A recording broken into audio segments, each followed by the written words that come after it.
Hey, good morning. How are you? Good. Happy American Thanksgiving. Yes.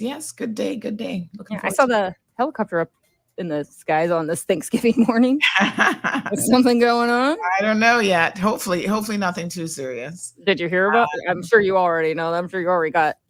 Yeah, I haven't heard of anything that's going on. So, Okay. hopefully they're just taking a little fly about. All right. So today, Parliament is going to be meeting, and they have a number of things on the agenda. There's actually 10 bills that are going to be presented. So it looks like the PAC government was working really hard because you wouldn't have 10 bills coming if they weren't. So the new government will be putting those forward, everything from a company's amendment bill, mutual funds, insurance, virtual asset service providers.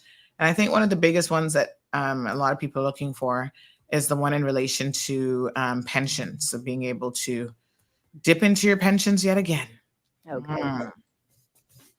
Mhm. Okay. Which isn't always the best idea, but there you go. So in addition to that, the announcement came yesterday, the confirmation, because we knew this was going to drop, that Sir Alden McLaughlin is going to be taking up the role as Speaker of Parliament. And this is after, of course, Mr. Wayne Panton graciously declined the offer. Okay. So then what happens to his position?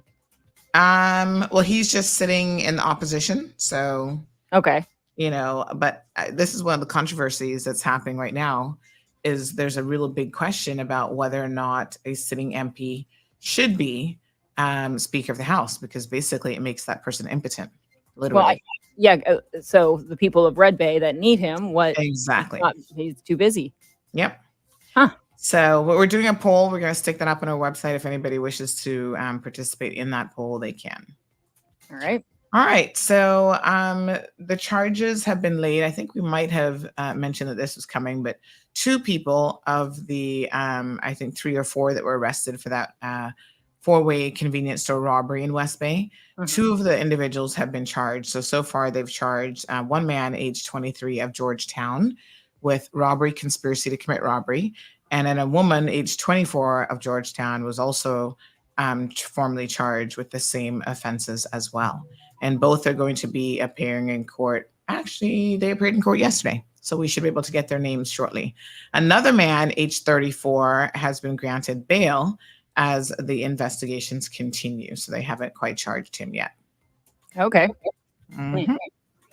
Yep. So those are your news headlines for this morning. And please don't forget that this Saturday, the Pink Ladies is having their annual Christmas Bazaar. It's a great time for families and everybody to come out and have a fantastic time. Lots of good entertainment. Tickets are only $5. So, and it's for a worthy cause because they help a lot of other charities as well. Yeah, that's true. They do. Cool. Yeah. All right. Awesome. Happy American Thanksgiving to you. Thank you. Have a great day. Yep. We'll chat to you tomorrow. All right. Bye-bye. See ya. Good morning, everybody. How are you guys doing? We're going to go live here on radio in just a second. Just getting all my links set up. We got about a minute left, so let me grab YouTube, Facebook, and everything else. 1 second, folks. Good morning.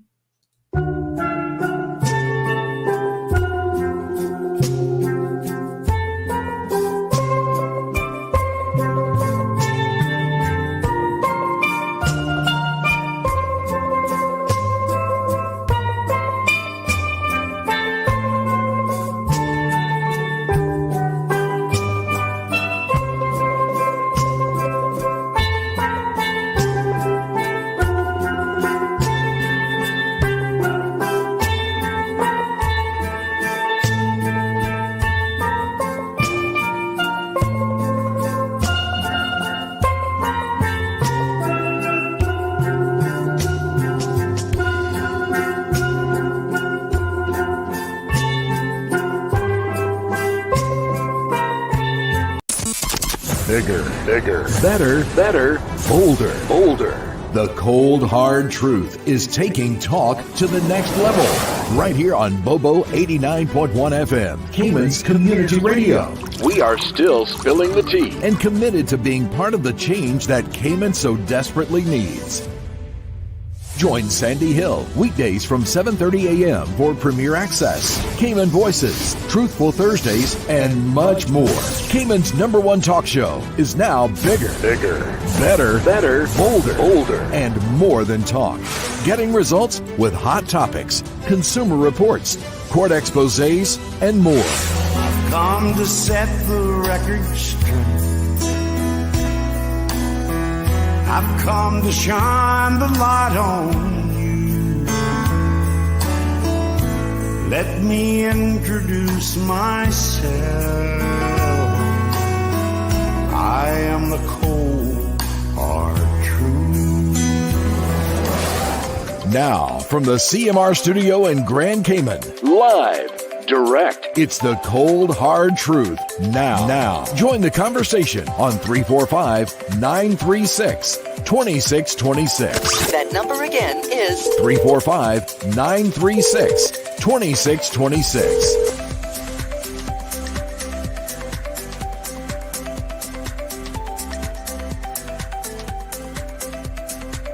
All right, good morning, everybody. It is Thursday morning, November the 23rd. Rise and shine, everybody.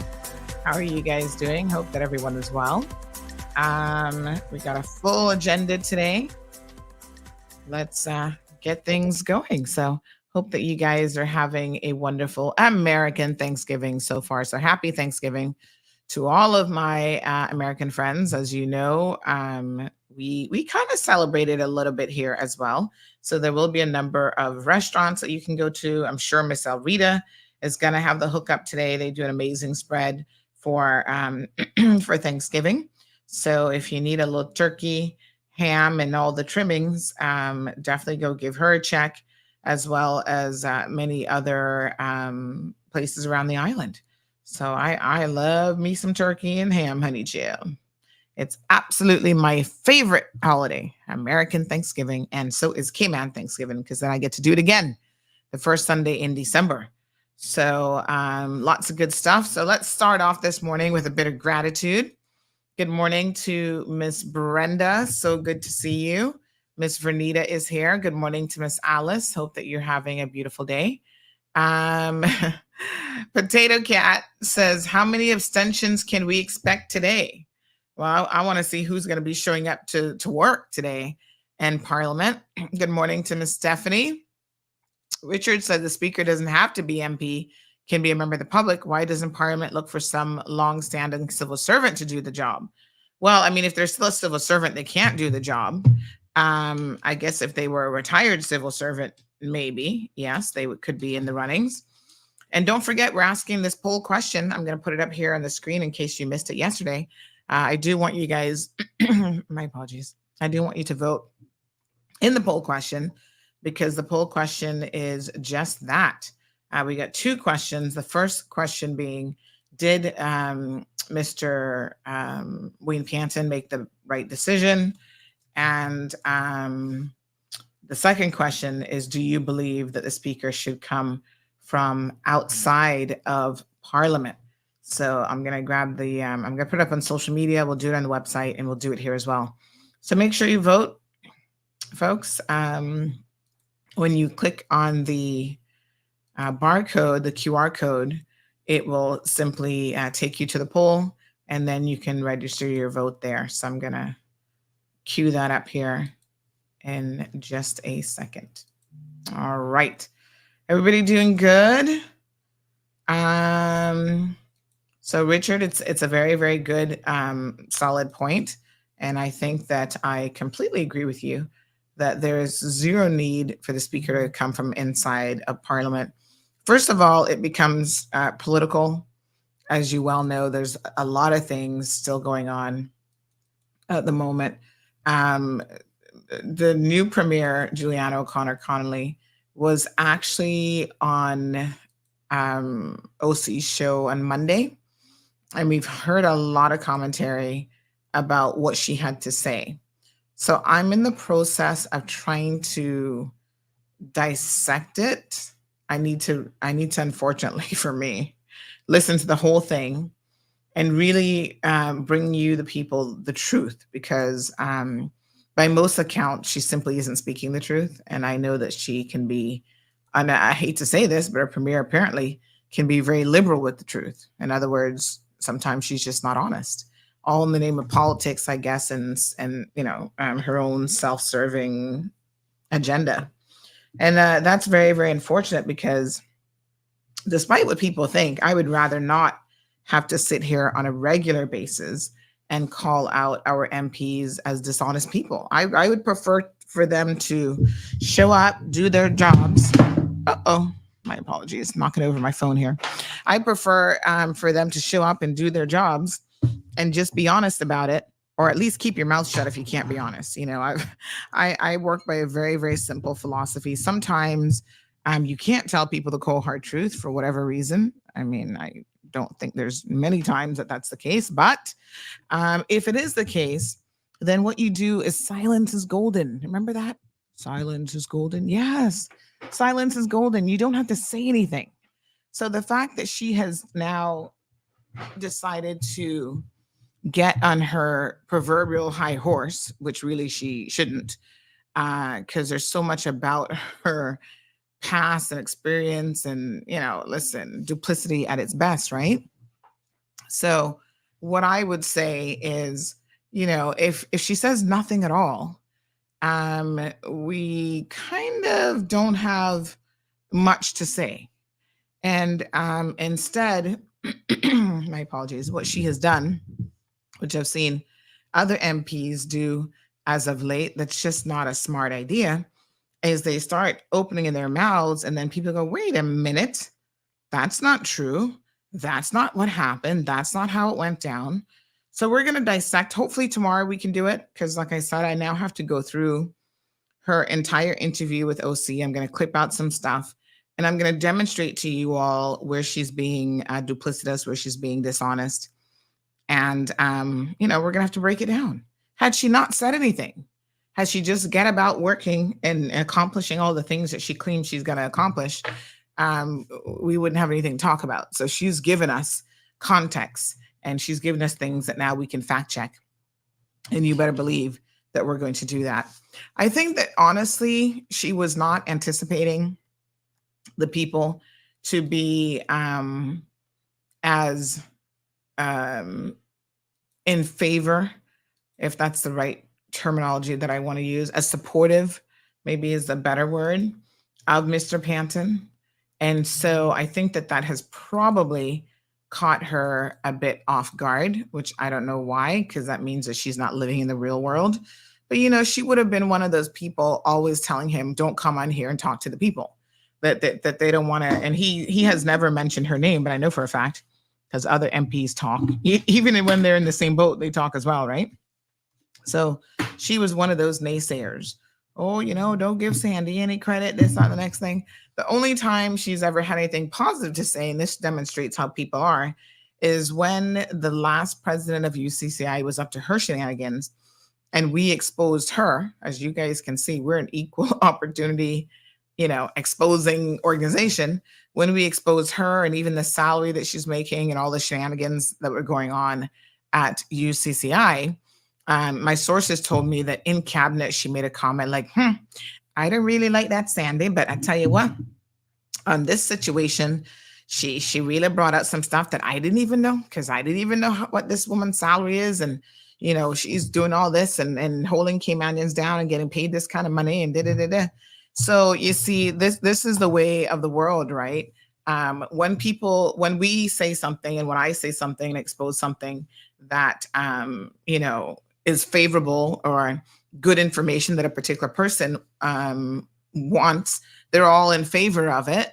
But when they're in the spotlight for doing their foolishness, then they get all upset. They're humans, I suppose, but you can't have it both ways. I can't be sitting here speaking the truth and then not speaking the truth equally, right? And so my advice, especially to politicians, is sometimes the least you say, the better off you are. Trust and believe. The least you say, the better off you are, especially when you are not telling the truth, because it just is not going to bode well for you.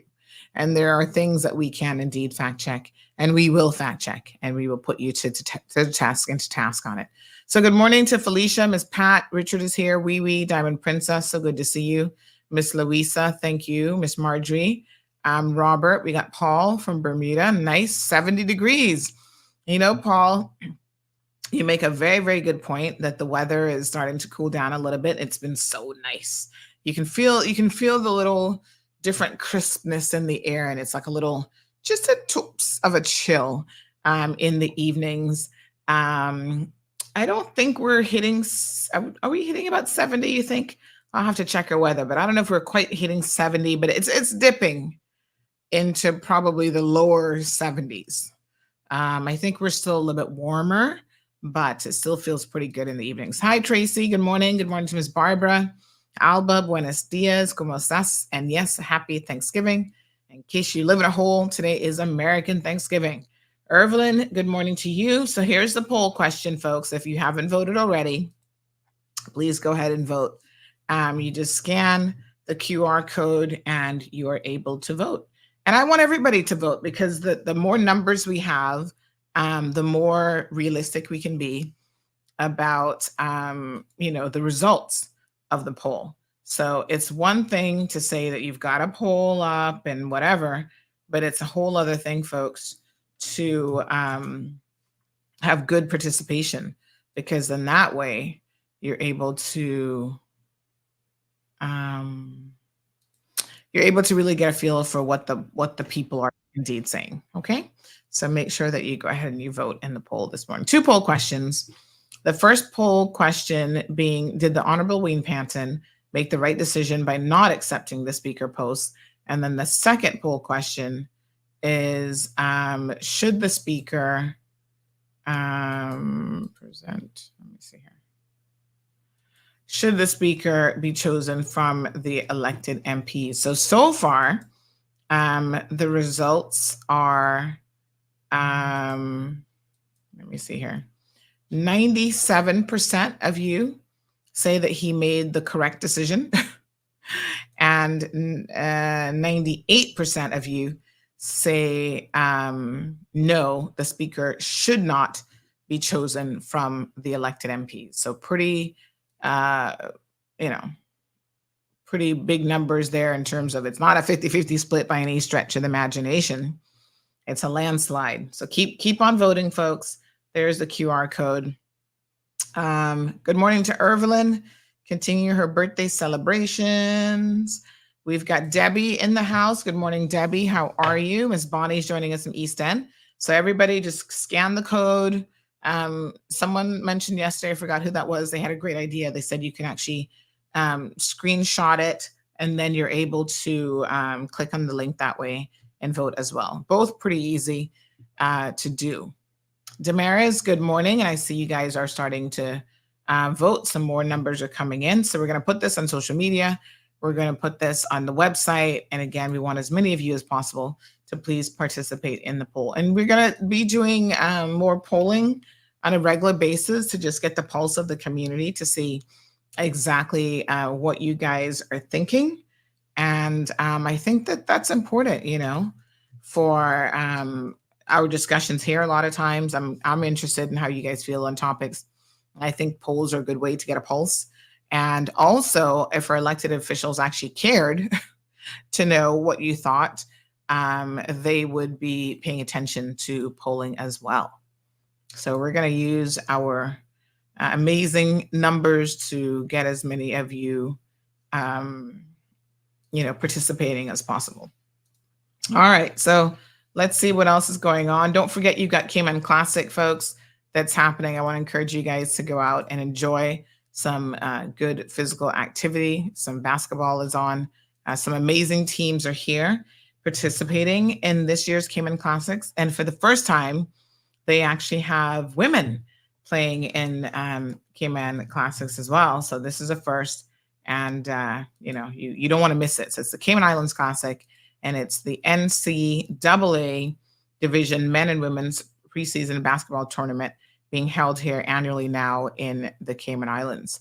So, it's an amazing event. There are lots of companies and organizations and fans that actually travel with these teams.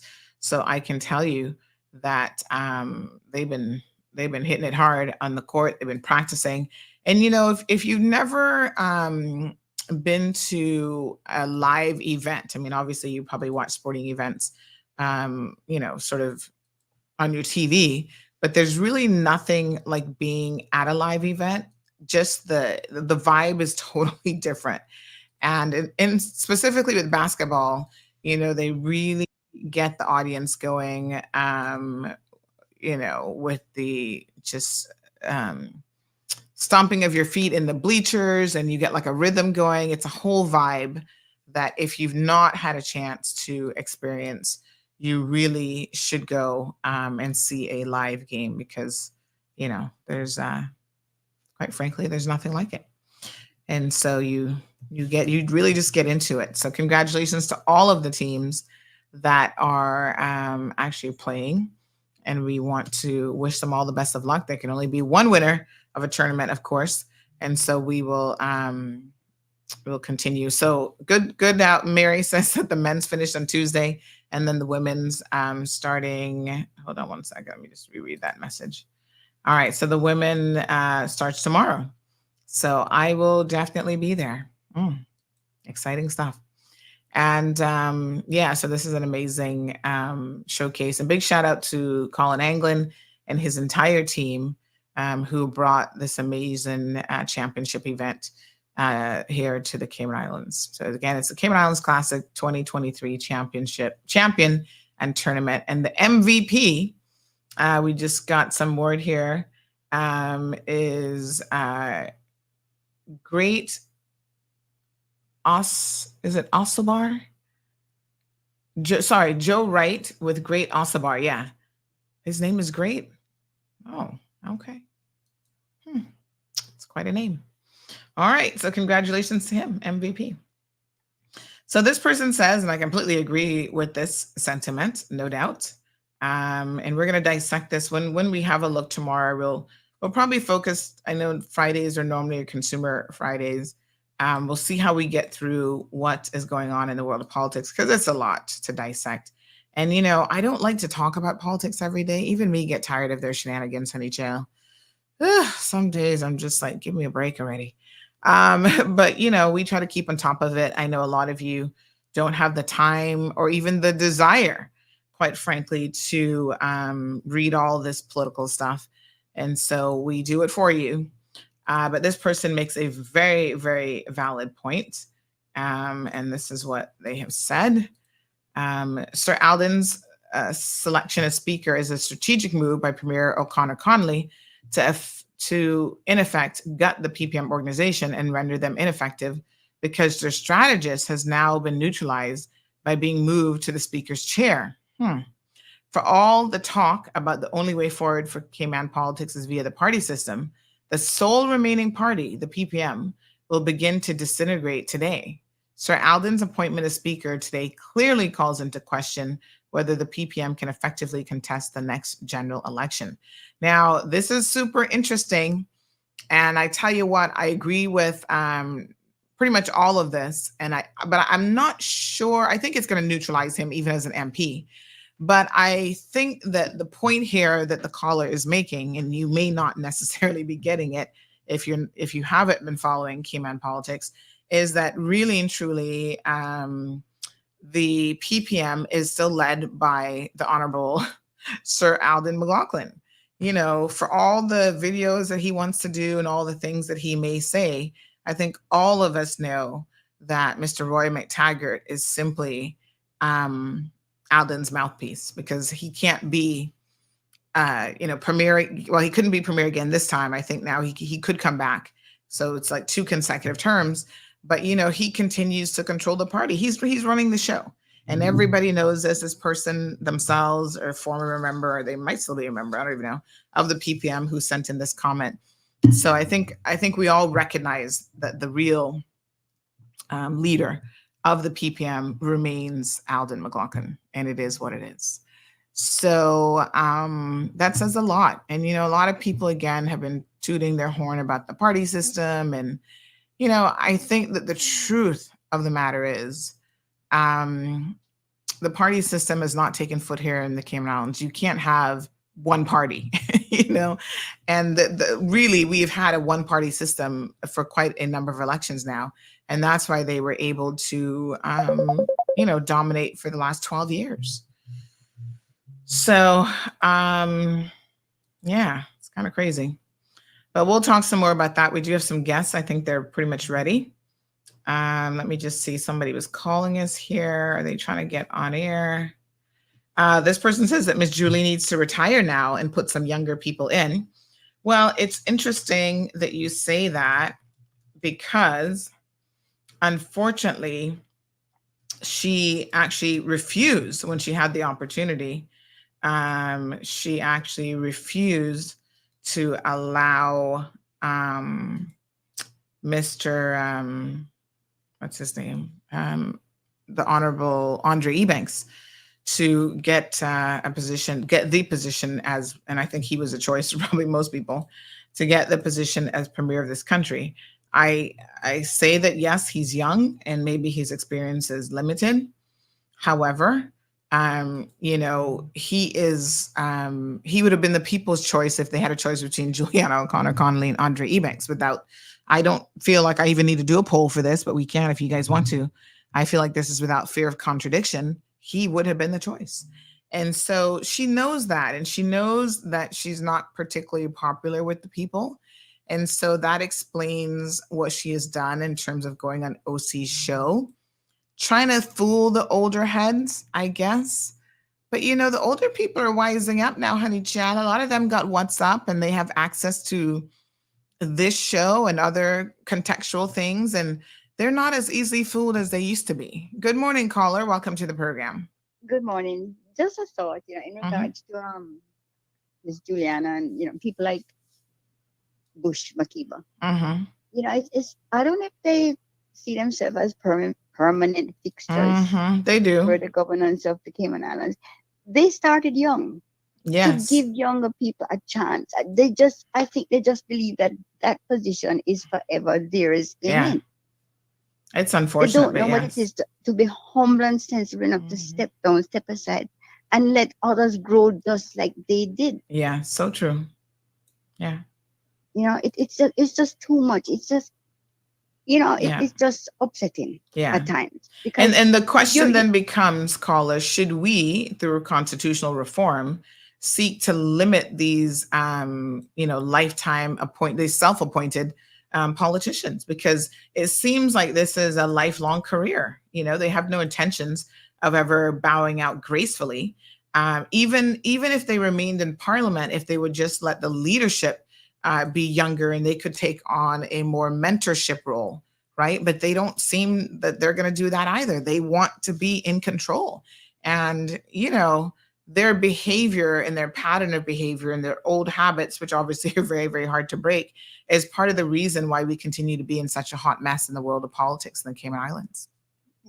Definitely. And, at the end of the day, it's all about that place of position, the quest for power, and just the enablement to control. And it's not good because, young people are so wise now. They have access to everything. Give the young minds a chance.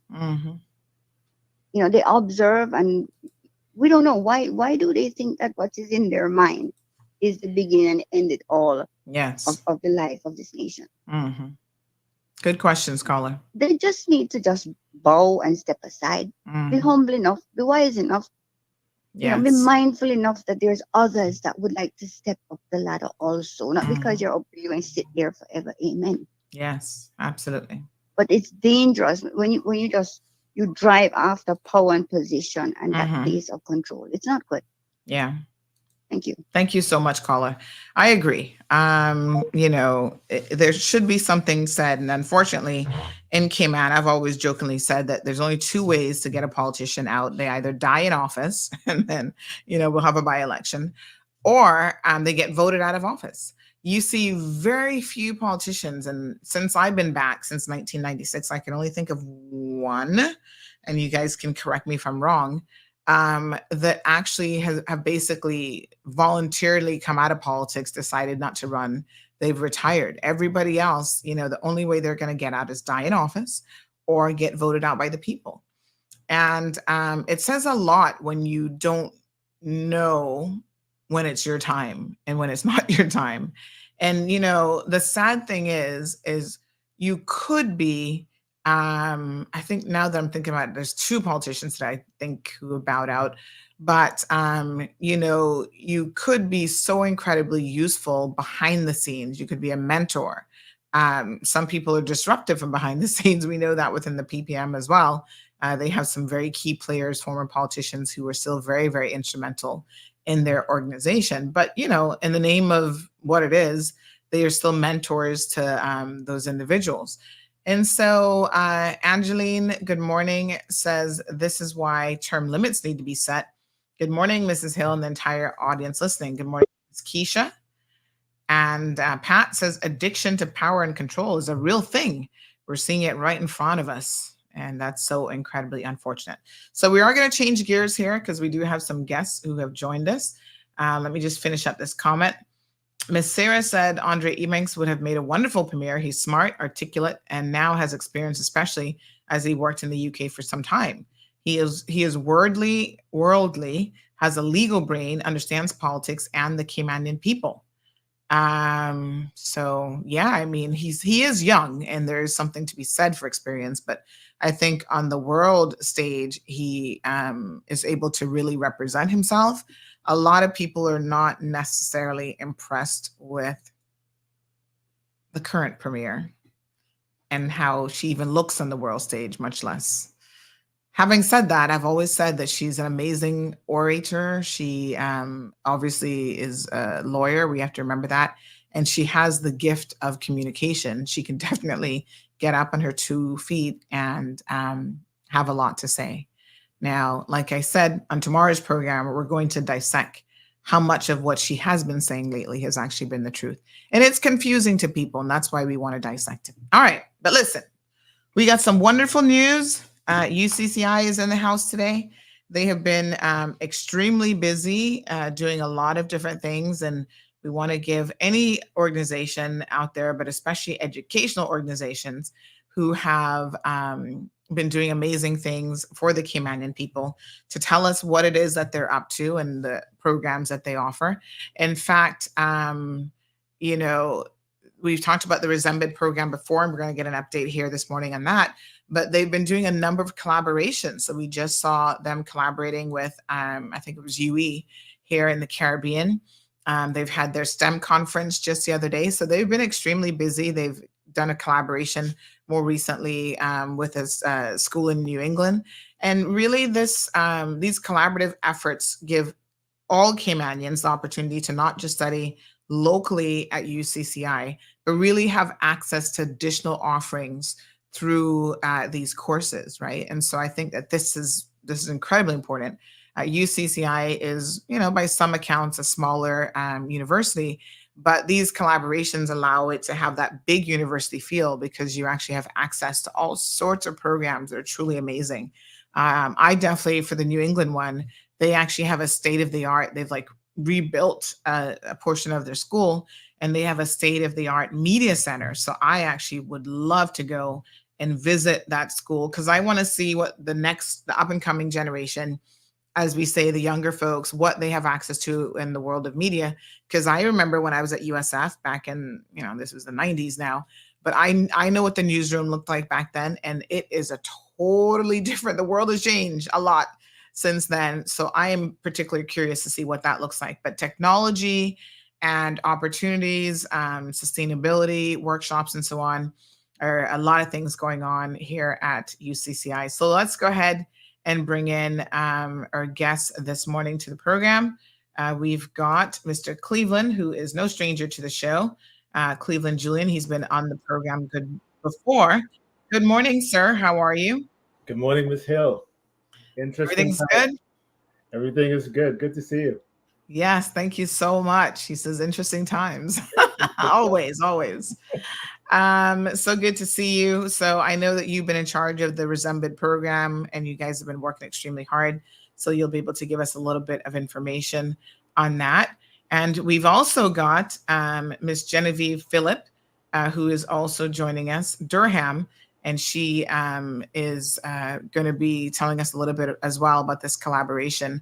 Now, Mr. Julian, before we get to Madam Genevieve here, tell us a little bit about how important, I mean, from my perspective, I can see the importance of collaborating with others, but from your perspective, you're on the inside.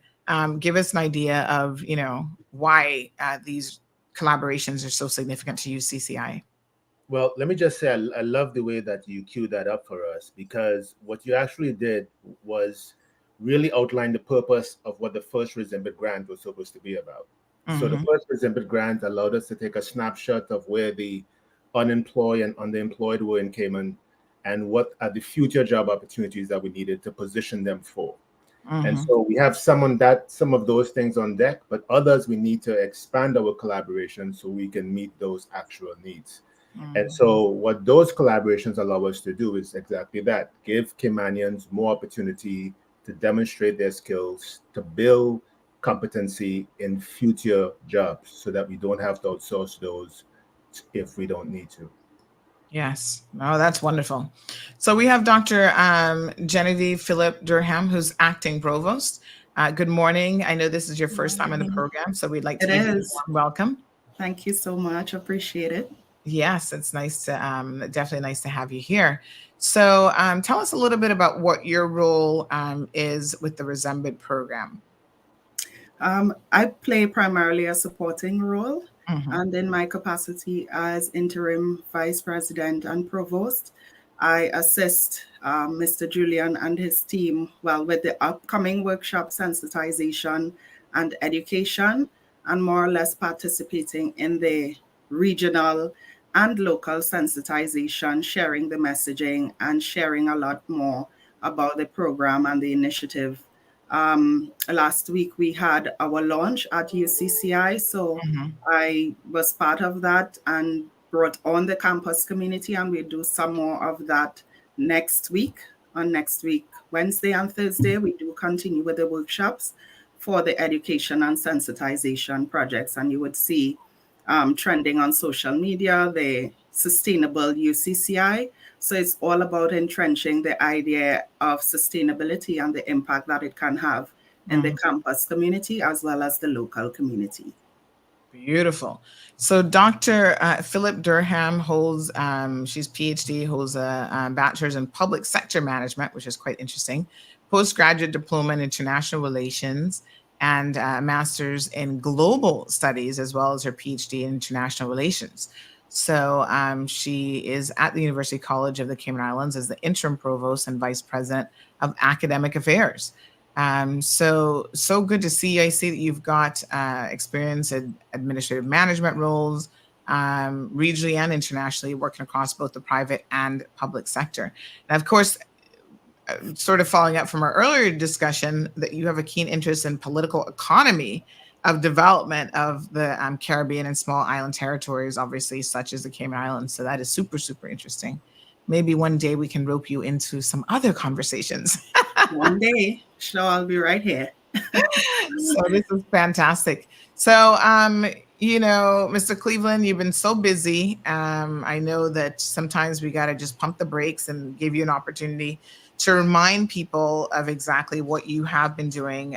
Tell us a little bit, because maybe some of our listeners are not familiar with what the RESEMBID program is. So maybe we start there as just a refresher on how this even came about. Yeah, I think that's a great place to start. So the RESEMBID program, for those who are probably hearing it for the first time, stands for Resilience, Sustainable Energy, and Marine Biodiversity. It's a fund that the university applied for, and we were successful in attaining not just one grant, but two grants. The first grant we executed last year, and that's when we started this conversation, Sandra, and that was to train 50 Caymanians across 4 key sectors, as well as to conduct an extensive labor market assessment, which we did, and to upgrade our curriculum to include courses in tourism management and photovoltaic and new technology courses and sustainable construction, which we did. And we graduate 51 students from that program across Cayman, Grand Cayman, and the BRAC. And so now we are moving on to the second phase. So that was the first phase, and that really laid the foundation for what happens next. So the second RESEMBID grant, which is what we're talking about this morning, really focuses on sustainability, big picture. And so, as your listeners will probably agree, to begin any big project like that, you need a comprehensive plan. But this is not a plan that can be developed merely by UCCI. It has to be a plan that is developed in conjunction with all of the stakeholders that are relevant inside of UCCI, government, business, community, leaders, advocates for sustainability across the island, so that the thing that's produced is what guides our efforts in demonstrating our leadership as an institution and as a country moving forward. Fantastic. Now, I mean, I think, first of all, congratulations on getting the second grant, because I think a lot of people don't recognize how competitive these processes are and what it really takes to even get this type of a grant. And I know that after you got the first one, you raised a lot of eyebrows around the region for sure. And people were asking, how did you guys do this? You know, give us some tips on how we can apply, because this is a phenomenal opportunity for UCCI and the Cayman Islands by extension. I mean, it's not every day that you hear of a small island nation such as ours even getting access to this type of funding. So tell us a little bit about, I don't know if you were involved in the securing of the second grant, but what was that process like? You know, I would let Dr. Genevieve speak to just about how difficult it goes to kind of take on that sort of effort. But I want to just acknowledge the effort of Dr. Deborah Beal, who is our environmental scientist here on campus, and really the champion of these ideas, and the one who really pushed this for the last, I don't know, Genevieve, last decade to really get us to this point. So I would let Genevieve add some comments here as well. Thank you, Ms. Hell, for that question. I can speak to, although I was not involved in the grant writing process, I can speak to some of the challenges that small island territories, such as the Cayman Islands, would experience with accessing these types of grants. And it's interesting that for Expertise France and the RESEMBID project, this grant was specifically for overseas countries and territories, many of which, especially, well, based on their status, it locks them out from being able to access what you would refer to as official development assistance or these types of grants, especially in this quantity. So you began by speaking about some of the partnerships and MOUs that we were signing on to.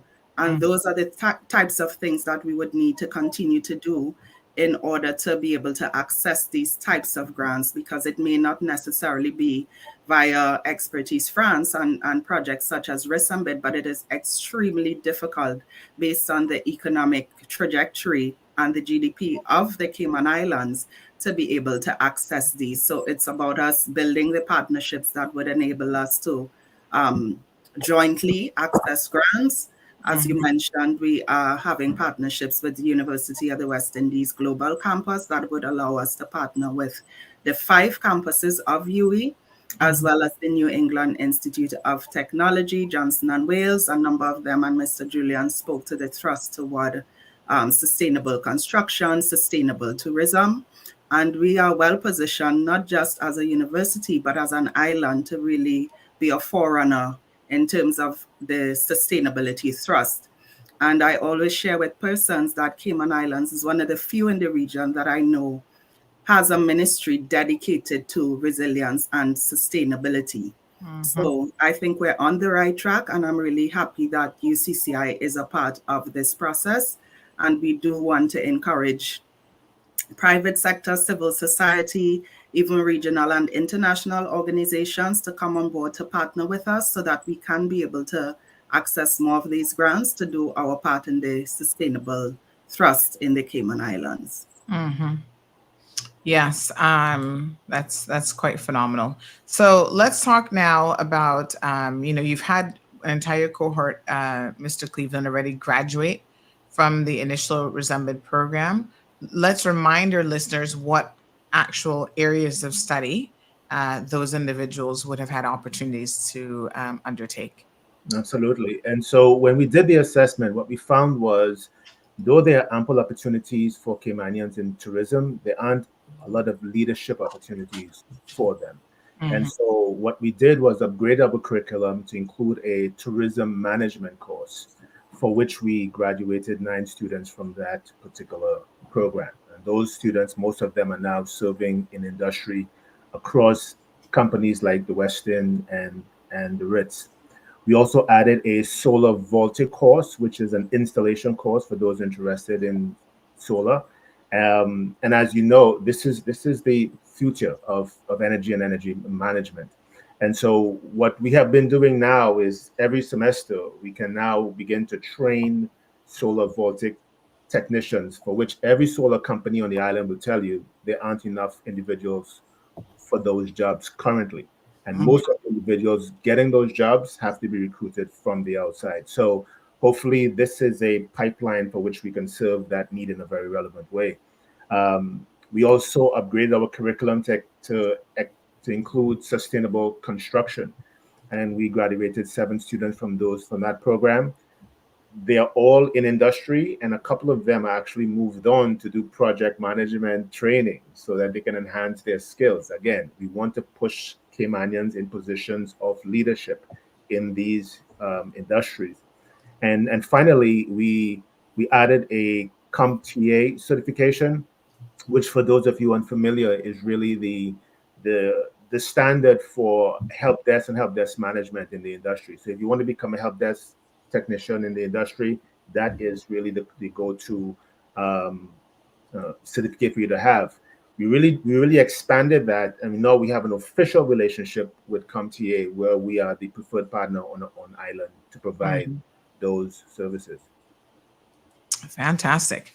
All right. So the second grant has now been, it's already started. Have you started the courses? Is it going to be the same? Tell us what's the difference, if there are any differences between the first and the second Yes. opportunities. So the first opportunity really started with resilience. And so we were attempting to build human capital resilience to ensure that our workforce was aware and ready, and we are putting things in place to be able to train them. We even demonstrated our vulnerability in the survey where we asked participants, how well are we positioned as an institution to be able to handle that need? And what would you need for us to do to be better positioned to do that? So that was all about building up people. The Mm-hmm. second Resembid grant, however, moves into the sustainability aspect of it really more concretely. So the key deliverable there is the sustainability plan, followed by a extensive audit of the entire campus, which we have already conducted. New York engineers came down in August, I believe, did their assessment, and we now have a final report. That report shows how energy is utilized in all of our buildings and how can we actually make concrete changes from installing solar to fixing ventilation to fixing insulation to using um, more energy efficient air conditions, to have Mm-hmm.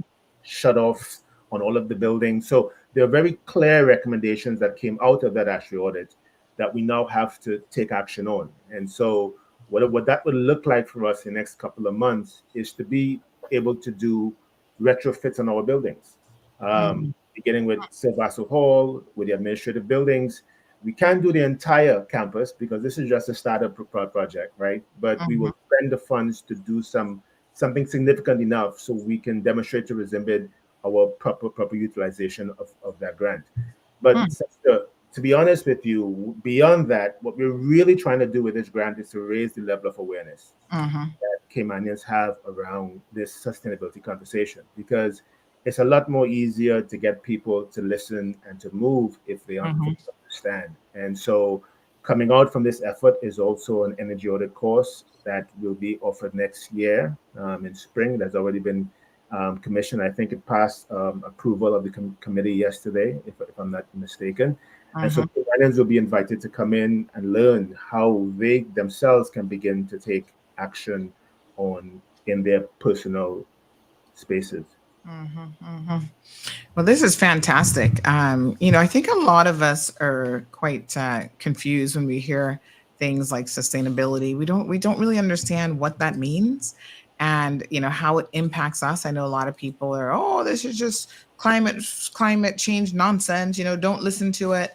But this opportunity allows, I think, UCCI to be a forerunner in educating not just the UCCI student body and even staff and faculty, but the community at large about what sustainability entails.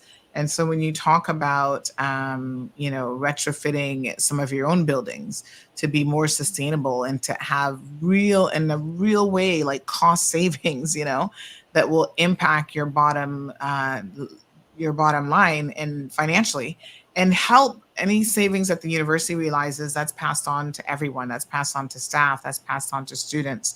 And a lot of other people can then sit back and think to themselves, well, if UCCI can do that, do we have older buildings in the Cayman Islands, older homes that can also benefit from this type of technology and understanding as it surrounds sustainability? And everybody's always complaining about their electricity bills and so forth, but there are things that we can do, right? So I think that that's really, really important. As you say, people have to have a fundamental understanding for themselves as a community of what sustainability really entails. And that's it's a shift in the way that we're thinking, and it's not always easy to get people there. So you've got to be prepared to sort of take bite sizes out of the cookie, right? So here we are.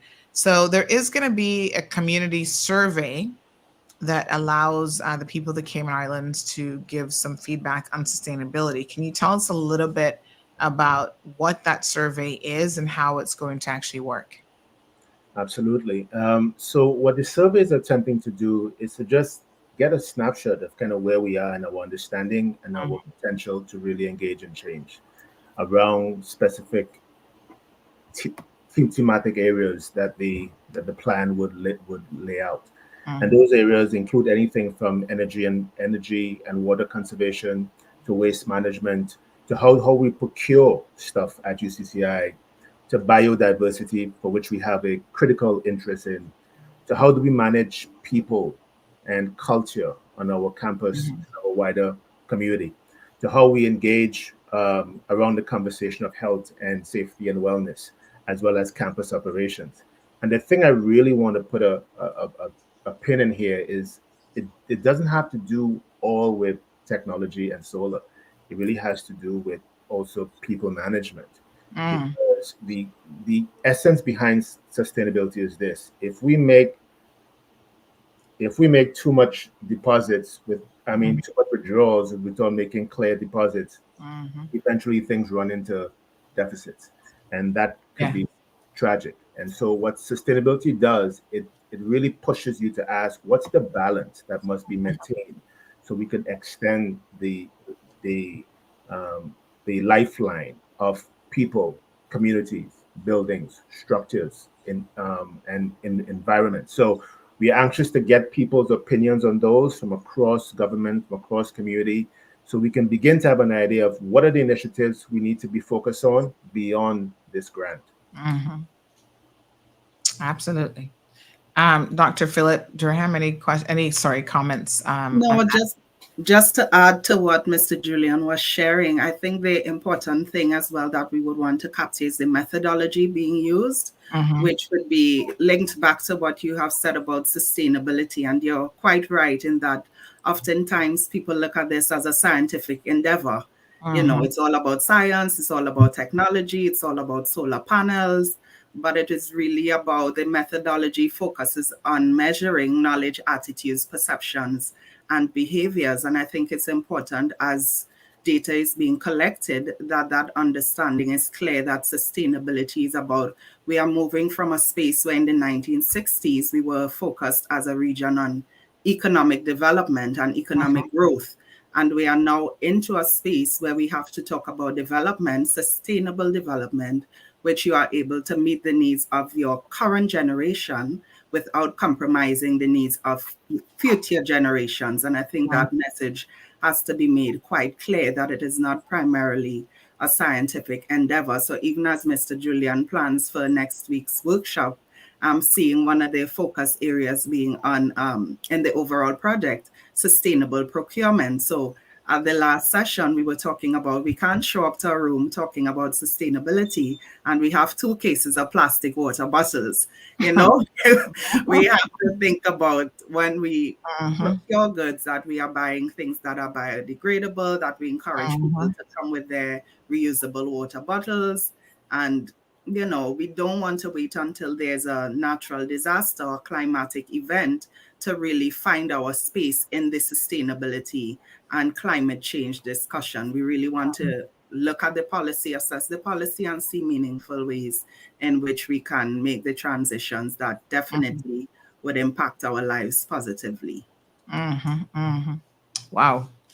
Now, Mr. Julian, the point was not lost on me when you said earlier that, you know, I think it was you, or maybe it was Dr. Philip Durham, but you talked about the fact that we've actually had a ministry committed to sustainability. And I want to do a not so shameless plug to the former premier of this country, because that was his doing. You know, he was the first to say, listen, the environment, sustainability, resilience, these things matter. And we need to start thinking about this shouldn't be a war. And I think, unfortunately, for some people, they see it that way.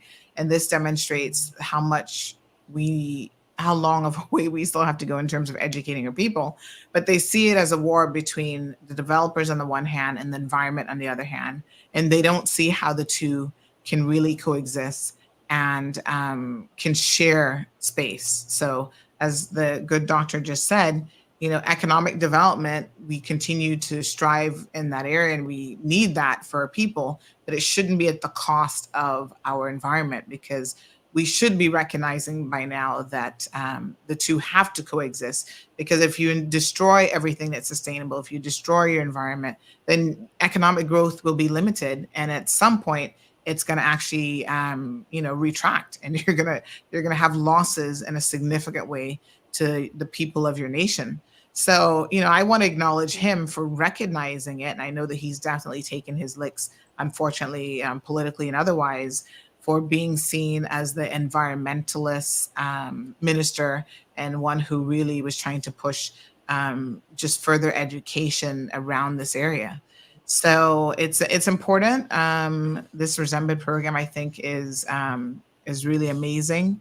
And I'm so glad that we can learn more about UCCI's role in all of this as well. So how can people participate in the survey? Tell us a little bit about where it's available. So the survey will be available online just before the workshop begins on the 30th. And we will be pushing it out via social media and via community groups so that community members can have an opportunity to participate there. And for those of you who can take notes or remember well, if you go to UCCI website, it is, you add /sustainable UCCI, and it will bring you to that page that gives you a ton of information on both the first project, the second one, and also access to the surveys as well. And the person who's in charge of spearheading the survey is Christine Young, the managing director of Green Carib Consulting. So tell us a little bit about Ms. Christine Young and what her role will be in terms of spearheading the survey. Yeah, so we put out a tender across the Caribbean, and we got over 40 applicants for this particular position. Yes. And so we were able to boil that down, though difficult, to 3. And so Christine emerged as the one best fitted with her and the team to take on this task. She comes with us with a very strong background in natural resource management with a master's from the University of the West Indies. She has done this work across the Caribbean in places like the Sandals, as well as working with the Pan American Health Organization as well. And so she has 15 plus years experience working in sustainability efforts across the region. And so we are very, very excited to have her as part of the RESEMBID team. Mm-hmm. Fantastic. So it does say here as well that she has been a pivotal asset to numerous organizations across the region and has previous collaborations with international bodies as well, such as the Organization of American States, the Food and Agriculture Organization, and the International Development Bank, where they have centered their efforts on sustainable tourism research, environmental management, climate change adaptation strategies, and stakeholder engagement. So, really, congratulations for getting such a qualified individual on board. Fantastic. Yes. But again, we are super excited. Sandra, we started this conversation by looking back a little bit of where we came from, right? How this started, and to look at where we are right now, what we're doing, and as we kind of bring this conversation to a close, I want to kind of take a look a little forward of where we potentially can head to, and in doing so, I want to start by acknowledging our leadership at the university, because this kind of work cannot be done, as you know, just like how the premier has set the tone for sustainability and such that now it's an independent ministry. I was so pleased when I saw that. That is very, very exciting. And so in-house, we have a leader in Dr. Robert Robinson, who champions these ideas. He is, as we speak, in Canada, building collaborations to try to get us partnerships so that we can take a series of next steps. And of course, I'm very pleased to have Dr. Genevieve here with me, because you know that leadership sets the tone. And so if the leaders in the organization are not supportive of these initiatives, they don't go anywhere. And so I just want to acknowledge our leadership here. I want to include in that Dean Paul Puckering, as well as my Dean Tracy Hargrave. But, what we want to do with this, Andrew, hopefully, is take this RESEMBID opportunity to start a conversation that we get to lead beyond this, because the grant is going to be done next year, April 2024. And so what happens next? Well, what we hope happens is that we take the successes of those two grants and ask this question: what do we need to do in order to extend this conversation to the future and build strong enough collaborations in order to lead them? And so a couple of my colleagues and I have gotten together, and we are imagining the possibility of creating a center for sustainability, entrepreneurship, and innovation on our campus that will house these ideas. As a matter of fact, we visit USF on next week, December 5th. Nice. My alma mater. I heard you mention that. Yes. To have a conversation with them and to tour their facilities to see how they're doing. Nice. So that we can, again, it's about collaboration and our ability to expand our footprint. Dr. Genevieve, you want to add anything? Not really, but just to say, I'm really heartened to see it's very difficult to successfully complete the project life cycle of some of these grants. And I think UCCI has done a phenomenal job in being able to successfully execute on this project. I'm very policy minded and very policy and institution focused. And my concern is always, when the project comes to the end of the life cycle, what do you do? The grant money is finished.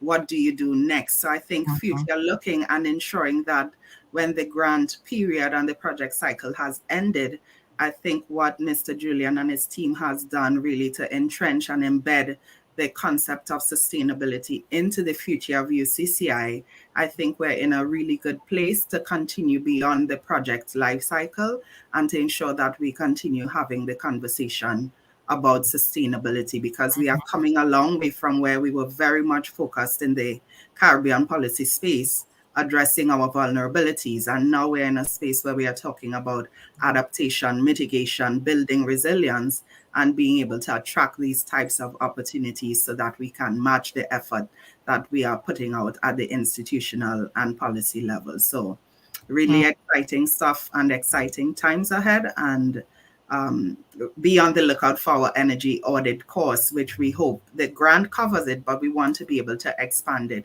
beyond, as I mentioned, the project life cycle of the grant. Mm-hmm. Fantastic.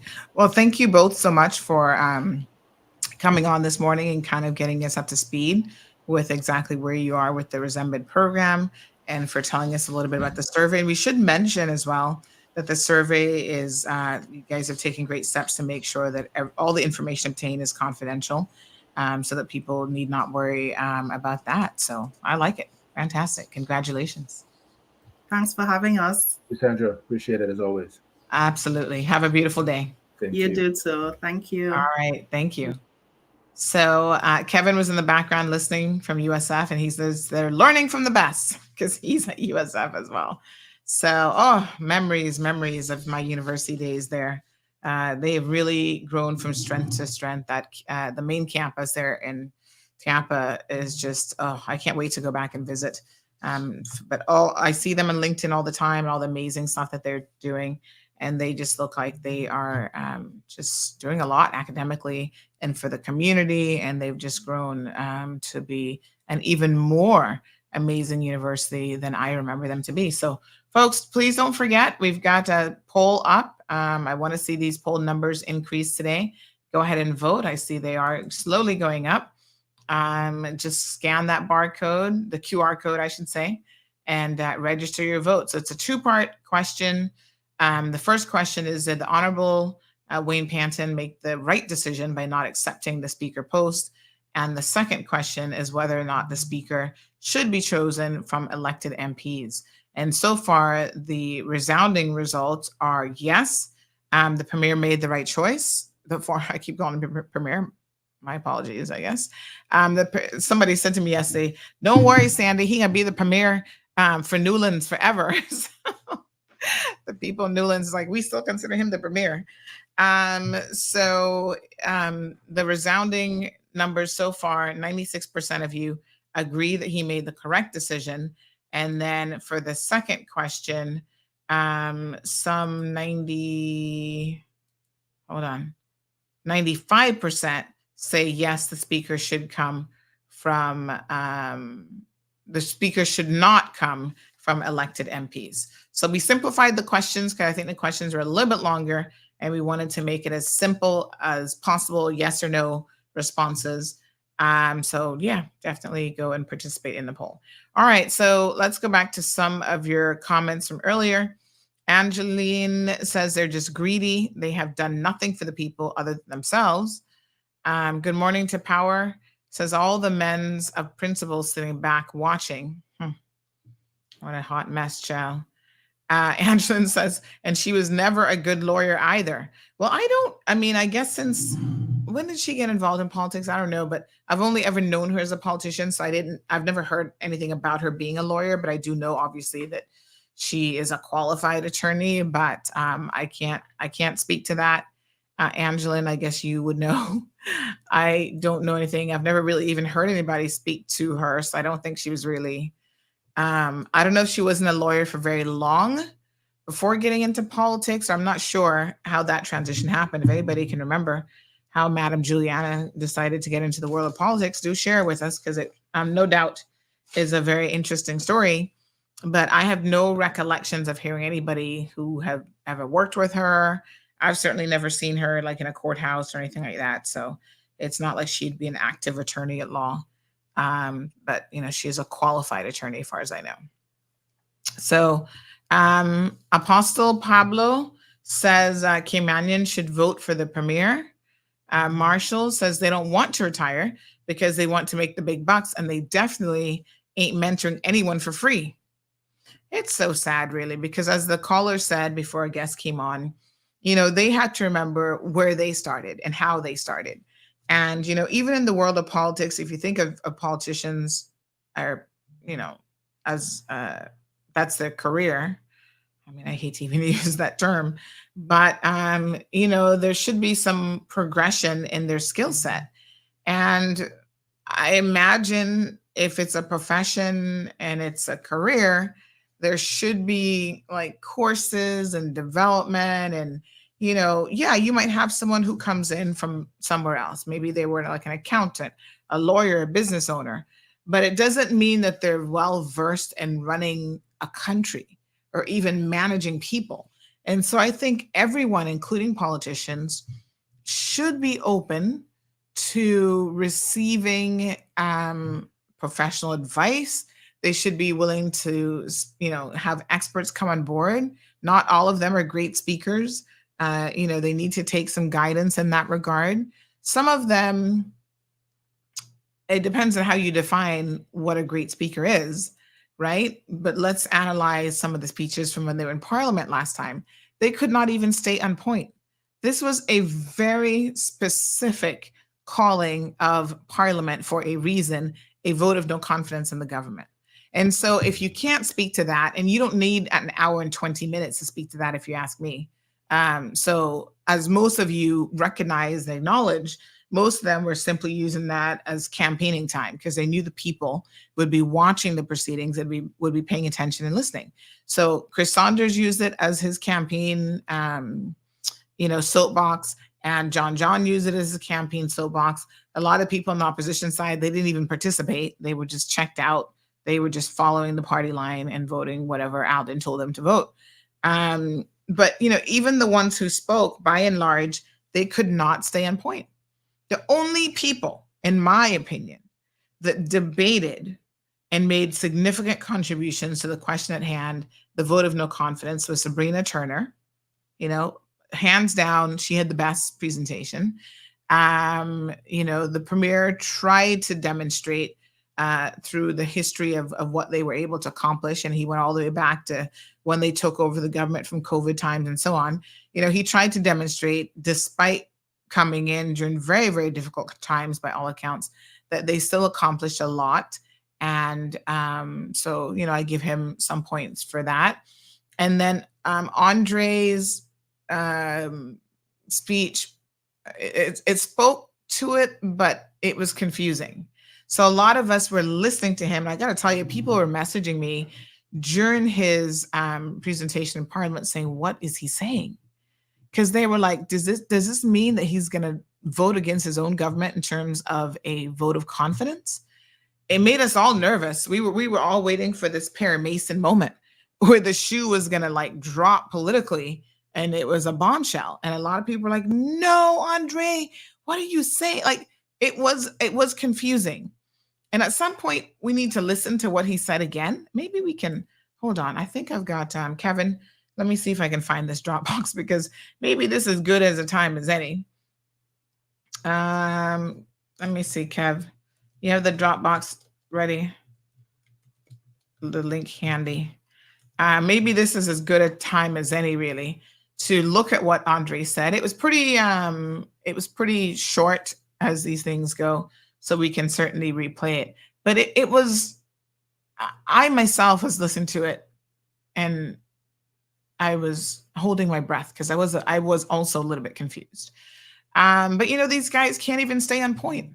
So how do you give a speech and you can't even stay on point and not recognize that we need to really do a better job of even helping you write a speech, or you need to find people to help you write a speech, What a hot mess, Anicia. What a hot mess. Good morning to Miss Emma. How are you? She's wishing everybody happy Thanksgiving. Good morning, Miss Dean. Rough Seas says, what in the Parliament? P Funk Air. What in the Parliament? I'm not quite sure I'm getting that one correct. Miss Oline, good morning. Live says, on the plastic bottle comment, we don't want to become fanatical about sustainability. It's all about striking a balance by recycling and caring for our environment.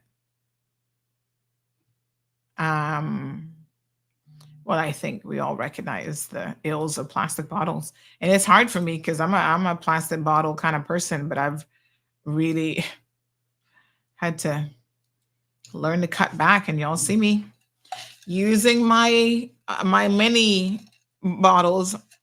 They're hard plastic, but they're reusable. They're not the ones that are going to go in the bin after single use. So we're talking about single use plastics here. And my reusable straws. I used to buy the whole pack of other straws to be able to use every single day. All right. So she was also Miss Teen Cayman Brack. Really? Juliana O'Connor Conley was Miss Teen? Okay. Y'all special, but that's nice. Rough C said people get into politics for the paycheck and the kickbacks. Some people. Shanae, is it Shania? They can't, says that they can't, they all need to go, especially Juliana, the devil. Oh my gosh. Oh my goodness. Good morning, Johan. Strong Will says, good morning, Sandy. Happy Thanksgiving to you and your family and the CMR crew. Thank you, thank you, thank you. Boy, I wish I had me some Thanksgiving dinner today. I'm going to find some. Don't y'all worry, honey chill. I love me some Thanksgiving. I can't stress that enough. It's like my favorite holiday. I know I've said it already, but I'm saying it again. So happy Thanksgiving. I kind of wish I was there a lot of times, but at the same time, it's a lot like to travel during this holiday season. The roads are crazy. The travel's crazy. So I don't know if I necessarily want to be on the road. All right, let's take a look at the video here, folks. Don't forget to vote in the poll question. I've stuck it up on social media, but let's watch the video from Minister Andre Ebanks, and this was his presentation or his contribution to the vote of no confidence. Madam Speaker, I prayed hard over the weekend and through the night and this morning about this vote. The T in PAC stands for transparency. And I'll be transparent with the public.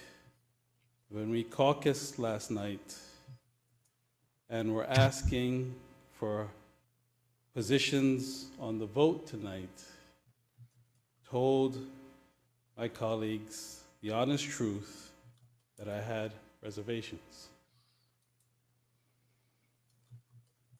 Reservations because we did, as the member for Bordentown West suggested earlier in his speech, that in those days of forming the government after the April 2021 general election, a week I probably will never want to relive in my life. But we did form for a noble cause that a group of collective freethinkers could pay strong attention to the grassroots and give it greater attention. The focus on social and community issues. And it is a noble cause. It remains so. But at the same time, when you hold high office, Madam Speaker, you have a duty and an obligation to exhibit respect, professional conduct, and collaboration. That might not be fair, but that is our obligation. We are to lead by example. And if there has been any success internationally or locally, it's not just by the merit of work that the government performed, it's by its conduct and how people perceive you. In those aspects, I don't think I could honestly look you in the face, Madam Speaker, and say that the government hasn't had its shortcomings on those counts. It is true. We have to acknowledge it. We have to face it. We have to confront it squarely. It is true what the member for Red Bay has suggested, that there are civil servants who are more stressed than they've ever been. I've been there. It's not easy to present to caucus on a good day. It's nerve-wracking. You don't want to let down your minister. You don't want to let down your chief officer. You don't want to let down the DG. And at best, at minimum, I should say, they deserve respect in their presentations. And then you end up in an awkward position because you don't want to talk over another minister, and you end up letting it slide. But that means that persons like me who know better also bear responsibility. We can't have a situation, and in this case, as the member for Georgetown South has said, I'm not telling tales out of school. There are things that have happened right here on the floor of this house for the entire world to see, where you have a cabinet that seems at battle with itself, unprecedented. So we have to face these issues. And the reason why they matter is because there's a connection between that and carrying out policy objectives.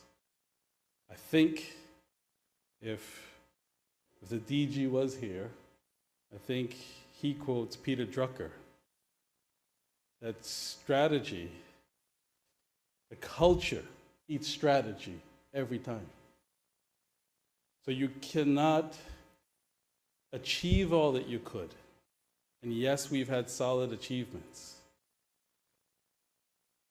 But if you don't get the culture right, it hinders even higher achievement.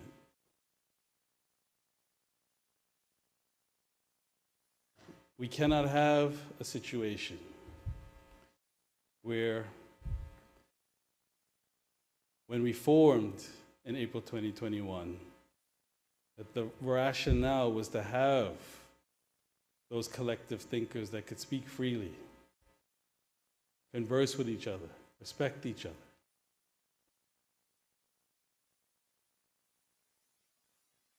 We have to do that in order to achieve even more for our people.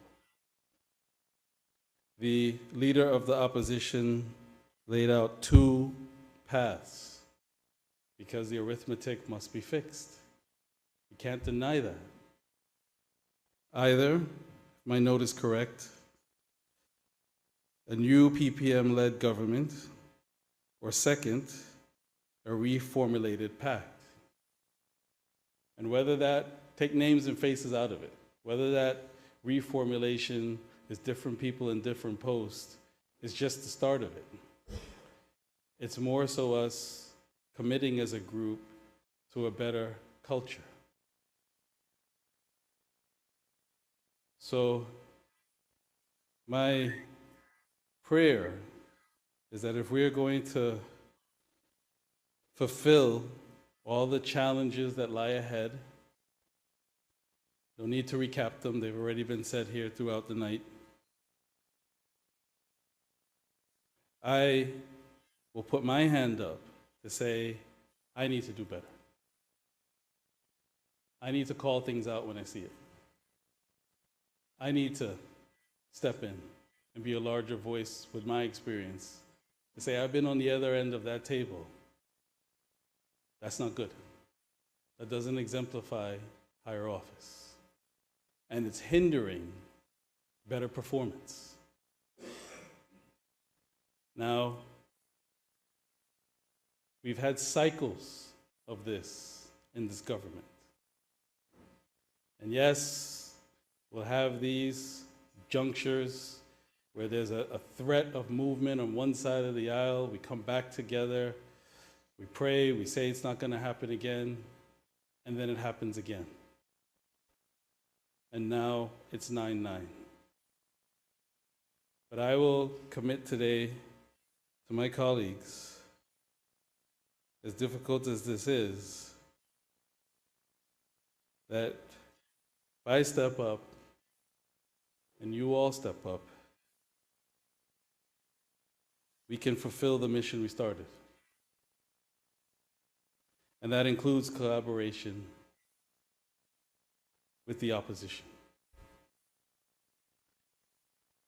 And the proof is in the pudding. There are signs of it. To give credit where credit was due, I told the leader of the opposition I would say so when he congratulated the AG and I on Cayman's removal from the gray list. He participated too. I called him and asked him would he come to the governor's reception for the on-site team that was checking things out with their own eyeballs, and he came. The purpose wasn't to put on a charade, it was to show the visitors that on these types of issues, when it comes to exhibiting strong compliance, there's no political game being played on either side of the aisle. He conversed with them, we talked about it afterwards, and look, it ends up for us to be a stronger country for it. But instead of now planning, Madam Speaker, business promotional trips, because I've read articles where different markets have begun to open up because we're off of the gray list.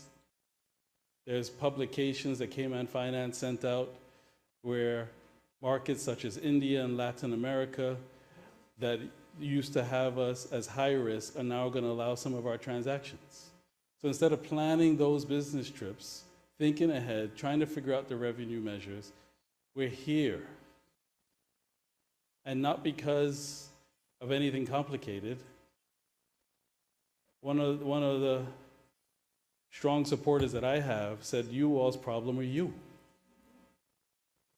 Not really the other side. You all's problem is you. And I don't know any other way to put up a pretense. I have to be honest. So, since we've had cycles before, I'm going to be honest with my colleagues and say when I prayed this morning, the thought and the whisper in my ear, which I believe was the Holy Spirit, was to say, don't just look at them, look at yourself and say, how can you help? But know this, the sternest notice that I can give the group, that I'm serious this time, I'll do my part. And if everybody chips in, we can reform somehow and get it together and exceed expectations. But I am going to show how serious I am, that when that, as I'm sure a division will be called, when that tense moment for division comes, the public will know why I will abstain. And then, if we do not make it, and there is some crash, some scandal, Premier, there won't be any long letters to you or the governor. There won't be any me expounding on any breakfast shows. It'll be a 2-line resignation to say I would have to put the country first. God bless the Cayman Islands. God bless this team. I don't believe that God put something together that was supposed to fail. So let's come together. We have the ideas. We have the heart. We need to improve our culture. God bless, Madam Speaker. In the mornings, no one wants to miss listening to the Cold Hard Truth or reading CMR. Cayman's #1 news platform has made your morning commute fun again. Pass this time with the Cold Hard Truth on weekdays from 7:30 a.m. Talk radio that's engaging, entertaining, and enlightening. But be careful. Some mornings it's so hot, you might run into a bit of trouble. All right, folks. Welcome back. And somebody said they're not hearing us on radio. So I'm not really sure what happened to the radio feed. I guess it's that AI thing again that has somehow cut us off. Let's see if we can. Yeah, it's some artificial intelligence thing on the radio. Somebody did say he was coming in a little bit low. So that's not me. It was a pre-recorded video, and there's no way I can increase the volume on that. So I don't really know what the solution is there. We'll have to see kind of how. Yeah, somebody said it was back because that's why I played that commercial to try to bring it back. Okay, so I don't know what to do in instances like this because it is like a artificial intelligence thing that just cuts me off now. So we'll have to speak to the tech people on the radio side to see what can be done. But let's talk about some observations with Andre's speech. First of all, he talks about culture. And what he's talking about here, folks, is the culture of the elected MPs within Parliament. I'm going to have to stand up, honey chill. Let me just make sure I don't run over poor little Zeus here. He's right by my foot. Right. So how do you get to culture? Well, listen.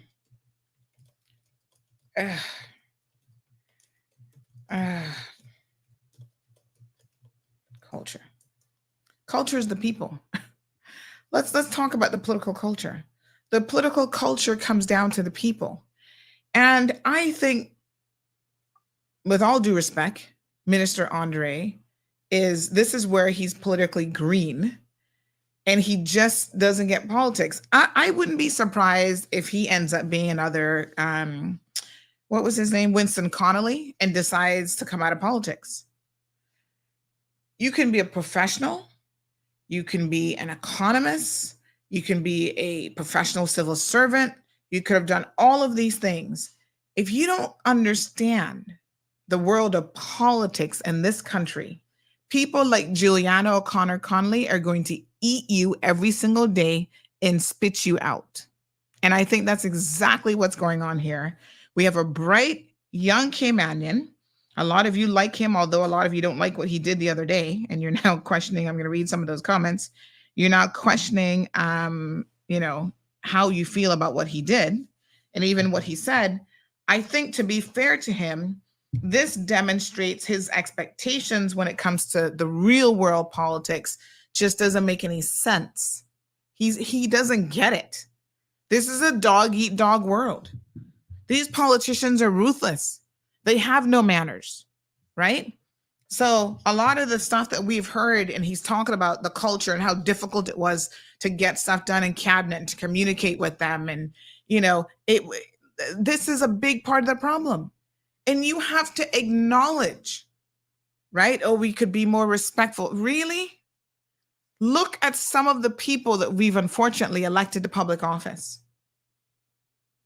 This is wonderful if we could be more respectful. It doesn't just come down to the culture, because the people are the ones who set the culture. So if the people are uncultured, have no respect for people, don't know how to put forward their position without yelling and screaming and cursing, the culture isn't going to change, Minister Ebanks. Let's talk about who some of those people are, because we can't have this conversation about what went wrong within PAC and within the walls of, cabinet, if you're not willing to be honest. And I would have loved for you to name some names, because it wasn't everybody who was part of the problem. And a lot of those people remain right there in cabinet.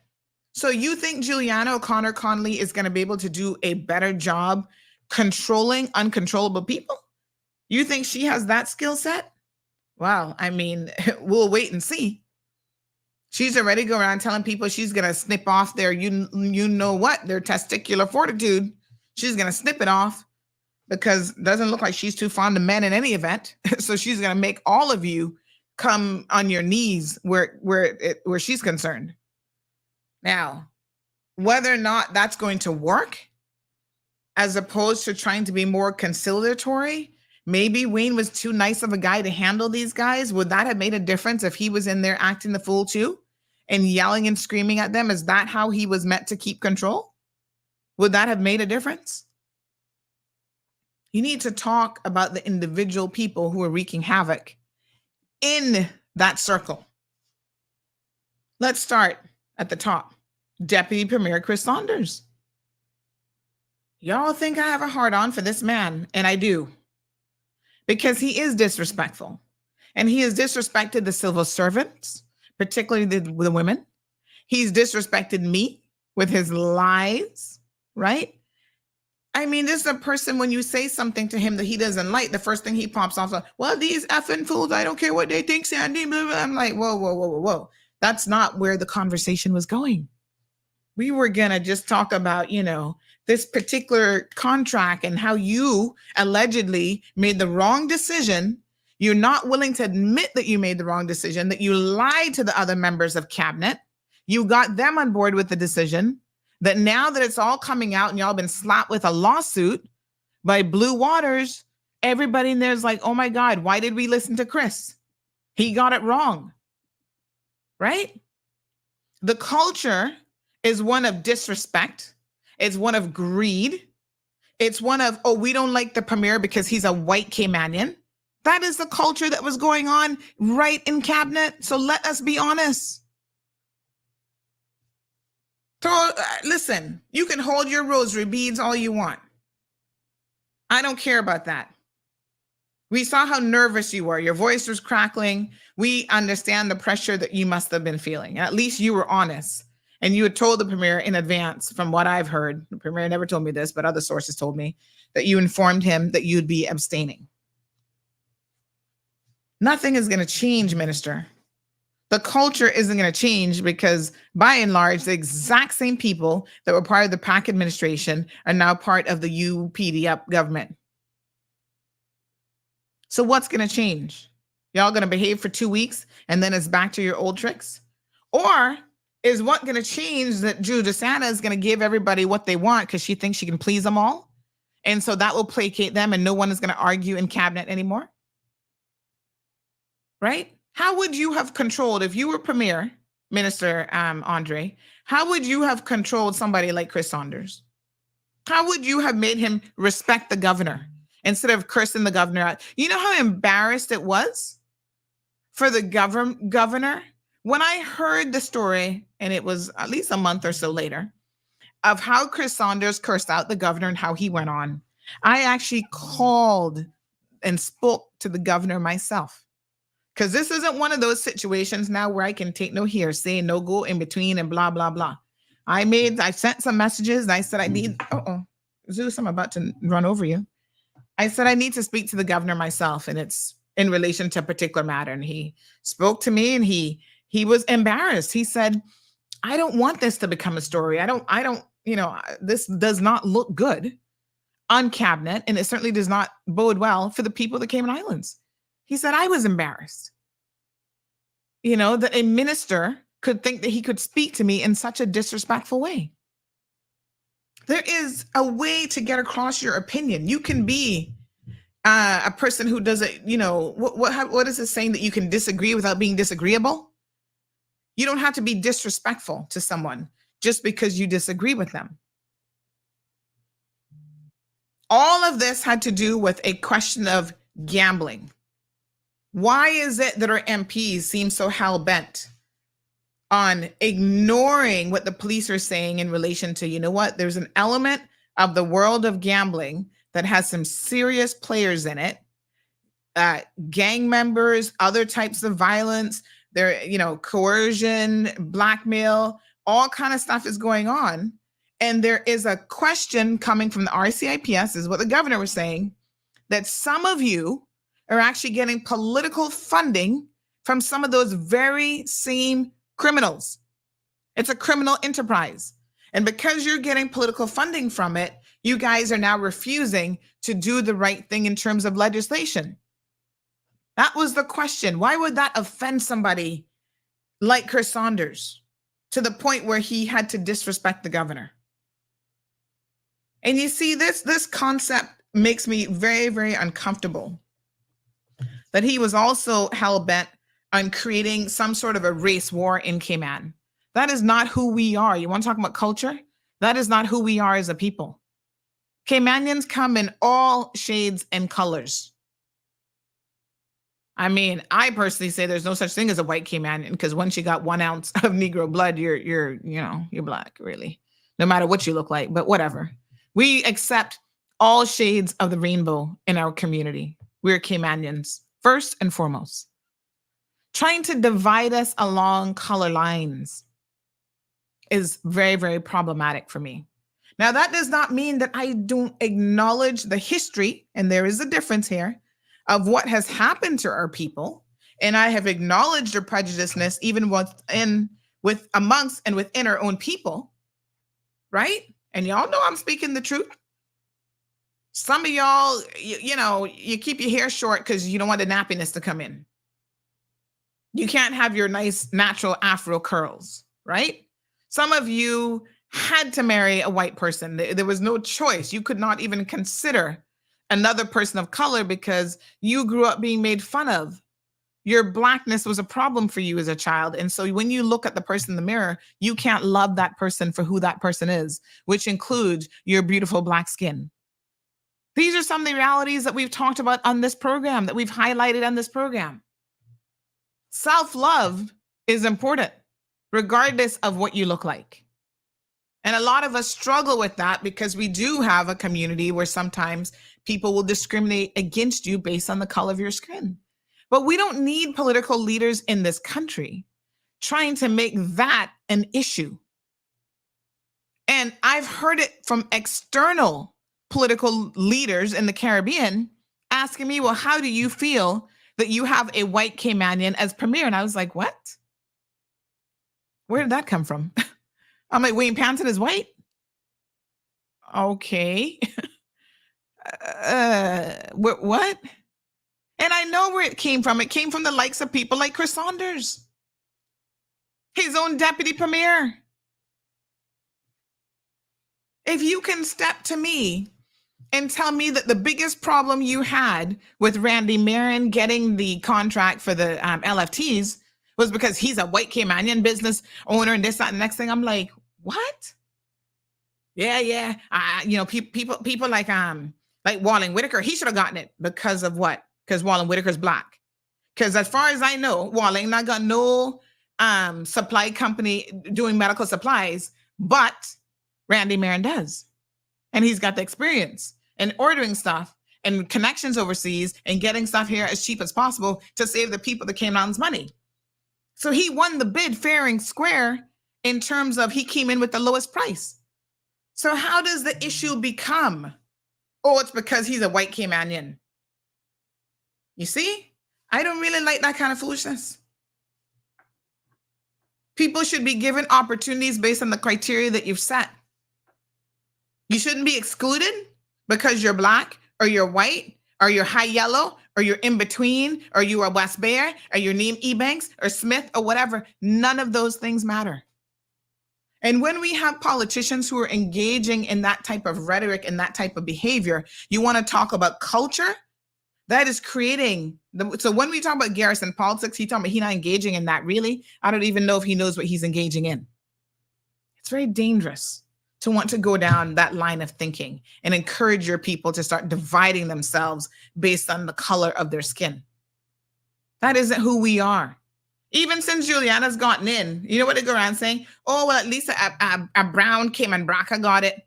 What the hell is a brown Cayman Braca? She's black. I'm telling you, we're all black, regardless of what shade you're coming in at. It don't make no difference. So the culture of disrespect, I think you needed to call out the people who were uncontrollable, right? Same Minister John Seymour. When he wanted to open up this country prematurely so he could have a concert, which he was sponsoring and bringing here, and the premier saying, hold on, are we ready yet? We got to make sure that all this stuff in place. Oh, they start cussing and the F-bombs and the this and the that. We need to open up this country right now. What is wrong with you? Blah, blah, blah, blah. Call out the individuals who are part of the cultural disintegration of this country right in Parliament. Let's talk about it. Minister of Tourism, you know you were in the heat too. So unfortunately for you, Kenneth, the truth will be told. You were part of the problem too. You have been disrespectful.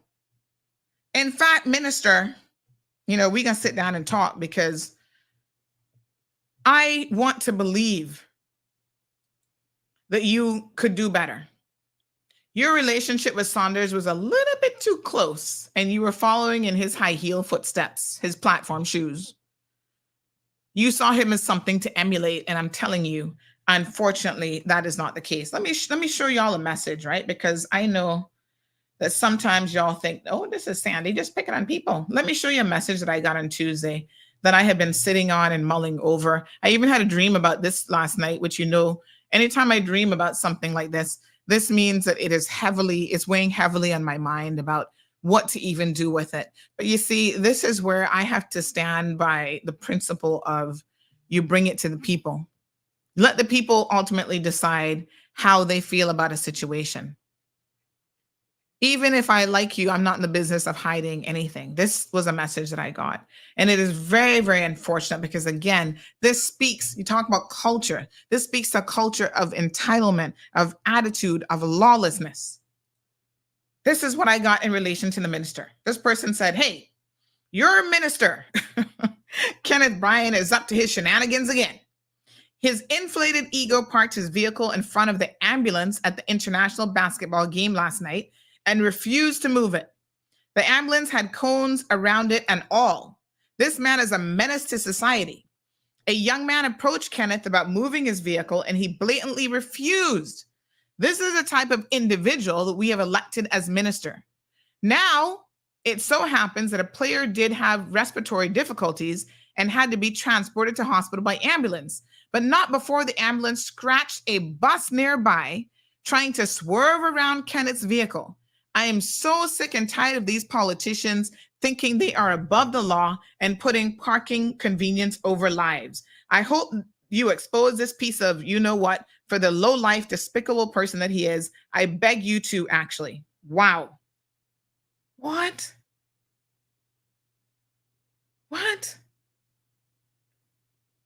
Oh my God. You've got to be kidding me. I read this in a sense of disbelief. What is wrong with our people?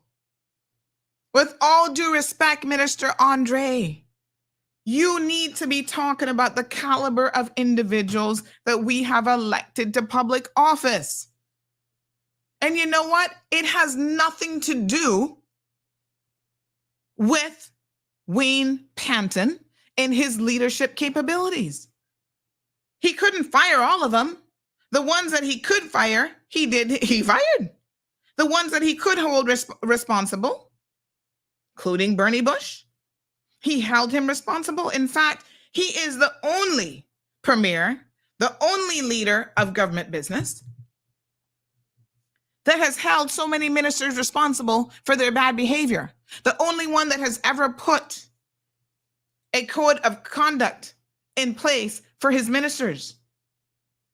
So when you sit there with your rosary beads talking about the culture has to change and y'all need to do better, well, I tell you what, y'all just definitely need to do better. But what makes more sense is for you to call out the individuals who actually need to do better. This is shocking. I cannot believe what I'm reading here. This, to me, is an egregious affront to who we are as Caymanian people. And I find it even more shocking that in the context of what is happening now, politically, everybody watching you. CMR is here watching all of you. Didn't you think this would get back to us? And you know you're forcing me to then have to share it with the people of this country? Kenneth, help me understand the lawlessness here. You could have had somebody drop you off if you can't walk for some reason and go park the car somewhere else, and then you call them when you're ready to go. You have got to be prepared, folks, to follow the rules of this country, especially when you are a leader. Huh? I do not get this kind of behavior. There's something inherently wrong with a person who engages in this. It's disrespectful at all levels. It demonstrates that you just don't care. That's a problem. It's a problem for you, and it also is a problem for the people of this country. So let's talk about the culture, Minister Andre. Yes, this is the culture. This is what the problem is. Name the individuals. Don't just talk about culture. Huh? What good is that going to do when we don't know really what's going on in Parliament? Maybe you needed to speak to that, of how it was difficult to get anything done because of people and their oversized egos. And that was a good part of the infighting. Oh, well, we can't get a budget passed because y'all need to give me a $50 million school in the BRAC. Why didn't you talk about that? Because now she's the leader of this new formed government, whatever you want to call it. So now she's going to just push through and get what she wants, and the rest of you are going to sit back and remain silent and be quiet? Is that what's going to happen? So you're changing the culture to one of compliance, and everybody's going to get what they want, whether or not it's going to break the back of the people of the Cayman Islands financially or not? How many times did you speak up? Since you want to start with you and you want to change, Minister, I want to know, how many times did you speak up to these guys and say, pull Kenneth aside, Kenneth, what you did today, pull John aside, John, and y'all are ganging up on the premier, and this is disrespectful. We can have more respectful meetings than this. This is not who we are. How many times did you pull Chris Saunders aside and tried to talk to him about his ongoing attitude? Did you do any of that before you decide to put Juliana O'Connor Connolly in power? It's funny that in his speech, he makes mention of a reformulated PAC government, whatever that is. Listen, let us not kid ourselves here. There's no need to think that the people are stupid. Every single one of you already knew that there were talks before that day of a reformulated government. And all of you knew that Kathy was going to step down and that she was going to get a ministerial position. Ask the people on my list, because I could tell them that days before it happened. And I'm not psychic, okay? And in fact, she was possibly going to get part of your ministry and take NAU and blah, blah, this and blah, blah, that. The negotiations and all that was already happening. Now, on tomorrow, when I dissect Juliana's batch of lies, you're going to see how duplicitous she is as an individual as well. Her only concern was unseating Wayne Panton and taking that premiership for herself. And she got there at all cost. If it meant that she had to cross over and work with the PPM, she would have done it. But the PPM were not prepared to give her the premiership. The deal with them is that Roy McTaggart would become premier and she would be deputy premier. And when I heard it, I said, well, Julie, I'm not going to like that, because that does not put her one step ahead. She's in the same position. So why would she jump ship to be in the exact same position? If she truly had an issue with the leadership of Premier Panton. She should have gone over to the PPM and stayed in the deputy position. That wasn't the end game for her. She had no interest in that, people. You need to open your eyes and see what's really going on here. Of course, she'll continue to work with them because she'll work with anybody that is going to satisfy her needs and give her what she wants. It's a sad day, really, in the history of the Cayman Islands when all of this went down, to be quite frank and honest. So this morning now I have people, and these are Caymanians living abroad, by the way, just in case you're interested, saying to me after watching the video this morning, I think I just lost liking for Andre as I carefully listened to his Judas words while reading the rosary. Well, I don't think he was reading the rosary. I think he was just holding the rosary, just the beads, right? I guess he was holding them and whatever. True accountability as a group sometimes means that you have to out the people who are really the problem, because the entire group collectively is taking the heat for everybody. So y'all hear about, oh, this infighting. And again, I think this goes to, you know, Andre's greenness in politics. He was not a politician beforehand. He didn't come up. He was in public sector and he was in private sector. I think he was working at one of the law firms, and then he had a stint within government. So he's never seen this type of thing before.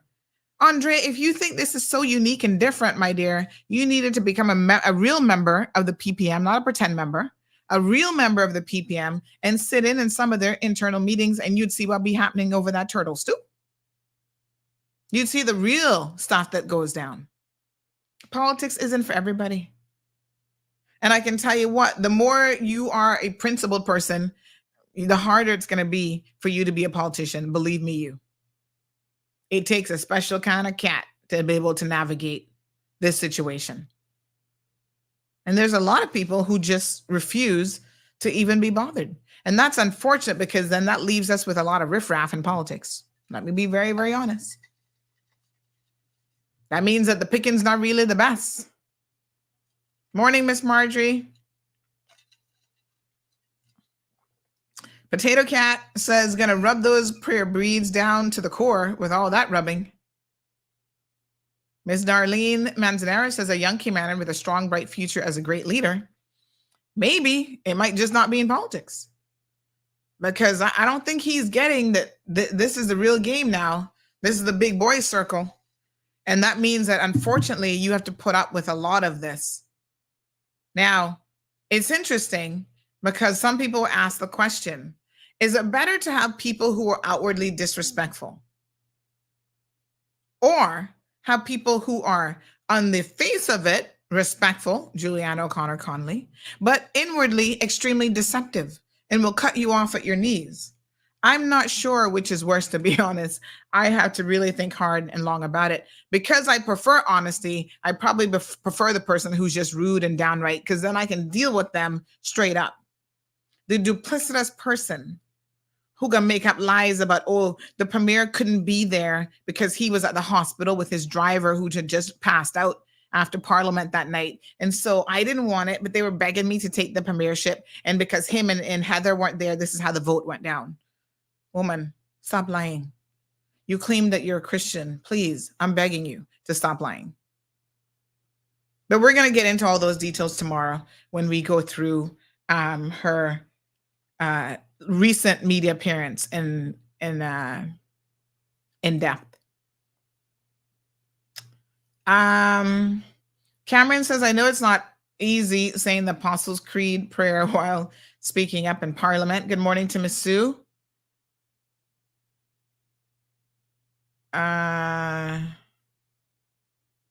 Okay, Salvin says, is anybody going to the wedding between Alden and Julie politically? When's the ceremony? Today, 10 o'clock it starts. We'll stream it live. Good morning, Miss Allison. So good to see you. Anthony Blair, Cameron says, I think he missed a Hail Mary too. Anthony says, I think he missed out a few words from the creed, so he had to catch up. What is this creed? This is something Catholics do? I don't even know what that is. I must tell you, I know very little about the ceremonial stuff of Catholicism. I'm just not with it, honey chill. Neither here nor there. The Lord knows your heart. You're either pure in heart or you're not. Garrett says the funny thing is that Parliament was made by man, not by God. And this is why a lot of us think you need to separate religion and government, because the two really don't go hand in hand. I mean, I would even question if you could be a good Christian, actually also be a good politician, because that requires you to be so incredibly duplicitous. And God would not be favorable to that kind of behavior if you really wanted to ask him. I'm just saying. What a hot mess. Ms. Darlene Manzanera says all the more reason why political schools / classes for young potentials. But how many of them would actually attend, Ms. Darlene? Do you actually think that they would be taking it that seriously? I mean, listen, we don't have to have a political school here for people to take advantage. We live in 2023. Any course that you want to take, even up to the PhD level, is now available online. If you were that interested in learning about politics and being educated about even how to run a country, you would go out there and seek out those educational opportunities yourselves. We don't have to drop it at your foot and beg you to do it. You know, there was a time when I thought I could make a difference in the world of politics. Y'all know this. But you know what I did? I already had several degrees at that point. I went away and got a master's in public administration. I've never been a civil servant. And I said to myself, all politicians should know how government works, because government isn't a business like traditional businesses. So if I want to understand that, there's a whole course of study called public administration. It's all about managing the civil service, managing public service. I went and got a master's degree in it. So there are opportunities available to people if they care to take up those opportunities. There's nothing stopping them. And by the way, that was done through Nova Southeastern University. The entire course was an online course. Yeah. And I came out with almost straight A's, just for the record.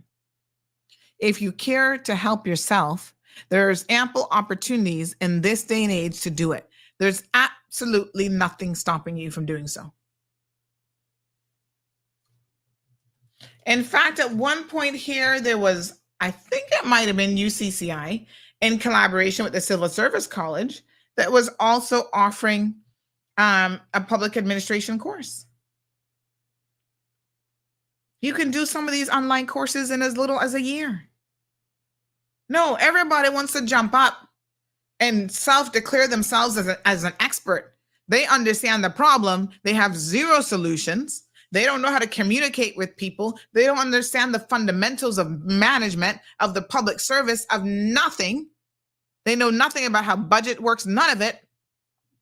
They jump up and run for political office, and we elect them. Tell me who's worse, us or them? So Rough Seas says, I'll take Andre any day, green in politics or not. We've had people in there for 20 years, and they haven't done anything. Listen, I'm not going to have any disagreement with that. I think that Andre and his team, which included civil servants, and the support of the premier got us off the gray list, which was quite a feat. And as soon as that happened, here comes the progressives again trying to take the government back when they were the ones who put us on the gray list. Their former minister, Tara Rivers, had one job, and that was to keep us off the gray list, and she couldn't do it. That's their leadership failure. Y'all need to talk about that for a minute. There's been a lot of leadership failures. And, you know, my point, Rough Seas, is being green in politics could make you make some critical missteps.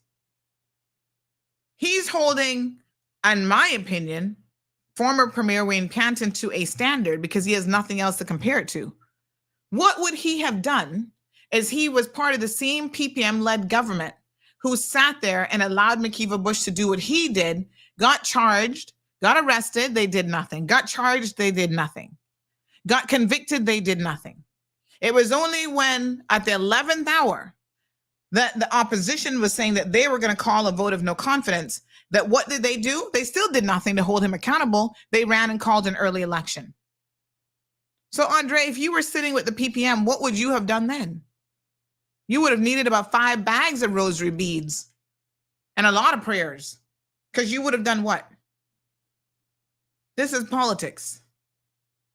So you've got to understand that there's a lot of dysfunctionality in the world of politics. And a lot of them don't have a clue what they're doing. They're unscrupulous individuals. They're going to turn a blind eye, all for political expediency. And we have seen it. We watched the video last week of the former leader, the same one now that can be Speaker of the House, sitting down there saying he was not prepared to do anything at all about McKeever Bush because it would cost them the government. Y'all heard his words. Do we need to play it again? But you heard what the man said when he responded to Wendy Ledger's question at a press conference. He said he wasn't going to do anything about it because it meant that his government would fall. He couldn't remove Mr. Bush. You want to talk about culture? Let's talk about the culture of that. Were you prepared to ignore the behavior of someone who's been convicted and sentenced? He got a suspended sentence, but the man was still sentenced to jail time. And the leadership of this country refused to do anything about it. The leadership of this country said, I'm not going to do anything about it because the government's going to fall apart. Listen to it again. To the Premier and the Minister, seeing as I probably won't get another opportunity. This morning, the Speaker was convicted and he was handed a 60-day suspended sentence, among other things. Do you have any plans in Parliament to to present a vote of no confidence in the Speaker, or are you content to let him sit in his position? Well, this is news to me. I haven't been apprised of that. Obviously, the government will have to take time to consider the matter, but what I will say about that is that there may or may not be another meeting of the House before the House is dissolved in March.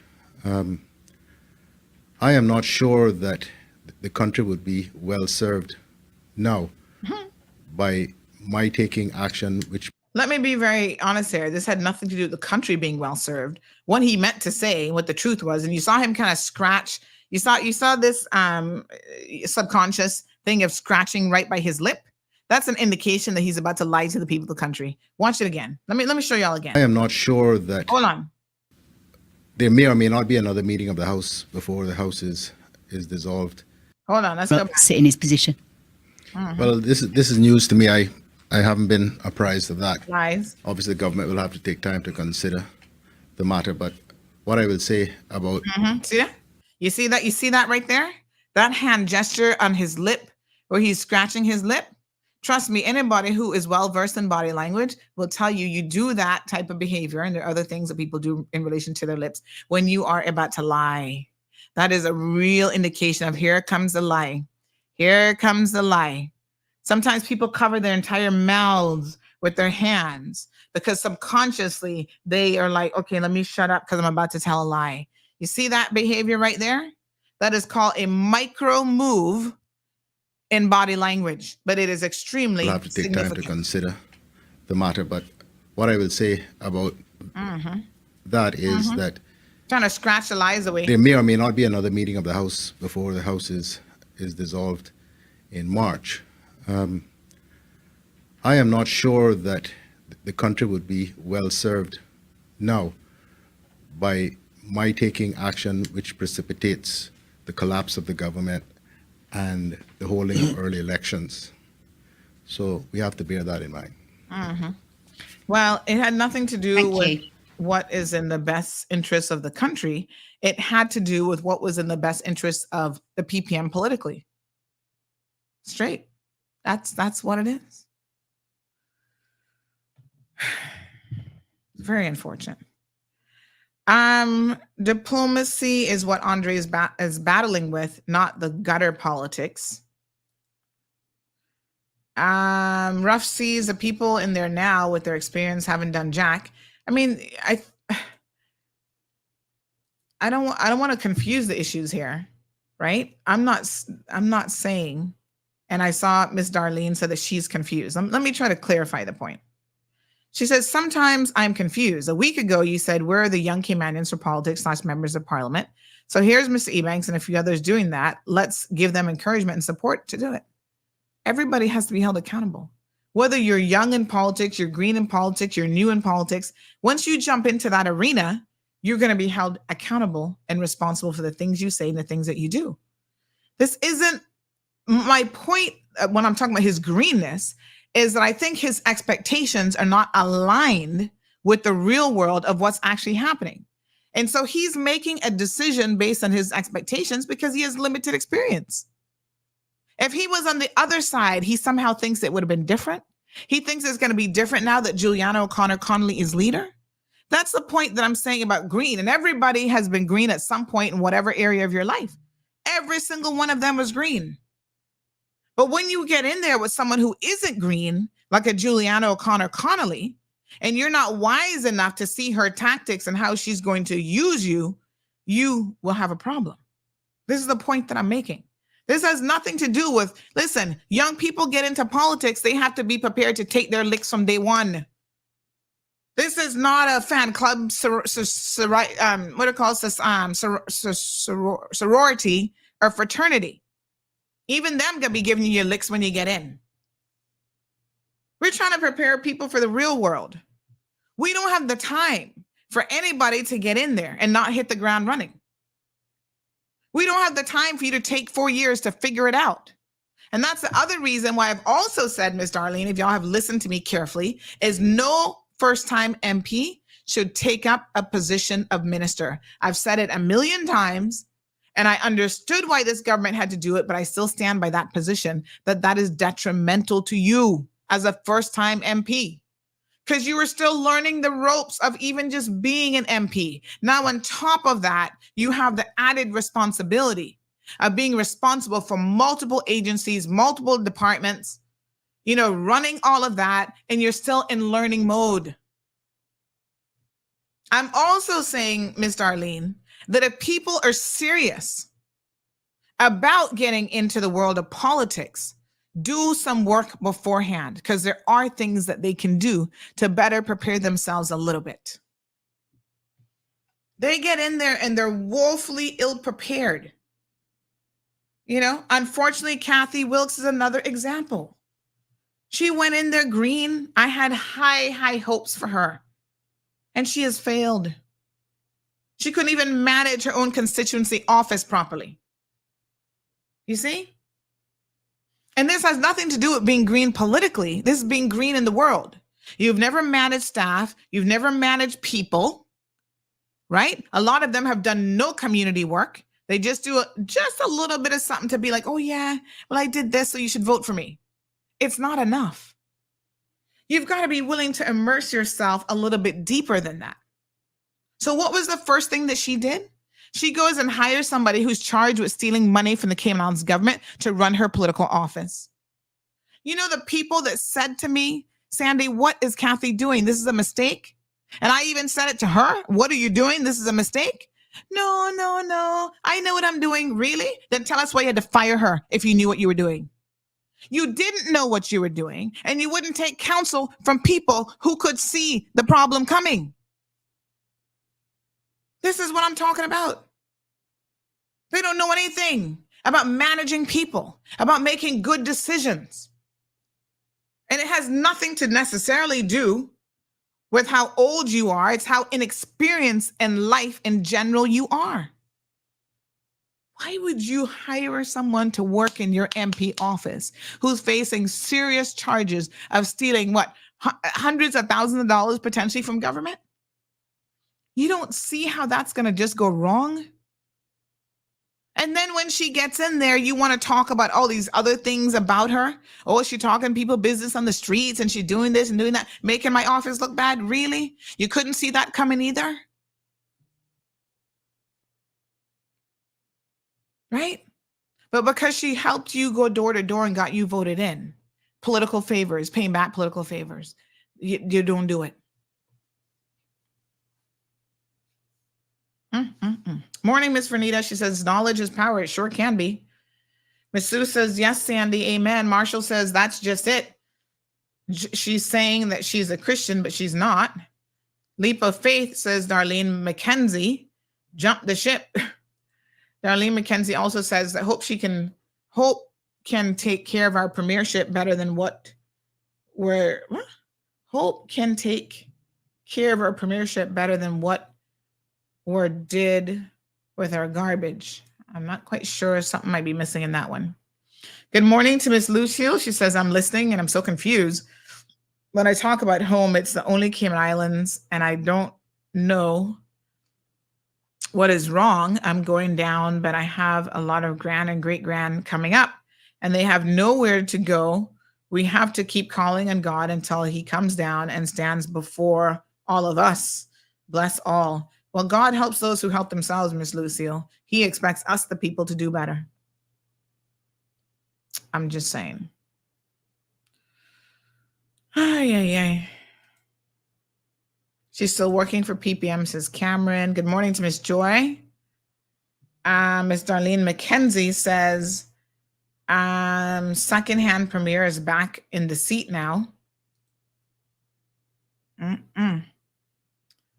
Cameron says, Anna gets upset with me when I say we carry on like a bunch of wallas. No, but I'm not getting upset with you. I mean, it is what it is. You know, greedy puppy, says Miss Darlene McKenzie. Ego's out of control, says Miss Pat. Marshall says, as soon as some politicians get a little position in politics, they then think that their S don't stink, and they think that they can do anything they want. It's ridiculous. They all have to go. What a hot mess. Sandra Miller says, Mr. Panton has done a great job and will continue. He had a group of bullies. Lack of common sense. First of all, says Denver. What a mess. Morning to Miss Darlene. She says, Mackenzie says, Lord, take the wheel, especially from the greedy, deceitful bunch of bullies. Let's see who will be the greedy grabber today for our Speaker of our Parliament. Well, that's a done deal. So this is all prearranged. I mean, y'all don't need to think that anybody will be challenging him, really. So Wayne Panton said no. Before Wayne Panton even made a decision, I was hearing on the streets that the backup plan was Alden McLaughlin. Because you see, Juliana, once again, is no fool. She knows that it was probably a 50-50 thing whether or not Wayne would have taken the speaker role. First of all, he doesn't need the money. Unlike a lot of the other ones, it's not about that for him. And so it would really come down to a question of whether or not he felt like he could best serve the people from that position. And obviously he must have thought the answer to that was no. And so Alden will get speaker today, and that's going to be what it is.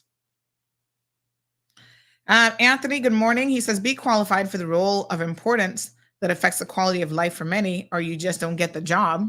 Good morning to Angela. Denver says Chris Saunders got too much JA culture in him, even been growing up and probably born right here, can hear that in his talking. Morning, Rough Seas says, you know why I'll take the new guy Andre in politics? Because the people with the experience knows how to cheat the system. Cameron says, John says he's the only one that can bring peace and civility to Parliament. What a mess we in, if that is what he really believes. What a hot mess.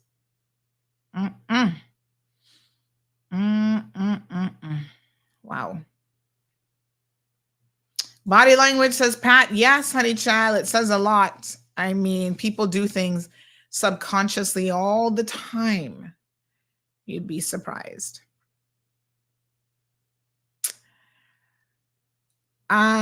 Miss Brenda says, I think that if you want to go into politics, you should go and major in political science, or at the very least, have a major in something that you can make a valuable contribution to the country. That's what's missing. The majority are lacking formal education. I can't argue. I mean, you know, having the education is a step in the right direction for sure. And a lot of them need to be out in the real world, actually working and getting experience. And, like I said, they've never managed businesses. They've never managed people. Majority of them can't even manage their own households. Some of them were on the brink of bankruptcy, literally, right? So they couldn't even manage their own finances. And then they get into politics. So what did we really expect? Philip says, looks like the PPM has found their way back into power. Julie as premier, Alden as speaker, and John as cabinet minister. Power agreed in position back in charge. They might as well have brought them all over. Maybe Barbara will be the new deputy speaker. Probably. I wouldn't doubt it, because remember, they wanted her to get it before.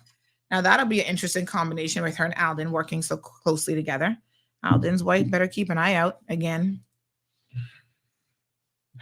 What a mess. Morning, Miss Daisy. Well, I guess his wife don't care. Let's keep it moving. Sir Slick just looked like a walking light, says Aliano. Cameron says we've got some critical amendments to our system that needs tabled. Yes, indeed. Ms. Brenda says this is why Andre couldn't be a natural selection for premier. While he seems to have integrity, respect, education, and dedication for his country, he lacks experience. If he continues in politics, he gains experience with the above qualities. He could eventually be considered for leadership of the country.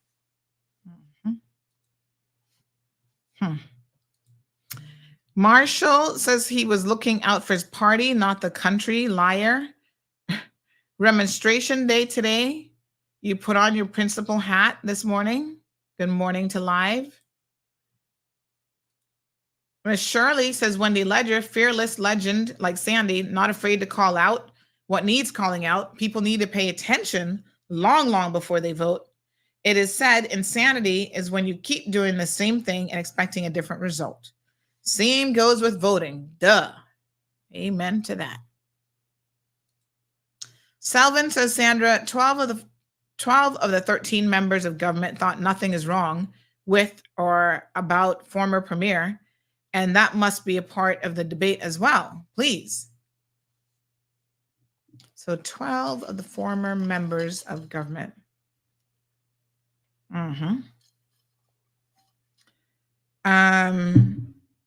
Which premier are you referring to, Salvin, just to be clear? I don't want to argue a point, and I'm not clear which one you're talking about here. Cameron says personality doesn't come before productivity. You better believe it.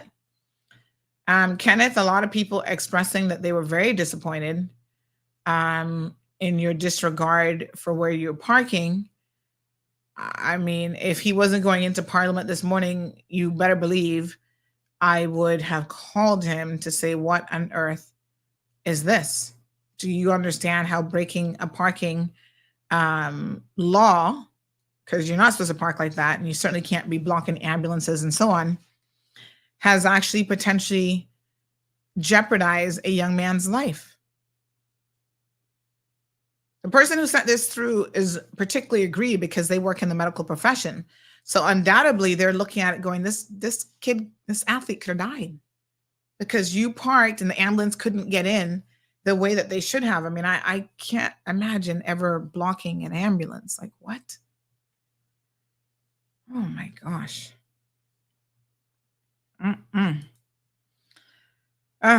Pitier people have to be held hostage again until 2025, says Miss Darlene.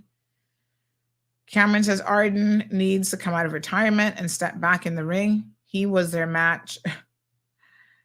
Oh my goodness. What a hot mess. Live says we don't have time for you to take 4 years to figure it out. Kaboom, come prepared. Kaboom! 4 years on the dime of the people, I must add, is really a problem. Edith says, amen. What you said about managing people is very true. Listen, they can't manage people. They have no project management skills. The first Christmas where she did her Christmas giveaways, if Joshua Bernard, y'all get a little bit of insight, didn't come and at the last minute, literally the day before, go out and assist her in getting all the toys and everything from Cost You Less, she would not have been out there handing out toys to those poor children because she wasn't able to pull it together. I'm talking about now Kathy Wilkes from West Bay. You've never managed a project before, right? You don't have any project management skills. You don't know how to call in people. You don't know how to. There's something fundamentally wrong with when you're that green and you get in politics, because you're responsible for, you get a budget, folks. Let's not forget this, to run an MP office. And you can hire someone in that office to help you. But you are spearheading the management of that office. And that is to benefit your community office, is to benefit the people in your community.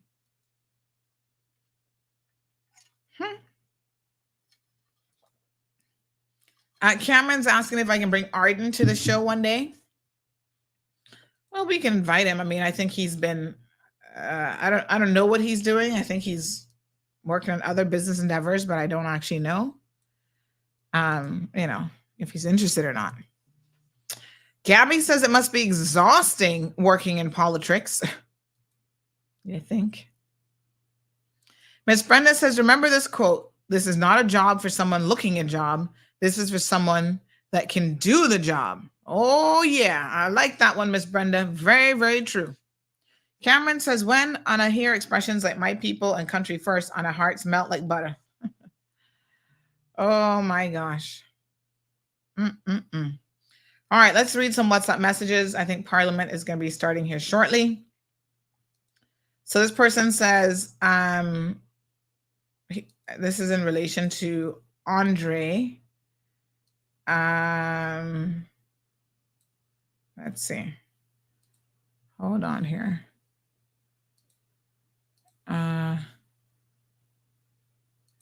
Okay, give me 1 second.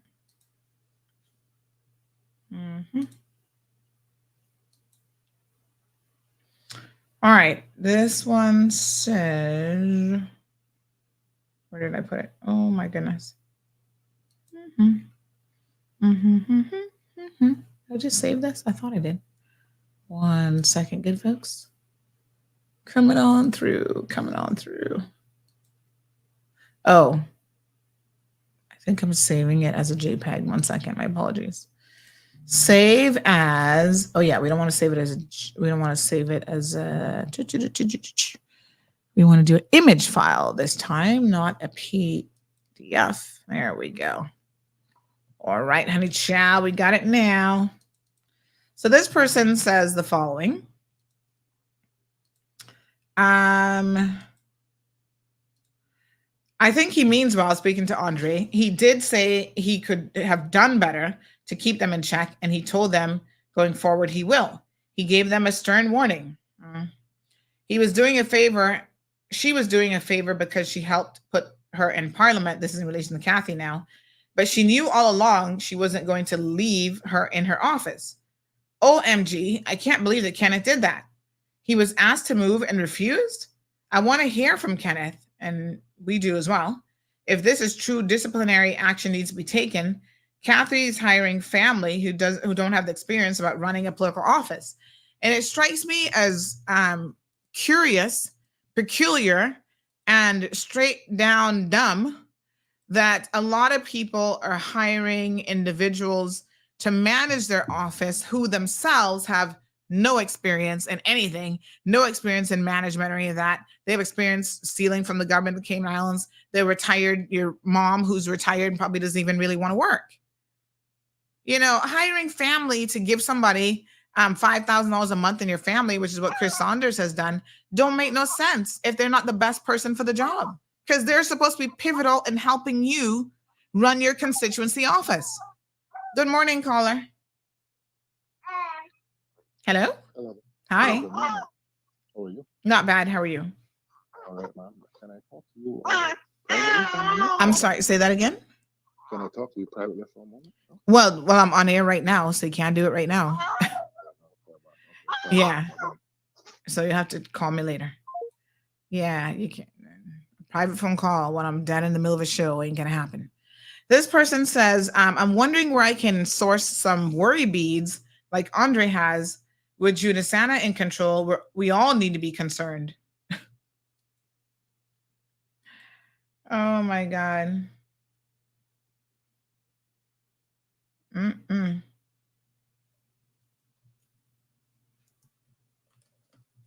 Mm-mm.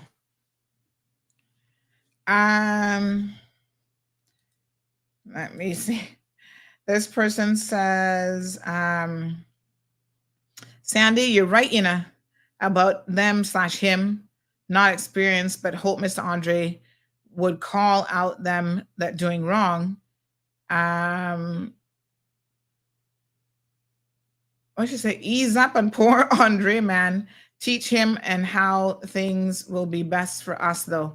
Well, it's not for me to ease up on him. I mean, obviously, he's a very smart guy, and he's gonna hopefully figure it out. And if he wasn't calling him out before, I'm waiting to see if he's gonna be calling anybody out now. This person says, good morning. It's called lawlessness, prophecy being fulfilled, end times. Someone is looking work for the regiment or regime. I'm not sure if that's what you meant to say. This person says, I don't know. Hold on. Let me screen grab this because I know I don't want y'all to believe I'm making these up. When people private message, of course I don't show their information because they're still trying to remain private, but they're still making a comment for public consumption. So this one says, let's see here. I don't know what, but my spirit didn't take to Andre. From time I heard he was running for West Base South. I don't know what it is, but I always follow my spirit. Sandy, PPM Puppet Master will be ahead again, and that is Alden McLaughlin. PPM will be in full control when Speaker Alden and Juliana is in full control, and trust me. What a mess. What a hot mess. This person says, bet Kenneth not calling in because he's listening. All these politicians are idiots. And they said EDDOITS, idiots. Are they, as they all think, or are they all think we are? Don't know which is worse. Growing up in the Cayman Islands, the black kids call me white and the white kids call me Ching Chang or something. As a mix, I never fit. Cayman is too small for it in terms of the color stuff that we were talking about earlier. And this other person says, did the lady with the CUC bill get help? Not yet.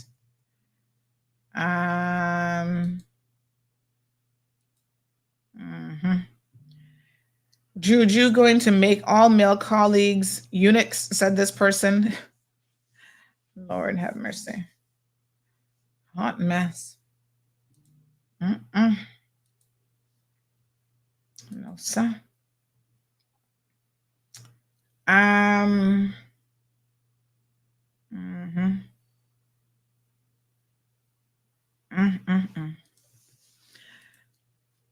Oh, okay. So someone said, let Sandy know off the record. So if it's off the record, am I not supposed to read it? I'm confused about what that means. Good morning, caller. Good morning, Sandra. How are you? Not bad. I'm live on radio now. Are you trying to call the radio station? No. I'm actually calling you from the security center. It's a private matter. Oh, okay. So I'm live on radio now, so I'll have to call you back. No problem. Okay. Thanks very much. Or you can WhatsApp me and I can respond to the WhatsApp message. No problem. Thank you. All right, dear. All right. Oh, Lord, I can't believe people still know I'm on radio. So am I supposed to, if it's off record, does that mean they want it read? I'm not sure. I don't know what that means. Minister Kenneth Bryan, good morning. Good morning, Sandra. How are you doing? Not too bad. I thought you were heading to Parliament. That's why I didn't call you. I'm at Parliament now. You are? Okay. Yeah. Can we? Did you? Am I on air? Well, yes, because the show is still live. Okay.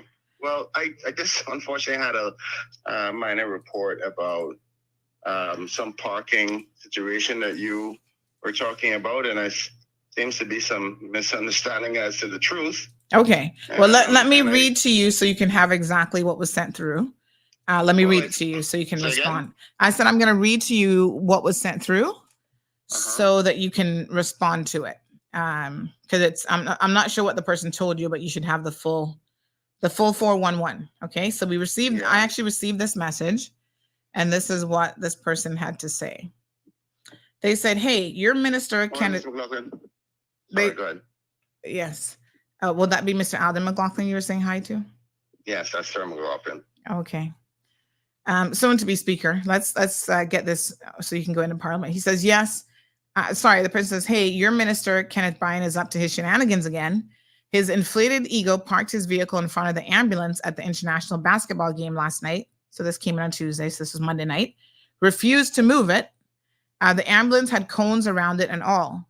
This man is a menace to society. A young man approached Kenneth about moving his vehicle, and he blatantly refused. This is the type of individual that we have elected as minister. Now it so happens that a player did have respiratory difficulties and had to be transported to hospital by ambulance, but not before the ambulance scratched a bus nearby trying to swerve around Kenneth's vehicle. I'm so sick and tired of these politicians thinking they're above the law and putting parking convenience over lives. I hope that you expose this piece of, you know what, for the low-life, despicable person that he is. I beg you to actually. Wow. Mm-hmm.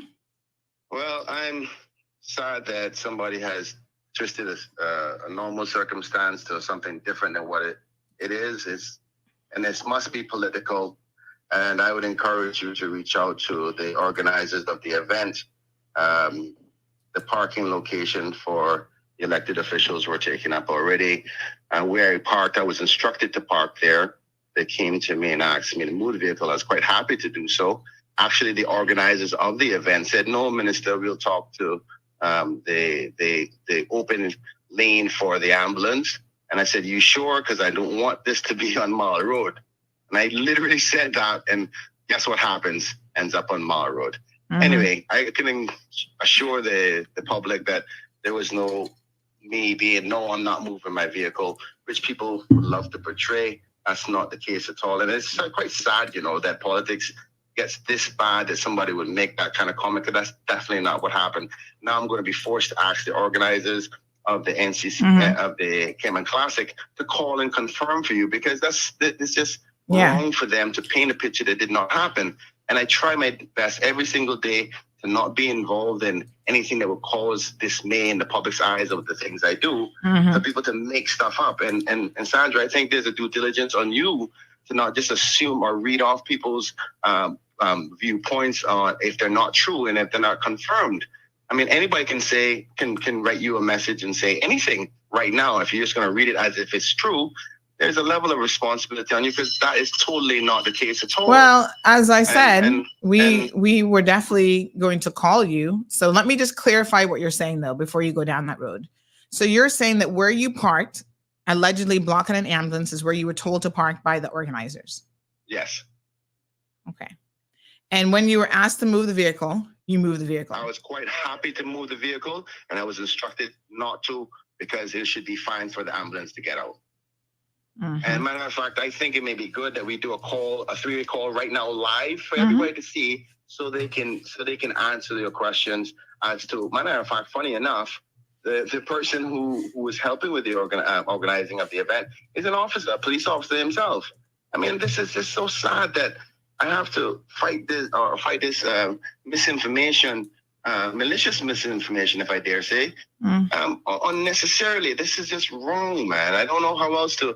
It's like you're constantly on eggshells every day of your life, and people are just for political purposes. Morning, Minister. For what reason? Anyway, I guess it's a part of the political life that I live. But I just want to ensure the public that's not the case at all. And allow me to make a phone call quickly, a three-way call, so we can get this resolved. Okay, 1 second. All right, folks. So let's get to the bottom of it.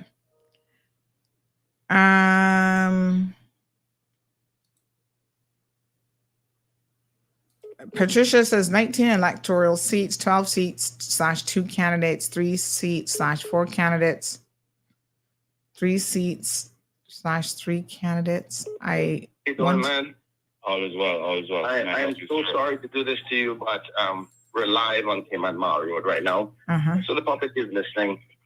Good morning. What I was worried about the other night where I was parked is exactly what has happened now. So somebody has, and we're live on radio again, just so you know. Okay. Somebody has called Cayman Mall Road. Sandra, you there? Yes, I'm here.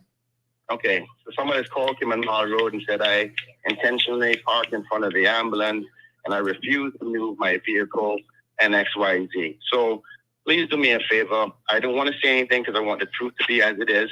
Can you just say what happened the night of? Because again, I'm being painted in a negative light. Okay.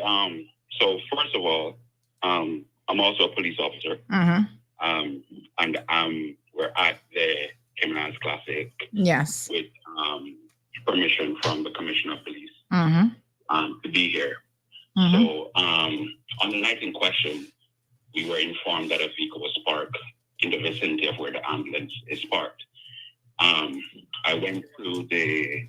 So you don't know anything in terms of how the vehicle got there, because the minister said that he had permission to park there. So you wouldn't know anything about that part because you came in afterwards. Just to be clear. Yeah, but right, yeah. I'm not sure. Well, the minister. So to be fair, at that time, the minister went to get some stuff and just come back to give it to us. He just went to get some stuff and deliver it. Come back to deliver it. Tell them what it was that I went to get. I got some gifts to give the players for the winners of the event, and all the parking spaces for the elected officials were filled. Right. And just for context, what's the name of the organizer, the tall guy who does the whole event? The tall American guy, I can't remember his name. Oh, right. Yeah. He was the one that moved the coins and said you can park here. So he was, in my mind, an organizer. He's the main partner. But with, and just let me ask you, the right. ambulance was there at the time? Just for some more clarity, I just want to clarify. We went and we spoke to the ambulance personnel, and they said that the vehicle was not causing any sort of obstruction to their rig. I didn't see it as causing an obstruction, but I went to verify that it wasn't in fact causing an obstruction. So an eyewitness said that when they actually had to leave because somebody was having respiratory issues, that they end up scraping another vehicle. So that didn't happen. They didn't scrape up another vehicle trying to get out. Oh, I'm not aware of any vehicle being scraped. That was not brought to my attention. I'm not aware of that. But I can speak to where the minister's vehicle was parked. It was not causing an obstruction, and we got confirmation from personnel, from the ambulance personnel, whether or not it was causing an obstruction. So they told you it wasn't causing an obstruction. Correct. Okay. And then you, at some point, you asked him to move it, or there was no need for him to move it? There was no need for him to move because it was not obstructing the ambulance. Can you please tell her and the public that I offered to move the vehicle? Yeah. Because he came out to move it, and the ambulance, the guy from ambulance service said that he didn't need to move it. And to be fair as well, someone was also parked in the minister's parking space. And just for clarity for the listening audience, this is not a place that was specific to ambulances normally. It's just a selected area that the ambulance was parked, and nobody would have known that the cones that were there are any different than the cones for just specific parking spaces for anybody. So obviously I saw the ambulance. I was like, okay, looks like enough space there. When they came to me, I was like, listen, I'm happy to move it. Don't need any trouble.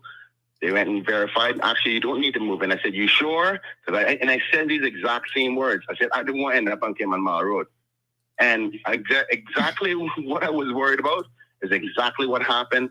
Malicious people. And I'm saddened that the person thinks that and why they would say that, because, and officer, please tell them at any point when you guys came to me about moving the vehicle, did I say, no, I'm not moving my vehicle? No, you were actually I think, if you were not inside the vehicle, you were right by the vehicle to go inside the vehicle to move it. But the ambulance personnel said that you did not need to move it because it was not an obstruction. Thank you. Anyway, Sandra, hopefully that clarifies, and to the listening audience, you got to remember now, and just to add to that, Minister, and for the listening audience, Mr. Bryan was willing to move his vehicle and park in the regular general parking, but because of the information that was given to us by ambulance personnel that he was not causing an obstruction, I went in the stands, got the person, they came, they went, and he came and looked out, and he's like, no, this is enough space, we're good. So, all right. Well, the other party said they're trying to get that eyewitness there to call in and give his account. So we'll see. But thank you both very, very much. I appreciate it. All right. Thank you so much. Have a good day. All right, dear. So Ruthlyn Palmares is here in the comment. She said they both should be ashamed of themselves. And again, they are both lying. His ego's beyond inflated. Good morning, caller. Welcome to the program. Yes, Andy. Morning. Good morning. Morning. You know, there. when I saw that letter, I really thought twice. I'm not a fan of a personal fan of Minister Bryan, but I just thought that was not something that he would have done. I mean, knowing him and everything, you know, people. This is like he said. This is sad that people sit down and just do these things, you know, viciously to tear people apart. I mean, why did you have to report if it wasn't the way it go? And this is what we're finding more and more of.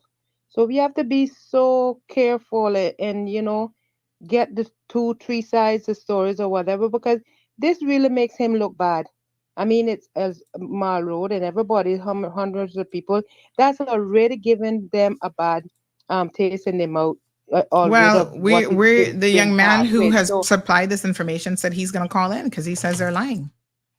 So, I mean, at the end of the day, people will have to decide. I guess it'd be his one word against 2 and 3 or 4 or whatever. But anyway, we have to be careful, people. This is ruining our little island. This type of behavior and divide is ruining our island. It's pitiful. Right now, it's pitiful. So I hope and pray, and I'm praying every day, that we get back to the sense of politics and no personal attacks on people just because you can do it. It's unfair, it's nasty, and honestly, it makes me physically sick to see that this is what's happening. That's my 2 cents. Appreciate it. Thank you very much. 936-2626 is the telephone number. I understand the young man is going to call and give his account. So we'll see. Nikki says it doesn't matter who gave you permission. You should not park there at any time because you don't know when an emergency will happen. Moya says, well, that is the point of view. Then come on and clarify the situation. Everywhere in the world, people make accusations on social media or news outlets, and then the other side responds and tells their side. We are seeing it now on the media coverage with the 2 wars. Okay. Miss Ruthlyn says it is so shameful when the minister is lying and he has now influenced a police officer to lie for him. So sick and tired. No one moved the cones for him to park there. What a hot mess. Nikki says, Minister, even if you were given permission, you should know you shouldn't park in front of an ambulance.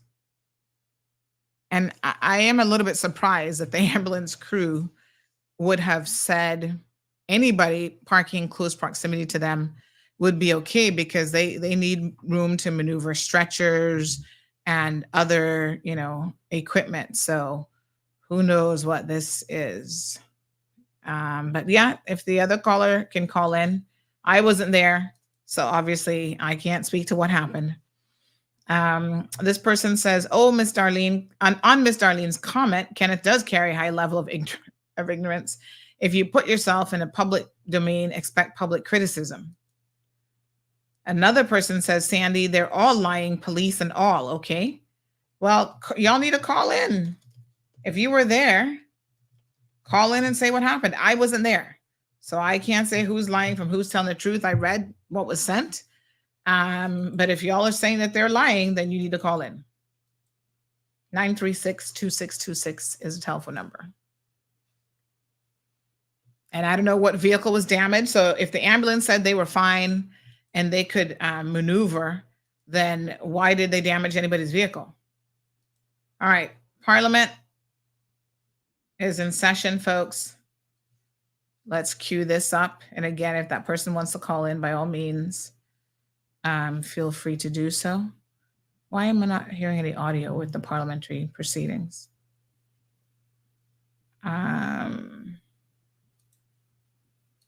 Let's see, share screen. We'll give the Honorable Speaker a few minutes Stand to go by. and return to officially start House. Everybody can remain in your seats, please. Okay, so I guess he's already been sworn in as Speaker. Probably no opposition to it. Nobody else wanted it. Someone says, so police are doing off-duty private security on the side. Yeah, I think it's allowed. I mean, I have heard of it happening before. They even work events and stuff sometimes in their own private capacity. Okay, have him call in.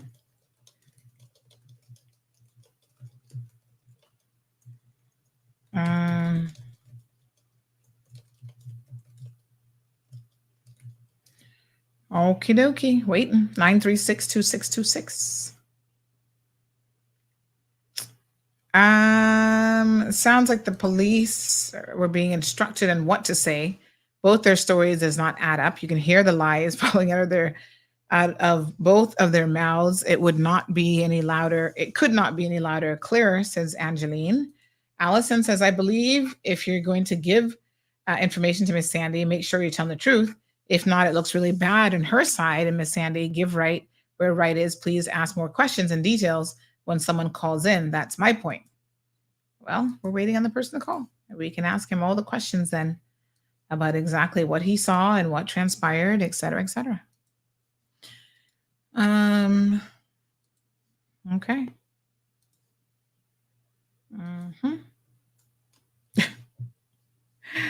Oh my gosh. This person said WTF is Judith Santa wearing in Parliament today a hideous hat and a disposable face mask. Well, has she had COVID? Yeah, she had COVID, but she's still wearing that face mask, child. Mess with her. All right. What a hot mess. Oh, what is that hat? Someone just shared this picture. It looks like when you're outside gardening. Lord Jesus. She could do better in the clothes department for sure. She needs a little bit of help. Wow. That outfit looks... Somebody just screenshot and sent this from Parliament today. I have one of these hats. I use it in my garden.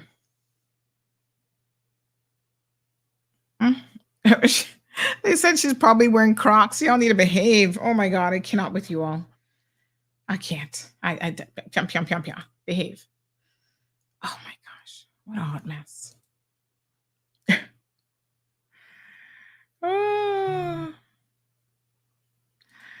Auntie Sandy, if there's any other MP or cabinet minister, would this parking thing even be a story? Of course it would be. Anybody. In fact, I think you'd know it would be a story if anybody parked there, because people send in parking violations every single day, and we post them every single day. George says in Cayman, when you're back and in politics, beware. All right. Caller, good morning. Welcome to the program. Hi, good morning. Morning there. I'm calling in about the situation with the ambulance. Oh, yes. You're an eyewitness account? Yes, ma'am. Okay. Tell us your version of events. Okay, so what happened was the ambulance is parked outside of the gym, and there are cones blocking off the spaces in front of the ambulance and behind the ambulance. Because obviously, if the ambulance needs to leave with someone who is injured or needs to get to the hospital immediately, ambulance shouldn't have to worry about anyone being parked in front of it or any space to leave. It should just be able to get in the ambulance and go. Mm-hmm. Correct? Mm-hmm. That's common sense, I believe. Mm-hmm. So if someone decides to park in front of the ambulance and when asked to move the ambulance, poses a question that there's enough or suggests that there's enough space for the ambulance to leave, but it shouldn't be a matter of whether or not you think there's enough space for the ambulance to leave. You don't park in front of an ambulance, especially when the space has already been blocked off. Mm-hmm. So he's saying that one of the organizers moved the cones for him to be able to if park that is the case, that's even worse on their part, because you cannot move the cone from in front of the ambulance to allow anyone to park there. That's why the cones are there. And that's something that we discussed already, that no one should park anywhere near the ambulance in the first place. Mm-hmm. So was there any resistance when he was asked to move? Because he says that he was standing up by his vehicle and was willing to move it. No, he was not.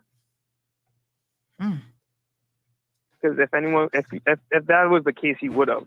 Because if someone tells you that, you know, you're parked in front of an ambulance that is too close, and, you know, you explain that if in case of an emergency, you know, they need to be able to go, and that, you know, they explain the situation to you, and you see and understand the possible danger of being parked there, then you would have moved. Mm-hmm.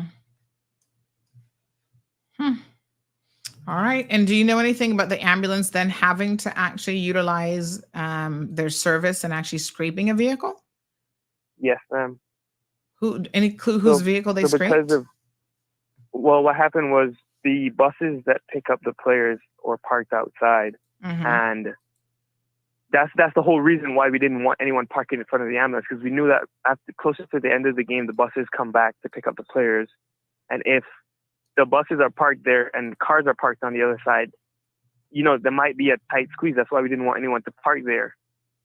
So on coming out now, the ambulance is trying to take its time not to scrape the vehicle, ends up scraping the top of the bus, which caused the problem, because then the driver was worried about, you know, having hit the vehicle on the way out.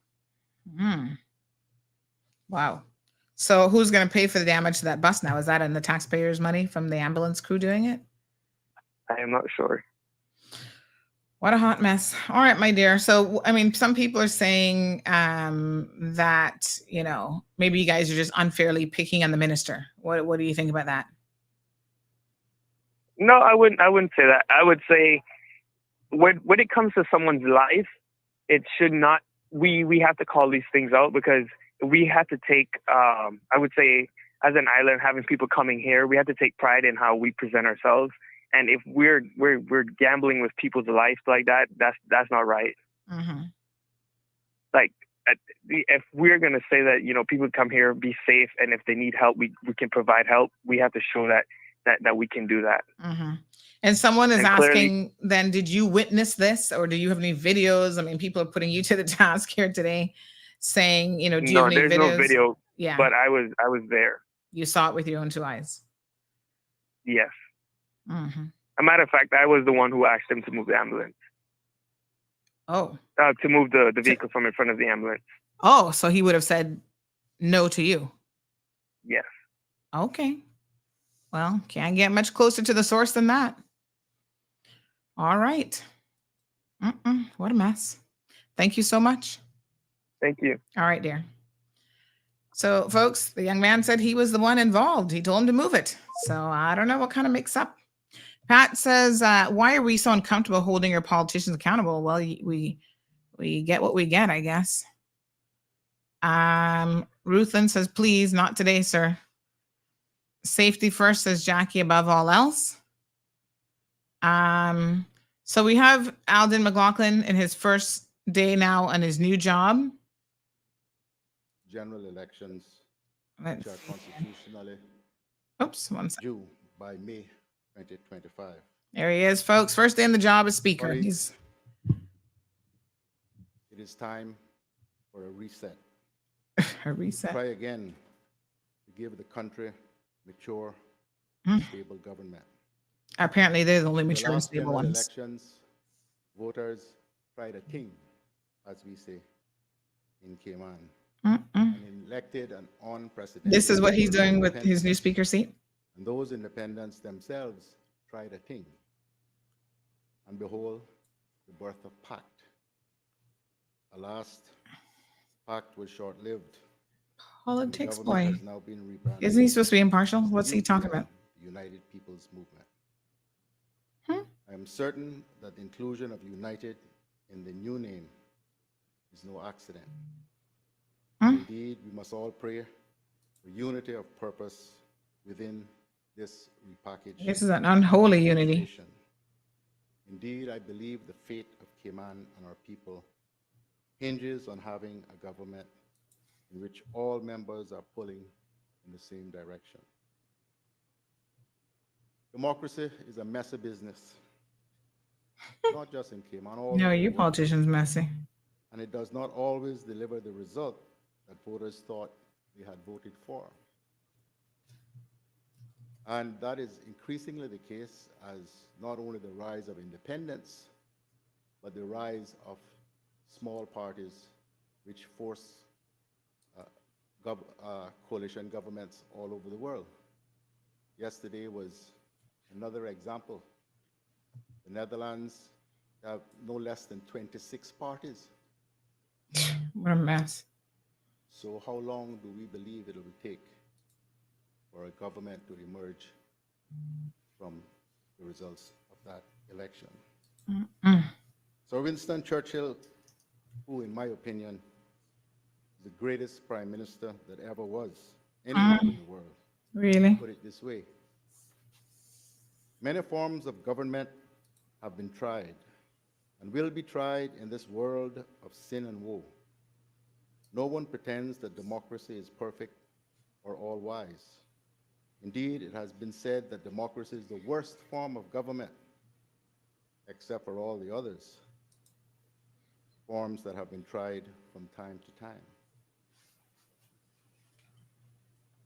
There are still many in this country that believe that party politics is a bad thing.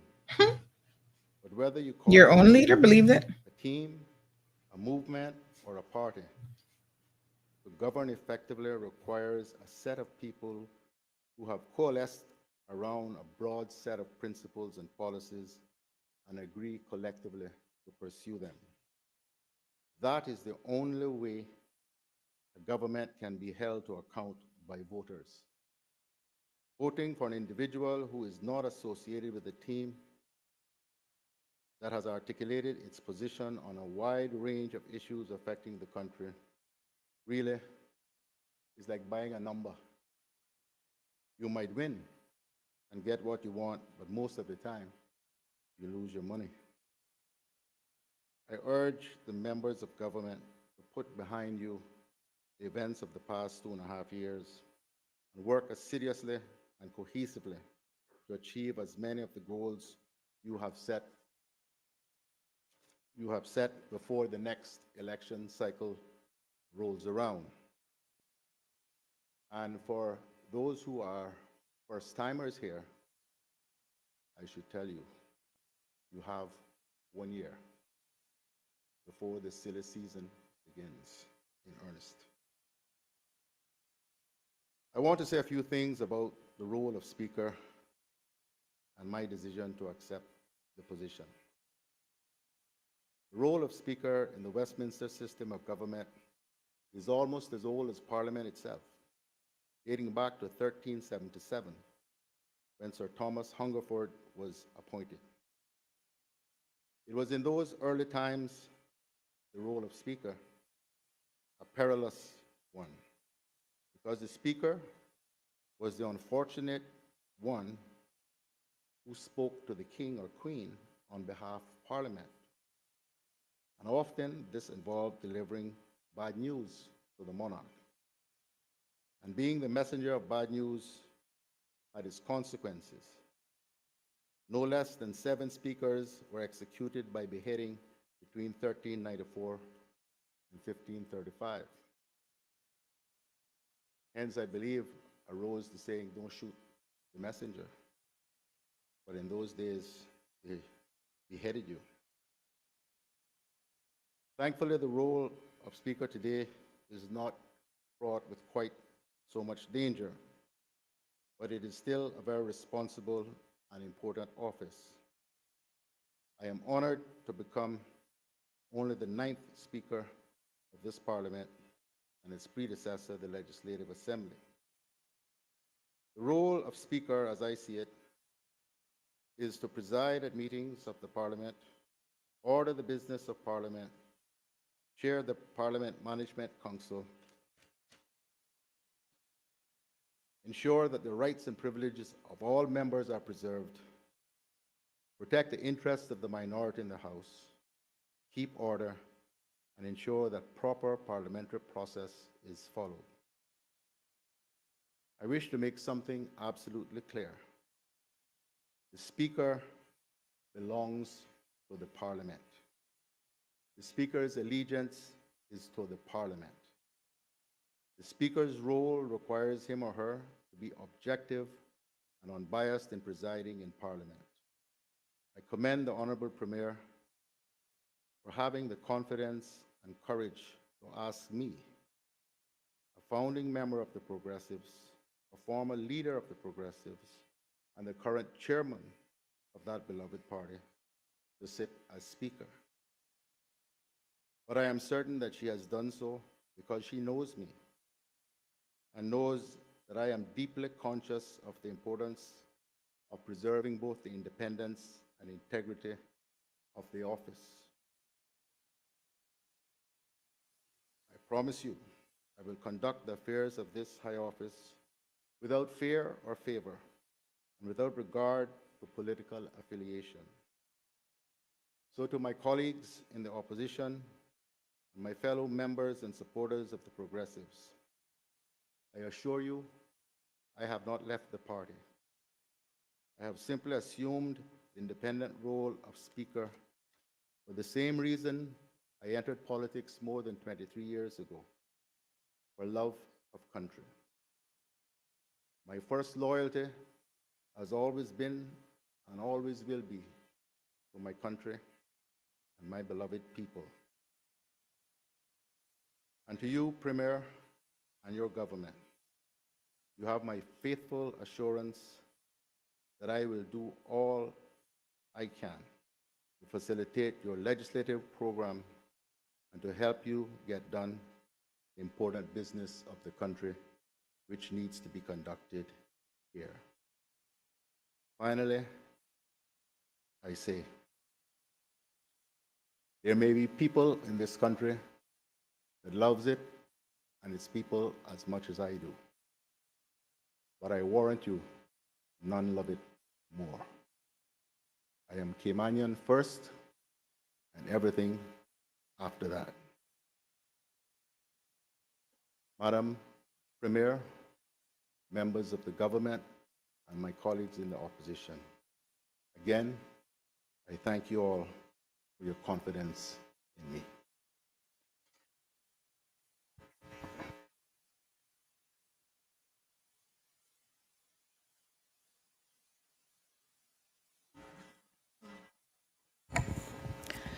Administration of oaths or affirmations. Oaths of allegiance and due execution of office by Mr. Strandbodden, the Acting Honorable Deputy Governor, responsible for the portfolio of the Civil Service, to be the temporary ex officio Member of Parliament.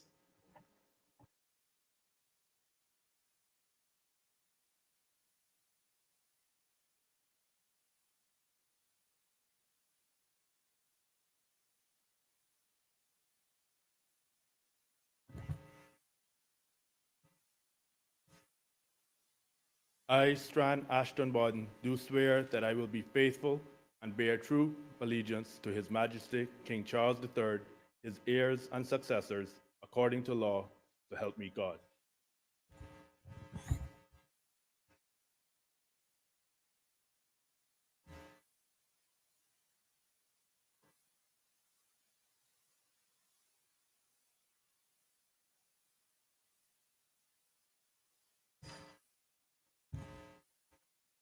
I, Strand Ashton Borden, do swear that I will well and truly serve His Majesty King Charles III, his heirs and successors, and the people of the Cayman Islands in the office of ex officio member of Parliament, so help me God.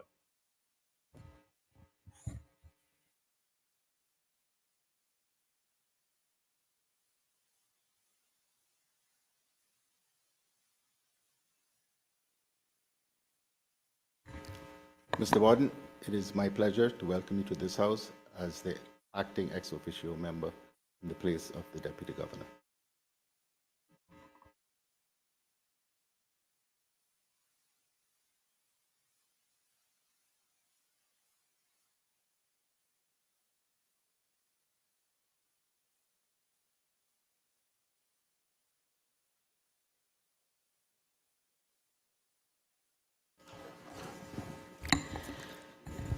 Presentation of papers and of reports.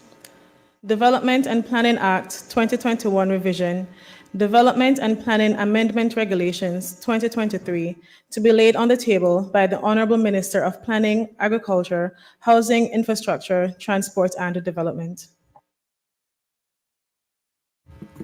The Honorable Minister of Planning. Mr. Speaker, I beg to lay on this table of this Honorable House the Development and Planning Act 2021 revision, Development and Planning Amendment Regulations 2023. So ordered. Does the Honorable Member wish to speak thereto? Mr. Speaker, I will speak to it later on and throughout the motion. Very well.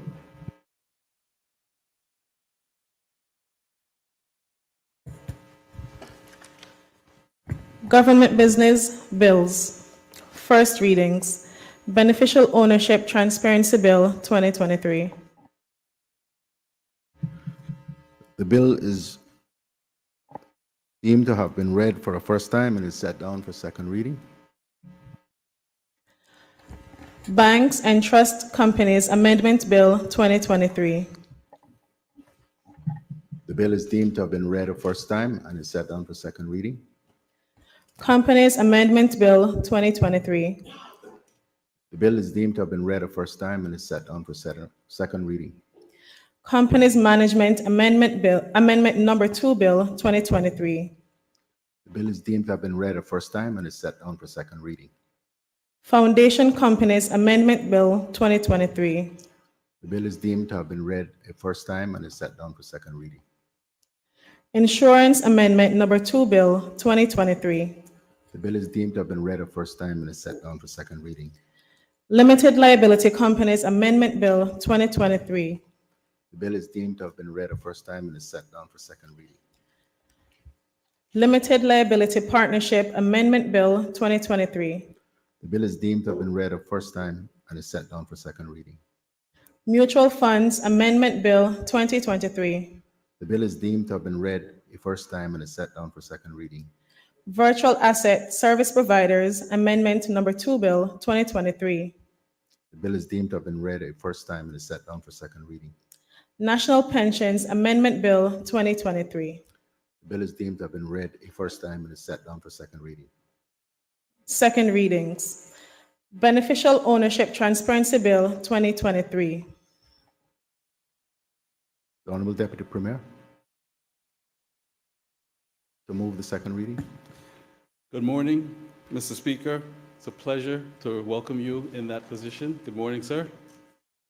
Thank you. Mr. Speaker, I beg to move the second reading of a bill entitled Beneficial Ownership Transparency Bill 2023. Does the Honorable Deputy Premier wish to speak thereto? Yes, Mr. Speaker.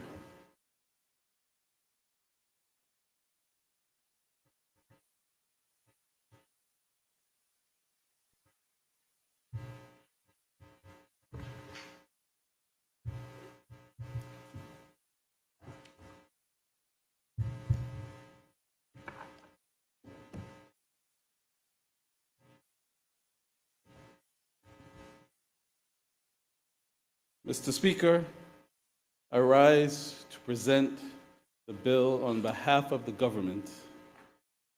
It's a bill that provides for the consolidation and enhancement of the beneficial ownership legislative framework into a single act and provides for incidental and connected purposes, such as addressing evolving global standards.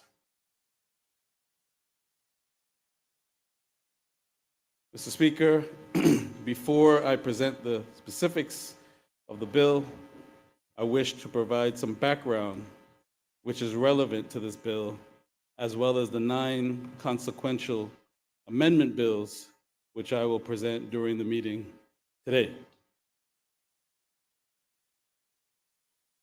Mr. Speaker, as you are aware, the Cayman Islands has been collecting beneficial ownership information for over 2 decades.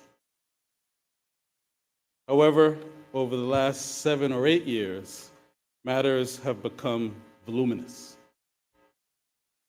Following an exchange of notes agreement entered into with the United Kingdom on the sharing of beneficial ownership information in 2016, legislation was introduced in 2017 requiring companies to provide beneficial ownership information to the Registrar of Companies, which altered the Companies Act. These requirements were subsequently extended to limited liability companies and more recently to limited liability partnerships and other business vehicle legislation in their respective principal acts. Mr. Speaker, as you also are painfully aware, the Cayman Islands must also take account of EU measures. And since the beneficial ownership legislation has been introduced since 2017, the EU's 5th anti-money laundering directive was published, which also calls for increased transparency around beneficial ownership information, which has to also be factored in. Additionally, Mr. Speaker, the Caribbean Financial Action Task Force, so-called CFATF, conducted a mutual evaluation of the Cayman Islands in March 2019, which was finalized, when finalized, gave a partially compliant rating for the transparency of beneficial ownership information. Their reasons for this rating included challenges in verifying the information provided and a lack of adequate and effective sanctions for non-compliance. Furthermore, Mr. Speaker, in March 2022, the FATF strengthened its standards relating to beneficial ownership information of legal persons. These revisions included an expansion of the types of entities the standards apply to. Additional data points, such as nationality, the mechanism of control of the beneficial owner, are all now required. Also, Mr. Speaker, the changes to the FATF standards require the provision of improved access to the beneficial ownership information by competent authorities, financial institutions, and designated non-financial businesses and professions. Mr. Speaker, the revisions to the FATF standards are required to implement into legislation have to have a demonstrable track record of effectiveness, which includes to get ahead of the 5th round of the FATF Mutual Evaluation Review, which will commence for all countries in 2025. And we anticipate that the Cayman Islands assessment in that 5th round will be around about 2026. When taken together, Mr. Speaker, the Cayman Islands in the last few years went from just having a set of easily found so-called know your customer rules to beneficial ownership rules that are scattered throughout the statute book into the various principal acts of business entity legislation. Mr. Speaker, this requires streamlining those rules from those acts into a single act, which will include the Companies Act, the Limited Liability Companies Act, the Limited Liability Partnership Act. There will also be consequential amendments for our regulatory laws, the Mutual Funds Act, the Insurance Act, the Companies Management Act, the Banks and Trust Companies Act, Virtual Assets Act, and the Foundation Companies Act. Mr. Speaker, the background, however, doesn't stop there. There's another aspect around beneficial ownership information emanating from the UK that we have to cover. As you are also very familiar, in October of 2019, the Cayman Islands made a commitment to introducing public registers of beneficial ownership information when it became a global standard. And I'll refer to that commitment from this point forward as the 2019 commitment, which anticipated doing so by the 31st of December this year. The 2019 commitment was made in response to evolving standards, chiefly that the United Kingdom had produced a draft overseas territories publicly accessible registers of beneficial ownership information of companies order 2020, drafted but not enacted, but nonetheless a draft order prepared under the hand of the UK, the then UK Secretary of State, to comply with the requirement under Section 51 of the UK's Sanctions and Anti-Money Laundering Act 2018. The 2019 commitment at the time, Mr. Speaker, also demonstrated our country's commitment to international standards and our responsiveness to adapting our frameworks accordingly. However, on the 22nd of November last year, the European Court of Justice issued a judgment, in essence declaring that public access to beneficial ownership information in Luxembourg and other EU member states was a disproportionate interference with the rights guaranteed under the Charter of Fundamental Rights. I'll refer to that judgment, Mr. Speaker, from here forward as the ECJ judgment. Following the ECJ judgment, Mr. Speaker, the ministry sought expert legal and constitutional advice on public registers and had to engage with the UK's Foreign Commonwealth and Development Office in view of the 2019 commitments. Mr. Speaker, it was concluded by our technical team and our external constitutional counsel that the ECJ judgment constitutes a material change in circumstance since the Cayman Islands made the 2019 commitment, and that the implementation of a register of beneficial interests accessible to the general public by the end of 2023 is not only not feasible, importantly, it's not constitutionally sound. As a result, Mr. Speaker, acting on the advice of Constitutional Counsel, the bill contains a clause at 22.6, a specific provision to permit the Cabinet to make regulations to provide constitutionally permissible public access because the ECJ judgment outlines a limited window in which public access may not be a disproportionate interference with privacy rights. Certain parties who may meet a legitimate interest test. In broad terms, those persons who have a genuine need to seek information so as to prevent or combat money laundering or terrorist financing. A requester, for example, who shows that they're involved in an investigation into money laundering and terrorist financing. But, Mr. Speaker, crucially, creating such regulations under Clause 22.6, should the bill be passed, will have to be subject to an affirmative resolution in this House, which means that the relevant provisions will be ring-fenced and cannot commence until affirmed by a resolution of this Parliament, which means that there will be ample time for a public consultation, not only with industry, with the general public, to take on board feedback and their views on any such regulations. Therefore, Mr. Speaker, we can grapple with that final point next year. For now, let us, Mr. Speaker, focus on what actually is the global standard as promulgated by the FATF and making our beneficial ownership legislation more streamlined and efficient and ahead of their standards coming in 2025, which does not include general public access. And so, Mr. Speaker, taking all that background together, the bill will proactively assist the Cayman Islands in preparation for the 5th round of a FATF evaluation process, as I mentioned before, to commence globally in 2025, with Cayman estimated to fall in 2026. Consolidate the beneficial ownership legislative framework into a single user-friendly beneficial ownership act, thereby streamlining processes, procedures, to ease the administrative burden on government agencies and industry participants alike.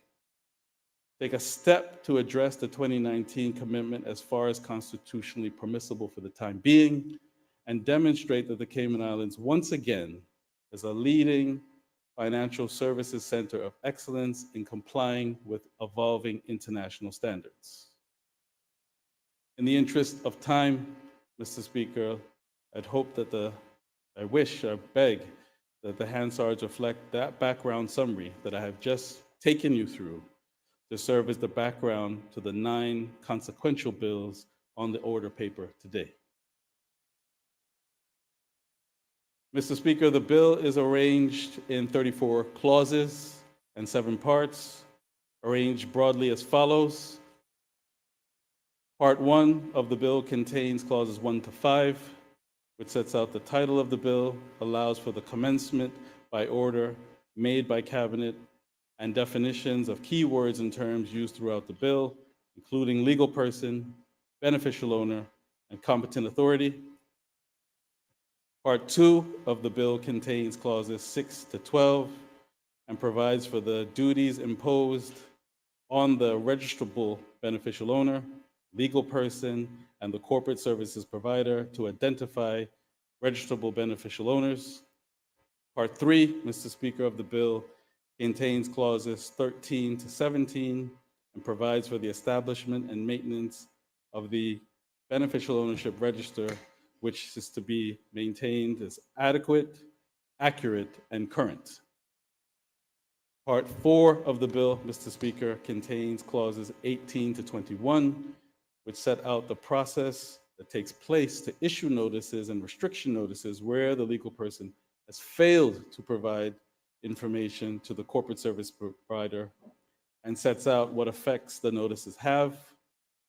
Part 5 of the bill, Mr. Speaker, contains clauses 22 and 23, which provides the competent authority may provide access to beneficial ownership information to a number of entities, including the Royal Cayman Islands Police Service, the Financial Reporting Authority, the Cayman Islands Monetary Authority, and the Tax Information Authority. The competent authority is empowered to charge such fees as may be prescribed, including for administering access to information on the search platform. Part 6 of the bill contains clauses 24 to 27, Mr. Speaker, which set out the powers the competent authority and the registrar have to request information, as well as the enforcement framework consisting of administrative fines and criminal penalties. Part 7 of the bill, Mr. Speaker, contains clauses 28 to 34 and provides for general matters in the legislation, such as the competent authority's powers to issue guidance, the registrar's power to make rules, the cabinet to make regulations and orders. This part also sets out the savings and transitional provisions. To conclude the presentation on the bill, Mr. Speaker, I would like to thank the ever hardworking It's coming from underneath where the deck, and the deck where you are going to do, day to day, and watching me go down in the hole come up. So, with vigor, right there. intelligence, and with prudence. Legislative drafting that also helps to translate that policy into statutory language, especially the assigned legislative counsel, in this case, Ms. Maureen Benjamin, for her efforts with respect to the design and preparation of the bill. I would also like to convey heartfelt thanks to the industry, who by and large saw the vision and overall aims of the bill. Mr. Speaker, the bill was consulted upon widely. In addition to cross-government agency consultation, there were 5 rounds of consultation with industry members that have taken place. This includes a public consultation as far back as September 2021 for 6 weeks, 2 sets of engagement with industry focus groups in February 2020, and 2 industry consultations on this bill commencing in October 2022, and then again in March 2023. In addition to consultation, ministry officials have presented the bill, held question and answer sessions at least six industry events, including with the Cayman Islands Directors Association, the Alternative Investment Management Association, the Cayman Islands Compliance Association, and a host of others. I personally checked in with Cayman Finance this week to ensure that there were no material objections that were raised other than small clarifications were received during the 28-day consultation period, Mr. Speaker, and which I'll have to put forward a small set of committee stage amendments later today, which we filed with you, hopefully accepted with your leave. I'd also like to thank the leader of the opposition and the member for Bodden Town West. I shared a copy of the bill prior to it being published, gave them my verbal summary of the bill, its vision, its aims, the importance to get ahead of standards and to be behind them and to scramble before the next assessment to try to push through legislation in a hurried fashion, which puts pressure, as you know, Mr. Speaker, on the government agencies, puts pressure on the private sector to adjust in the time frame, puts pressure on clients to be able to modify their fares accordingly. With that, Mr. Speaker, I therefore commend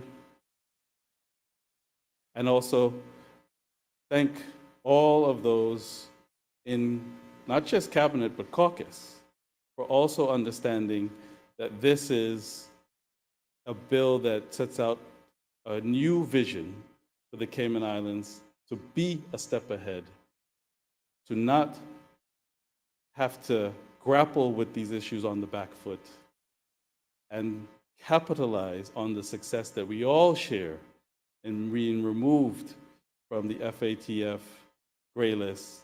And I dare say, I would not like to see any other minister in that position again. With that, Mr. Speaker, I therefore commend the Beneficial Ownership Transparency Bill 2023 to this Honorable House for its second reading.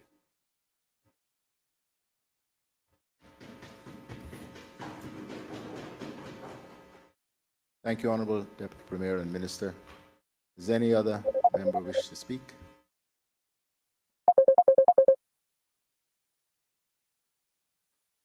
Does any other member wish to speak? Honorable Leader of the Opposition. May I just say one thing about process or procedure here, which has always irked me since I've been around. Standing orders say that a member who wishes to speak shall stand in his or her place so they can be recognized, rather than the speaker having to look around to see which light is on. Honorable Leader of the Opposition. Thank you, Mr. Speaker. A delight to welcome you here this morning in your new role. Before I address I'm grateful for the opportunity to make some brief statements with regard to the Transparency Bill, but I crave your indulgence, sir. Would like to say a few words in recognition of what took place here this morning, if you would allow me, sir. Just this once. Just this once. So, Mr. Speaker, on behalf of the opposition and the Progressives family, I congratulate you on being elected as Speaker of this Honourable Parliament this morning. You know, I think it's a very significant achievement in your impressive 23 years as an elected Member of Parliament, highlighting your dedication to our people, to our islands, and this Honourable House. Your commitment to our country has been unwavering, sir, throughout your time here, especially as a Leader of the Opposition or as our former Premier. I believe that same commitment will be seen in your new role as Speaker. Over the years, I have noticed a sign that sits on your desk that reads, "Neither seek nor shun the fight." I'm confident these words will guide you in your new role, symbolizing your unwavering dedication to integrity and fairness in leadership from the chair. Your vast experience, sir, and fair-handed approach will steer positive discussions and help encourage unity amongst all members of this Parliament. Your leadership as Speaker will undoubtedly be vital in shaping beneficial decisions for our country. Though we on the opposition benches are saddened that we are losing a giant political figure, your transition from the opposition to the speakership will, I know, greatly benefit our country and this Parliament. And so I will close, Mr. Speaker, by wishing you much success in your role. And I congratulate you again this morning, sir. Thank you very much, Mr. Leader of the Opposition, for your kind compliments, even though they're a bit of an exaggeration. Thank you, sir. I refrain from responding. So, Mr. Speaker, I'm grateful for the opportunity to make these few comments on the beneficial ownership transparency bill that's now before this House. Mr. Speaker, I recall, and I know you will as well, you know, this is something that's been around since 2019 when we made during our term, we made the commitment that we would implement a beneficial ownership provisions to allow public access to our company's information system, but only when it becomes a global standard. And I think we have maintained that stature and that position to this day. And even though we have a bill before us, this is not coming into effect immediately. It will be some time, I think, before it can be brought into effect, because I know from speaking with the Deputy Premier and Minister of Financial Services that there is still much work to be done. And what is here in this legislation isn't the same as what was being asked of us, I think, from the outset with regard to, you know, what was coming, the pressure we were coming under from other sources within the EU's OECD or the FATF. I can't remember which alphabet group it is, but they were pressing for full access to anyone to have full access to our corporate information.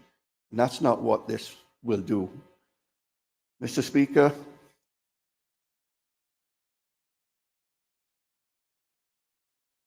where we are today with regard to this bill positions us, I think, quite well in terms of our preparatory work for the next mutual round of evaluations that the Minister referred to that commence in 2025.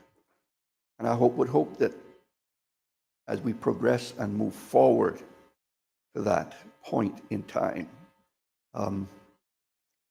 that we would have similar occasions like that to deal with issues that we know are going to be extremely important, that we need to comply with before we actually get to it. We've been digging ourselves out of the back foot for many years. We've been behind the curve. And where we are today now, we are at the top. And this, I think, puts us ahead of the curve. And I would hope that we can always remain that way. We are a huge jurisdiction in the financial services world. We are well respected, and we are leaders.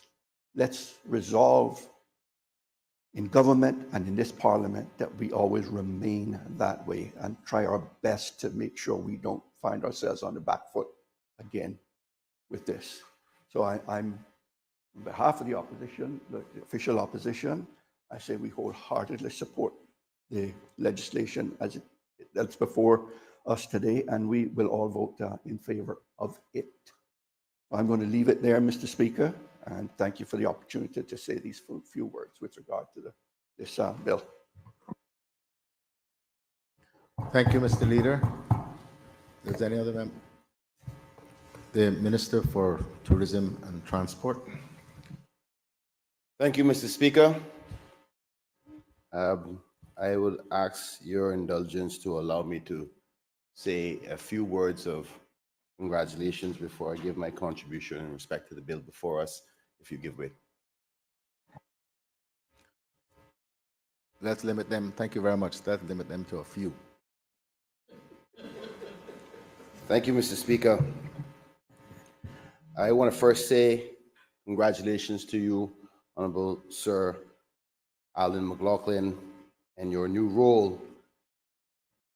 I recall when the notion of you being selected as a speaker was being discussed amongst myself and government members, and naturally my political instinct chipped in and thought about what does that mean in the bigger picture of things. But the core part of being a Caymanian came to the forefront, which was the role of the Speaker and the balance of democracy in this House. And I can't say that I could find any better person for the role, not because they're not capable people in this Honorable House. Matter of fact, Mr. Speaker, we just had an amazing new young individual who was making strides in this Honorable House. But I believe, Mr. Speaker, that your tenure here in this House, your constitutional guidance to our country over the last 2 decades can only bring but positives to this Honorable House of democracy for the good people of the Cayman Islands. So I would like to congratulate you in that role. Mr. Speaker, I would also want to take this opportunity to congratulate the Honorable Premier publicly and the Honorable Deputy Premier and all my colleagues in the United People's Movement. We have some new ministers in new spots, some ministers back in cabinet, and some members who have made some significant sacrifice to ensure stability in the Cayman Islands Parliament. One, Mr. Speaker, that I think should be recognized and appreciated and congratulated. Mr. Speaker, I want to say that I have also listened keenly to your remarks earlier in respect to where we should be going over the next year and 4 months, and I couldn't agree with you more.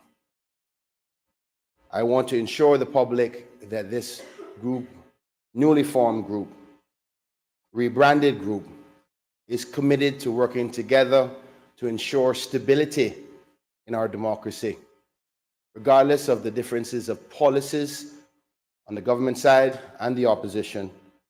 We have committed to ourselves that we will present ourselves in the appropriate way to ensure stability. Mr. Speaker, in closing up this congratulatory and recognition section of my contribution, I want to take this opportunity to thank the former Premier, Wayne Panton, for his 2.5 years of leadership. He's a good man, and I appreciate working with him over the last 2.5 years. Mr. Speaker, in respect to the bill before us, the Beneficial Ownership Transparency Bill, I want to say that the Honourable Minister responsible for financial services have worked very, very hard with the team in his ministry and the Attorney General's office to get us to this point. One, Mr. Speaker, that many people have thought we were unable to do. And I take this opportunity to highlight that hard work and skill is exactly why he was chosen amongst the United People's Movement to be our deputy in respect to the next 16 months. And Mr. Speaker, I hope yourself and the opposition will be willing to join me in congratulating the Honourable Deputy Premier in his new position as he guides us along with the Honourable Premier for the rest of this term. Mr. Speaker, though I, like many Caymanians, may have been nervous about the Beneficial Ownership Transparency Bill,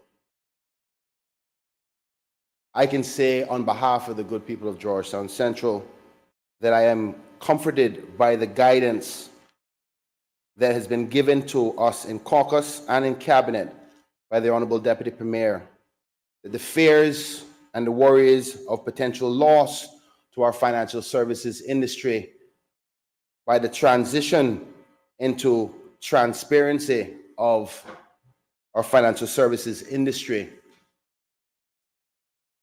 I'm comforted to know that the strategic steps of delaying the implementation, being first to the table in respect to the changing times in financial services, that we shall still continue to be one of the world leaders in respect to the financial services. So on behalf of the good people of Georgetown Central and the government of the day, I have given full support to the Honourable Deputy Premier on the bill. Thank you, Mr. Speaker. Thank you, Minister. Does any other member wish to speak? Honourable Attorney General. Thank you, Mr. Speaker, and good morning. Mr. Speaker, I would like to join those who have spoken before in offering my congratulations to you and ticking one more boxes. Thank you, sir. It is, of course, no surprise to us, given your passion for service and the country above self. And so, having listened to your observations this morning, I am more assured than ever, if I needed to be, that the speakership is in good hands. So congratulations. And congratulations to, of course, Honorable Premier, Honorable Deputy Premier, and our new minister, former speaker, as well as all those who have worked so hard over the last couple of days, Mr. Speaker, to allow the business of governance to continue. And Mr. Speaker, just allow me to, a little bit tangential, but you observed earlier on that democracy is a messy business. And those who have been following events in more recent times would understand and appreciate that. And so sometimes these things happen and the country tend to get a little bit nervous and people get a little bit anxious.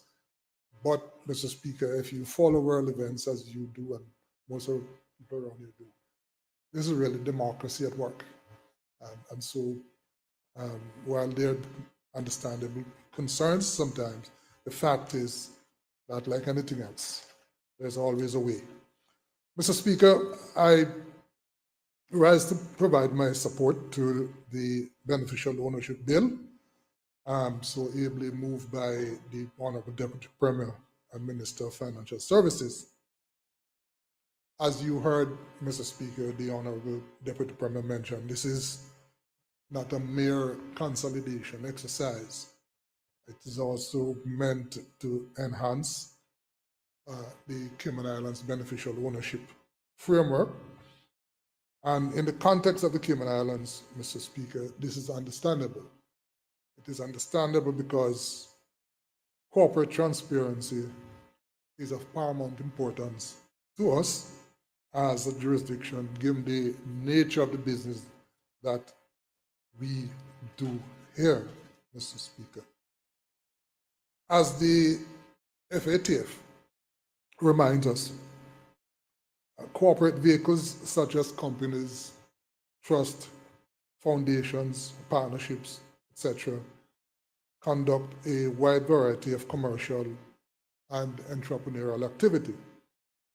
But again, Mr. Speaker, as has been recognized by the FATF, despite the essential and legitimate role that these corporate vehicles play in the global economy, their unique legal status also, Mr. Speaker, lends them to be used in complex schemes that are designed conceal the true beneficial owners. And in many respects, Mr. Speaker, the real reason for conducting transactions using these entities. These vehicles, Mr. Speaker, can be used for various illicit purposes. Mr. Speaker, for undesirable persons engaged in circumvention of money laundering rules, the corporate entities provide an attractive way to disguise their identity and, as I said, to conceal the origin and often the destination of the proceeds. And hence, sir, the need to have appropriate mechanisms in place that can identify beneficial owners and to be able to verify the information provided and to be able to also monitor activities that are being undertaken using these corporate vehicles. So, Speaker, is also important in order to enable the jurisdiction to be able to cooperate with law enforcement agencies and competent authorities where it is established that these entities are being used for illicit activity. You heard the Honourable Member mention, Mr. Speaker, and you know very well about the exchange of note that was entered into in order to facilitate the provision of information where it can be demonstrated that illicit activities are being conducted by corporate entities. And of course, Mr. Speaker, it's important in all of this to take into account the constitutional rights to privacy, including client confidentiality, Mr. Speaker. So it is not just a carte blanche sort of cooperation framework. It has to be within the acceptable safeguards of legitimate constitutional rights and client confidentiality. Mr. Speaker, the Honourable Deputy Premier mentioned about the judgment from the European Court of Justice and the concerns raised there and the need to cast, where possible, our framework with an eye on what was observed in that judgment, because, Mr. Speaker, it is recognized that the European Convention on Human Rights is part of our legislative framework, our legal framework. We have a Bill of Rights that is largely fashioned on the European Convention on Human Rights. And we would be careless, reckless, Mr. Speaker, if we were to craft legislation in a way that do not take into account the protections guaranteed by our Constitution and, of course, supplemented by the European Convention on Human Rights. And so this is a work in progress. The Cayman Islands, as you heard the Minister say, has been consulting far and wide, and sensibly so, taking expert legal advice on these matters, just to ensure, Mr. Speaker, that whatever construct we end up with is one that is fit for purpose, is one that is recognized by all as being able to withstand legal scrutiny, Mr. Speaker. Otherwise, this would be an exercise in futility. So we need to continue to work, Mr. Speaker, to address the concerns highlighted by the Court of Justice in its judgment, whilst at the same time, Mr. Speaker, holding fast to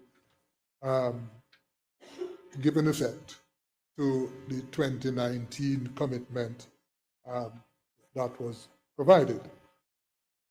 Mr. Speaker, this is a very important initiative for the Cayman Islands, especially given our preparation for the 5th round mutual evaluation, which is due to start in 2026.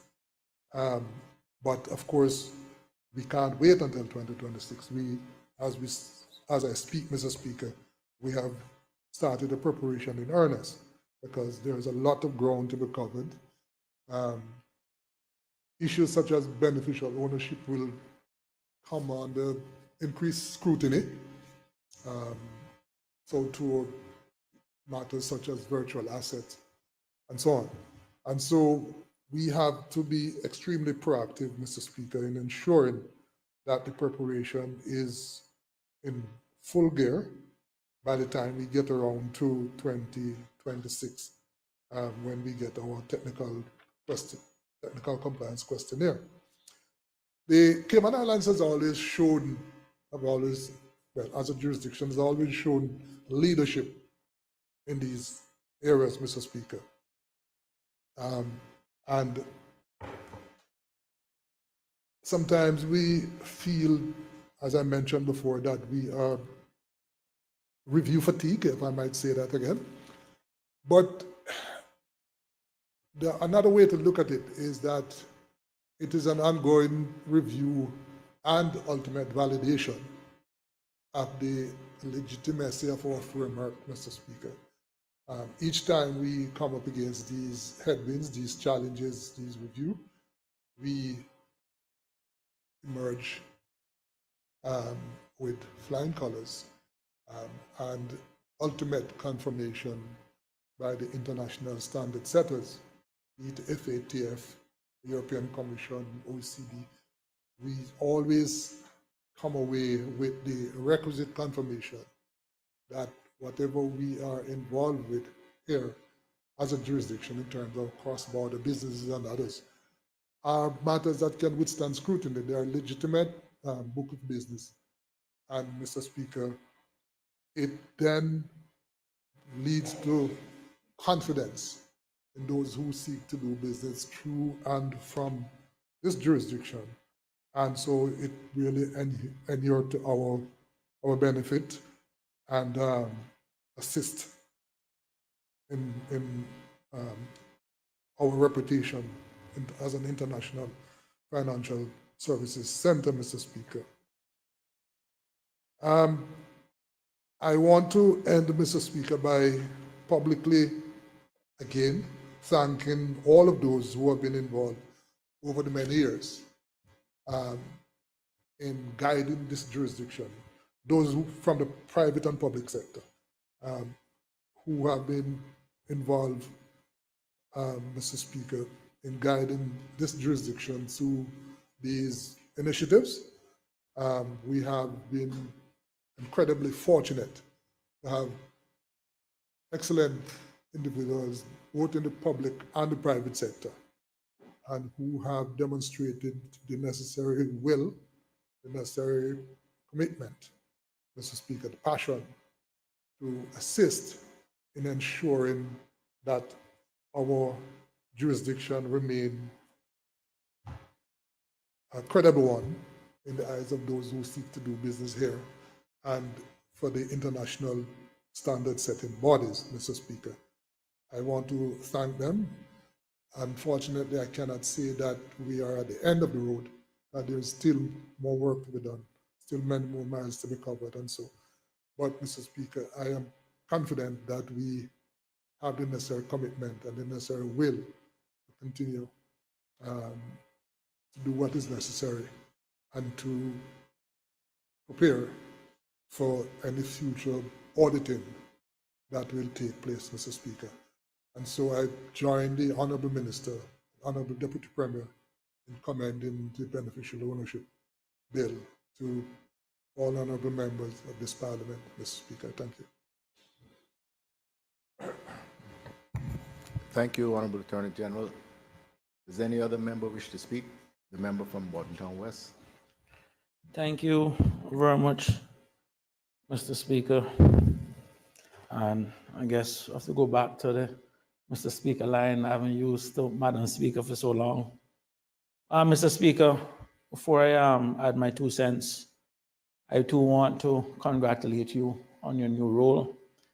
Last week, one of the feedbacks I got during my contribution to the debate was that I kind of thank you too much. So I think for the record, my views or my position of what I think of you has already been documented enough.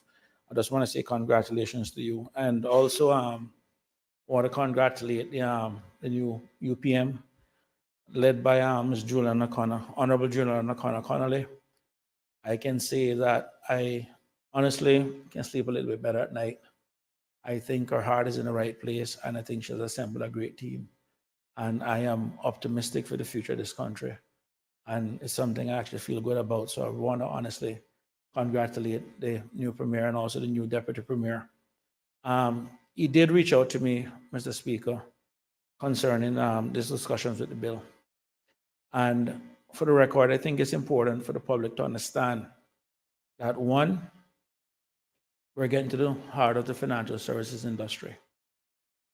This is the bread and butter of the Cayman Islands. This is not something to play politics with, and this is something that we need to make sure that when we do send a message, we do know that people internationally are looking at what we say and do in this parliament.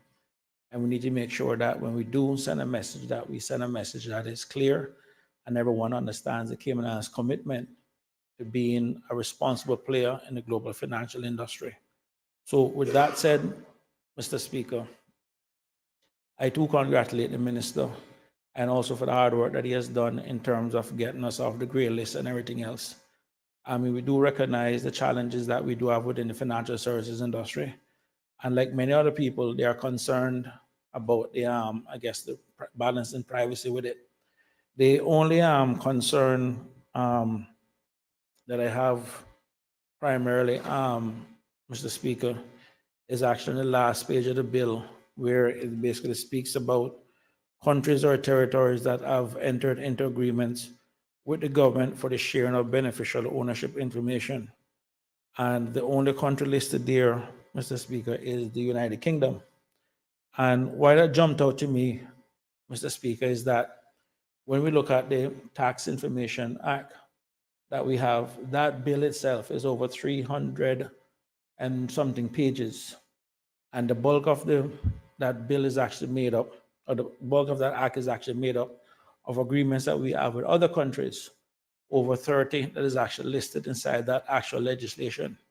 So I was just a bit curious, and hopefully the minister can touch on this when he wraps up, is that we look at the Tax Information Authority Act and see that we have several countries signed up, but then this one is only one country. And I want to know if it's a situation where it is only the UK that will require this information, or this is something that we expect to add to other countries. And the reason why I bring it up, Mr. Speaker, is that you look at something as simple as a common reporting standards that has become almost like to some extent, a global standard. But the one country where it is not valid or enacted is actually the United States. So it's a classic case of, you have the privacy there for their citizens, but everyone else has to have something else. So I just wanted to make sure, as the Honorable Attorney General mentioned in his contribution, that we balance the privacy of people and the entities here in the Cayman Islands with regards to what else is out there. Because while we are focused on a lot of people evading taxes, we also can't forget that there are situations of identity theft, where people are out there basically stealing other people's information, getting everything else of people. And we need to make sure at a minimum that we have our citizens and our corporate entities here protected. But with that, Mr. Speaker, I congratulate the minister for the hard work he has done, the team that he has working for him, led by a good chief officer and a good team that goes. I've seen them work firsthand, so it's not hearsay. And I just want to congratulate the minister for getting this far. But like I said, we just need to make sure at the end of the day, while we're leading, we're also finding the balancing of the privacy of our people. Thank you, Mr. Speaker. Thank you, Honourable Member from Bodden Town West. The member from Georgetown, not Georgetown, West Bay West. Thank you very much, Mr. Speaker. And Mr. Speaker, while I take a few minutes to congratulate you, I'll ask for the whole podium. because I can't promise you I'm going to be as short as others.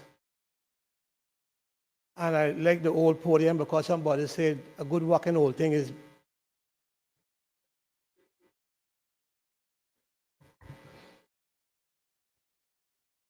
no, that one.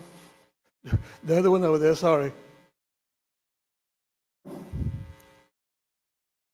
Mr. Speaker, I won't take much time to say congratulations because I listened intently to your delivery and I don't need to say any more. I concur wholeheartedly with the way you spoke this morning. And when I called you about telling you that I would vote for you, I meant that. And so I'm glad that you are where you are. And we hope, Mr. Speaker, me and you and the others who have similar terms, we hope for the best. My Christmas theme for my seniors party this year is giving thanks, having hope.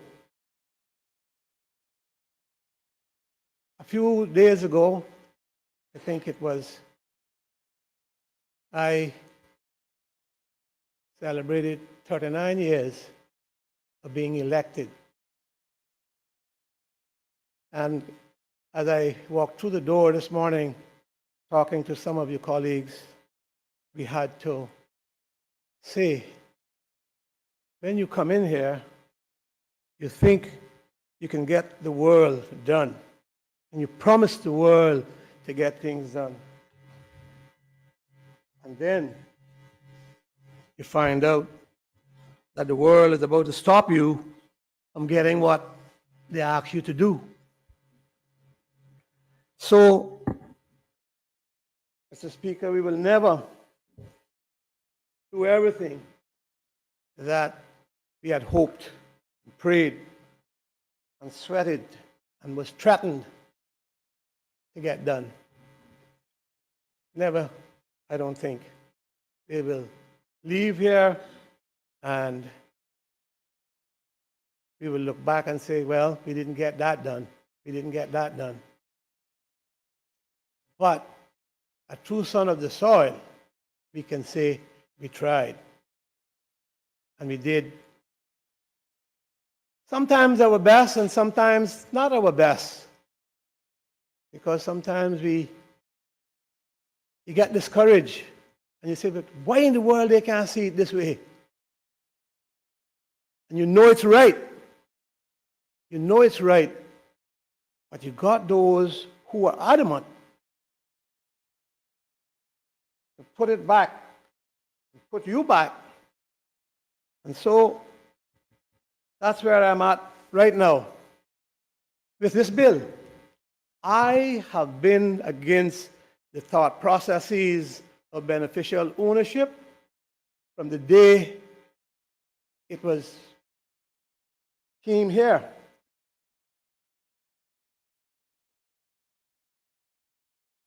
And so I rise today with hope for the future, because having considered the legislation, I realize that the fears that I harbored these many years for the long-term success of the Cayman Islands, and supported as it is to the greatest extent by our financial services industry, were well placed from the outset, 2010, 2011, and I was at the JMC as the Premier and Minister of Finance. And I was called into the Treasury and asked if I would introduce such a bill. And I said, what bill? They began to explain it. And I said, do you have it? They said, no. I said, well, you go get it. You get it, you put it in place, tell me how it works against London, and then we will look at how Cayman can do its best to look good. Now, I know that my colleagues not going to like some of what I'm saying, but I have to say it because these are facts. And before I move further, I want to thank all those who have worked, in particular though, the minister, who have done a great work to make the whole thing palatable somehow. Not that he satisfied me with the path or the bill, because as I said, I am against beneficial ownership, and I'm going to take the time to explain why. I do want to thank the Attorney General because he too has been working hard over the years with FATF and FATF or CTFA, something like that. They got so many abbreviations now that you lose track. But I want to thank them, and I don't want them to think that what I am saying, and I've said this to my minister, look, I don't think it's clear cut, as they say. Because who can you trust? They have moved the goalpost more than that little one we had down on the road, because we never had in the field, Mr. Speaker. So we set up two cream pans, and when we thought that the next side was going to win, we moved it back. And when they were far enough away, we moved it forward. That's what when we were growing up. You can't trust these people. My suspicions about the bad faith of the European Union and certain bad actors in the United Kingdom from early in my administration then are now proved correct beyond doubt. And I think, looking at the bill, that I was right after all, right that the powers of the European Union would become jealous of our phenomenal financial success, and right that we could not trust some of the bureaucrats in London. Nor, may I add, Mr. Speaker, is that surprising even after Brexit. And it is clear that the British government, who have pushed for this bill, and I'm glad that the minister has not followed them with all that they wanted, to remain very much under the control of some of those people, civil servants in London, who have the interest of the European Union closer to their hearts, it seems, than they do the success of their own United Kingdom and us, its overseas territories. Not many in this new Cayman,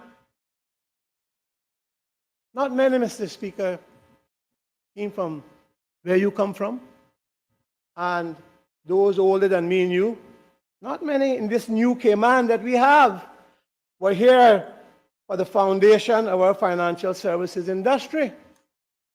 And it may be that few, no insult to members, but few members here today understand totally the foundations that underlay.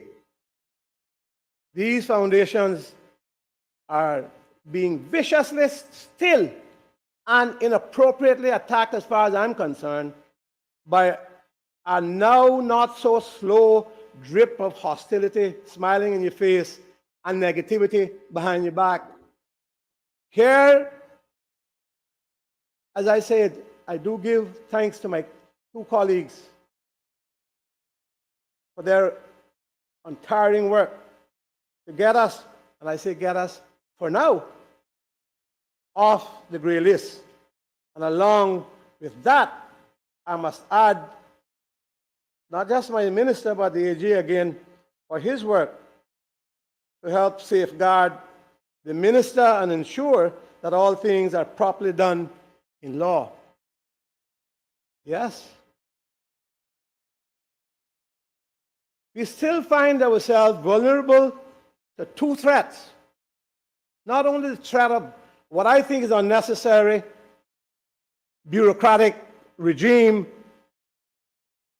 as they would want with regard to public access to beneficial ownership, but the threat from within our islands, albeit promoted by the same European sources.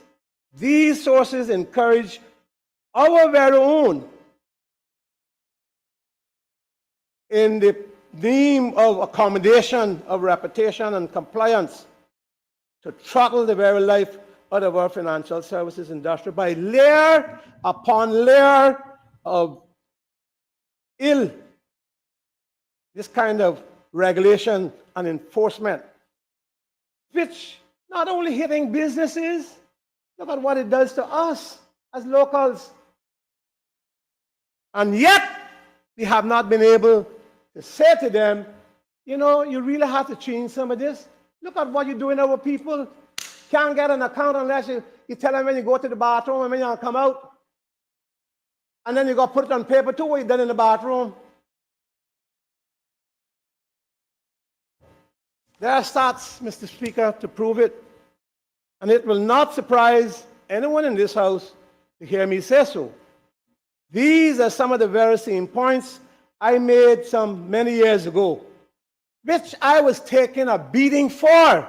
To get 26 agreements, had to travel from one point, one country to the next to get 26 to satisfy 26 agreements to get us off the blacklist or whatever list we were on at that time. I see somebody still quoting how much I spent in travel. They're still doing that to try to make me look bad. But guess what? In my own defense, when I was minister, I had everything that the present minister had, plus finance, plus premier, plus, because we only had 5 members. So I had all of that, tourism. I had to travel. I said then, and I'm glad that those that beat up on me too realize it, when they took power, that Cayman has to defend itself. Cayman has to be at the table. And it costs. And as we build and become more developing small state as we are, it's going to cost. So let them continue to talk their rot about who's spending what money. I made some of these points I'm talking about many years ago, and it resulted, and I think, in my removal from office, and the fall of my administration, and the constant attack on me, because I do not allow them to grin in my face and to override my belief and the evidence to go with it. Hasn't failed.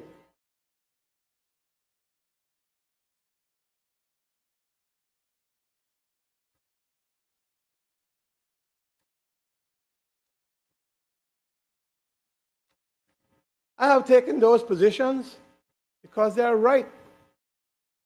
And a true son of the soil, one who now went to no college, but I could read good and I could understand. And God gave me that, and still have up until last week, Tuesday, right there, that innate ability to see wrong and to understand wrong and say, it stops here. He gave me that.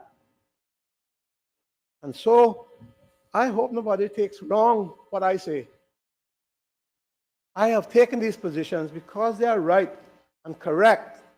And what is or was being proposed, the opposite. I have taken them because my role as a true-born son of this soil and as a legislator is to protect the Cayman Islands people, and to do that, to protect the Cayman Islands financial services industry for the benefit of our sons and daughters and future generations. There are those in London and Brussels who would have us as no more than seafarers, obedient and without the benefits of the success of our financial services industry. They told us that. You stick to tourism and leave finance to London. And I say, you're not talking to this McKeever Bush because they had already told Roy Borden and Gilbert McLean the same thing. But I say, you're not talking to this McKeever Bush. We are better positioned than you all. You all have sold yourselves out. And we're not going to do that, but we're going to do the right things so that we can benefit our people. And I refused them, took them to the international court in Europe because of their position, and we won. And we got benefits for it. That's how our stock exchange got noticed. That was one of the things. We know we had to give up, but we got something for it. So they don't understand that we are fighters, that we have the wherewithal in our country to do and keep the industry the way it should be, to keep people trusting us, and to keep international capital flows coming here. And we will continue to do that. And I want to say this.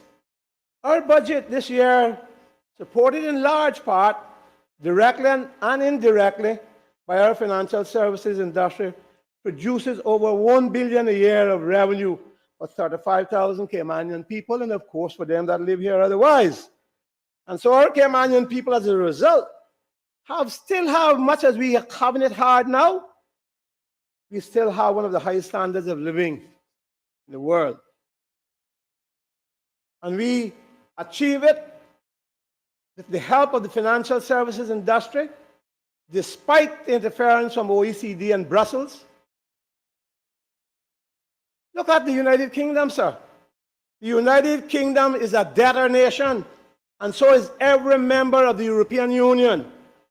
By comparison, the financial position of the Cayman Islands has been stable and secure, not without its twists and turns, but stable. Stable. And what I think we are seeking to do with this legislation, we don't want that position to fall. And my worry is, I said, the changing of the goalposts. We don't have any central bank in the Cayman Islands like the Bank of England or the European Central Bank to bail us out by the printing of money, which does not exist. Nor can we enable, Mr. Speaker, quantitative easing by whatever means. There will be, I say, no international consortium racing to lend us money if our revenues on the financial services industry are lessened, and the unnecessary bureaucracy, which I also refer, because I'm not easily convinced. Look at our brethren in Bermuda, with a national debt of over $2.5 billion and an annual deficit of $250 million every year, spiraling downwards to the point where they believe that the introduction of taxation on an entirely mobile financial services industry will serve as somehow a golden parachute. The introduction of taxation to a mobile and intangible financial services has been shown to be devastating. It should serve as an example to us from 1962, when the introduction of an excise tax in New York caused an overnight migration of the Eurobond market from New York to London, with such devastating results to the New York financial services. I am glad that, being a wise man, the minister was not, and his advice was not so convinced, and has rejected that idea of some global taxation. I see I'm being taped. I hope I'm being taped for the right reasons. And they play it in Sunday school and not on a political platform. But I don't mind. I'm talking the truth. So tape me. I understand as well as any member here the deep-seated rivalries that seem to divide this House on some of these issues. But I hope that we all, before I sit down, because I want this House to finish quick today being Thanksgiving, but I want to have my say on this, and I'm hoping, Mr. Speaker, that I'm still relevant to the bill, but I think I am. And so we have our divisions, but I have my knowledge too. Not because I don't have a certificate, except honorary ones, that I don't understand. So it's a pity that the former premier is not here, the former minister who it brought in 2013 or wherever it was, the beneficial ownership, and told me that I was fool. That's what he said. I was fool. It's a pity, and I looked him in his face right now and tell him I'm not fool. I'm not as fool as these old clothes make me look, as Aunt Julie used to say. You understand that now, though? I understand as well as any member here how these rivalries divide us. And it should rise above the petty politics. It is an issue of vital importance to the people of the Cayman Islands and our sons and daughters and their sons and daughters. It is an issue that transcends political divide, and I say, listen very careful to this analysis that some may frown on. Then, when you hear it, each of you put your hands on your hearts and answer the question, can any Caymanian in their right mind and being of good faith and good conscience, with the interests of the Cayman Islands and its people at heart, say that I'm wrong? You say, well, we're off the gray list. Yes, well, if you think I'm wrong, at the least, there will be an indisputable record available for future generations. And what I said in 2011 in London is either be taught foolish by the foolish or be a true and telling factor as to what has happened since I said no back then, and when the former member from Newlands put it in place. I'm not prevailing on this honorable House to vote against this legislation. That's not what I'm saying. I promised the minister that I would give him a fair hearing. He knew that from the very first day they came to caucus that I was there. But I'd said then that I was not supportive of the idea of beneficial ownership. And I want to set those out as clearly as I can. So let's set this context. We know this legislation was generated in the United Kingdom in the name of what I will call anti-money laundering, and now our client compliance, which I will refer to as AML and KYC. The legislation has been driven since 1989 by a European Union body, the Financial Action Task Force, or FATF, itself a Paris-based subsidy of the Organization for Economic Cooperation and Development, which I need hardly add is anything but, and which has blacklisted us for no good reason in the past except for their jealousy, and which I will call the OECD. The concern expressed in the first OECD visit here in the 90s, Mr. Speaker, you might remember some of this, was with regards to the proceeds of financial crimes extended subsequently to terrorist financing. And since 1989, the financial services industry and ours to the greatest extent has been suffocated by layer after layer of costly and wholly, sometimes I think unneeded legislation.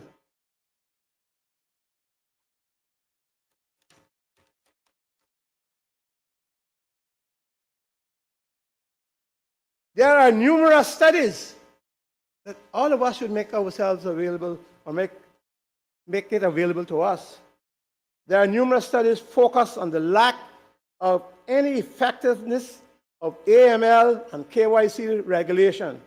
It is currently estimated, Mr. Speaker, that these two policies, AML and KYC, enable law enforcement authorities globally to recover exactly 0.05% of the over $2 trillion of criminal funds they say is in circulation annually.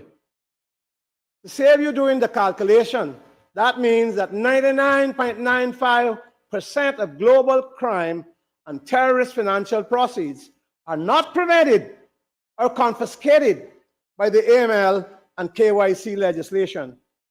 A major European study, also entitled From Illegal Markets to Legitimate Businesses, the Portfolio of Organized Crime in Europe, estimates that criminal revenues from drug sales alone in Europe generates at least $110 billion, or yes, US dollars every year.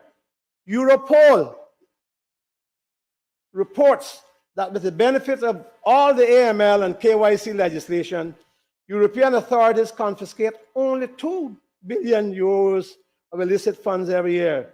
That is to say, the success rate of anti-money laundering efforts by these statistics too is only something like 1.1%.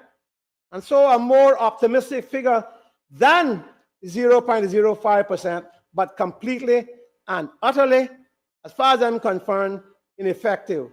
But if you were to include other illegal activities such as kidnapping, human trafficking, extortion, illegal gambling, and fraud, the rate of illegal money actually confiscated by all these rules and regulations and people they put in place and pressure us with drops well below 1%.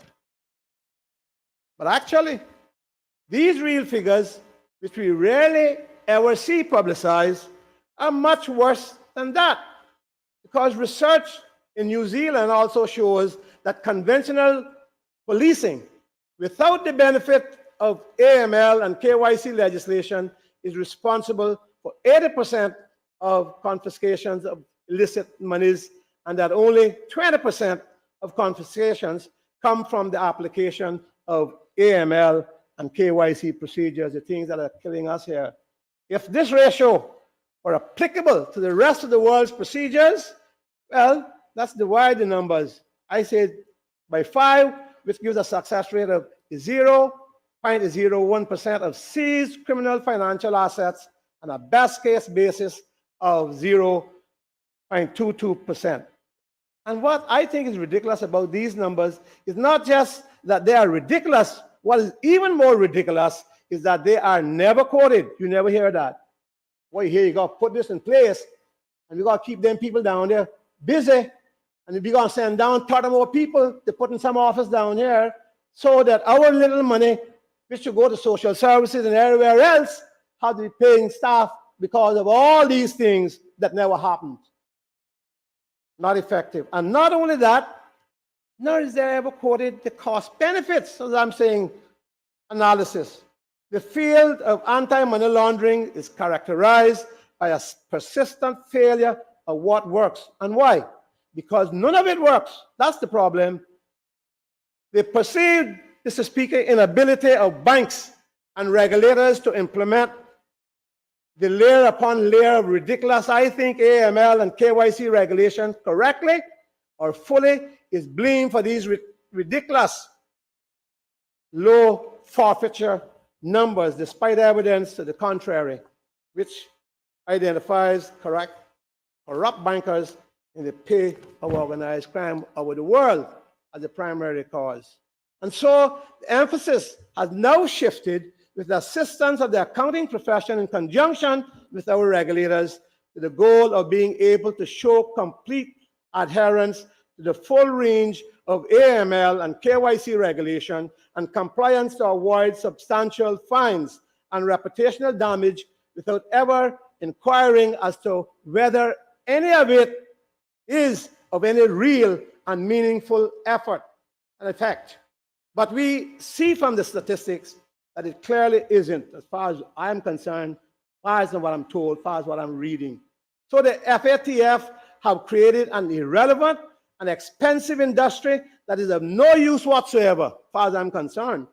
But the question today is, do we let it harm us further than it has already? Yes, there is a good reason why no cost-benefit analysis of this ridiculous state of affairs is ever undertaken. In 2009, Mr. Speaker, the estimated cost of compliance with AML and KYC regulation in just 4 European countries, France, Germany, Italy, and the Netherlands, amounted to $81.4 billion US. But those 4 countries account for only 54.2% of the European Union GDP. So that's a simple extrapolation suggests that the compliance costs in the European Union alone amounted to US $156 billion. And let me remind us again, Europol estimates that European authorities only confiscate 1.2 billion euros of illicit funds each year, and so we can conclude that the direct costs of implementing these policies in Europe are more than 100 times higher than their benefits. They have their own agenda. The same study looked at other countries around the world, amounting for AML and KYC of 304 billion, while the authorities managed to seize around 3 billion a year in criminal funds worldwide. And you can tell me it is effective. And K-Man got to do it, and K-Man got to get beat up. And if K-Man don't do it, then we are doing the wrong thing. And if Mickey was standing up here debating, he's doing the wrong thing. Oh, yeah? Then we have the cost of the 80 or so international bodies, thousands of government agencies and regulators, all chasing their tails in this matter. The cost to banks of this system is surely astronomical. One bank alone reckons 100 million a year in compliance costs. Then there is a very real concern through the mechanism of de-risking and the withdrawal of banking services, because that's what we're all worried about. That again threatens our financial services industry. And what do it continues to cost us?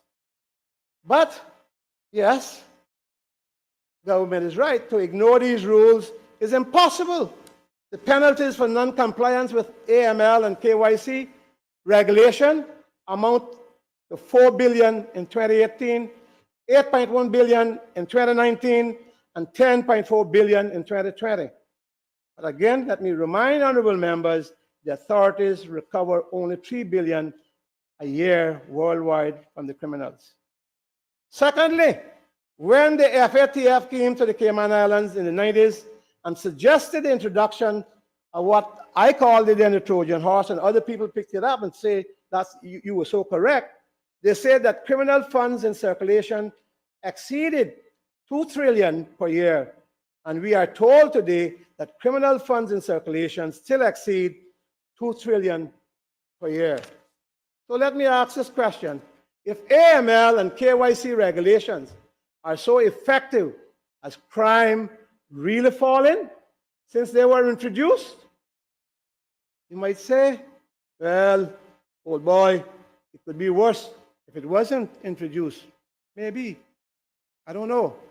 I'm sure that the promoters would say that. The United Nations have some interesting statistics, Mr. Speaker, on the point. In 2001, 185 million people aged 16 to 54, that is to say 4.7% of the population concerned, had used drugs.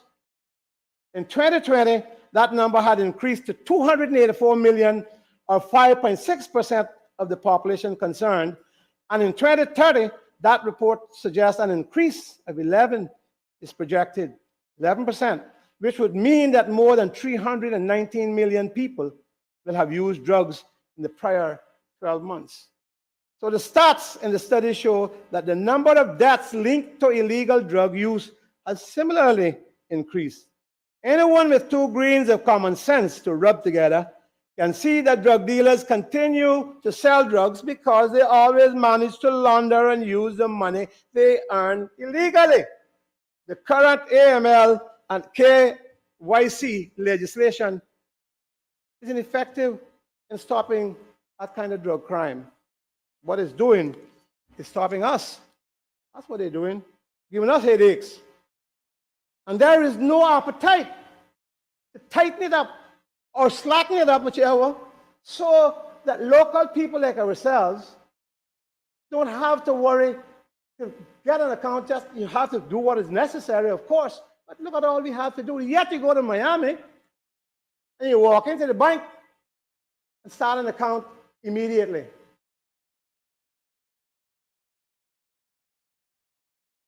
Thirdly, there's a further, I think, dark side to the AMC or AML and KYC regulations.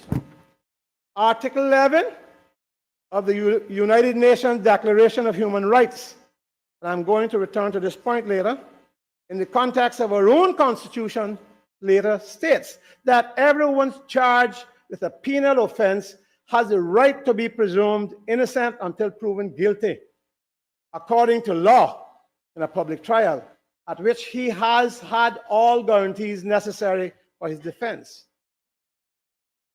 I don't need to remind anyone that this is a vitally important feature of our Cayman Islands and all civilized society, in that it places a burden of proof on the prosecution. It prevents the abuse of power by the authorities. It provides confidence in the judicial system by requiring solid evidence to convict.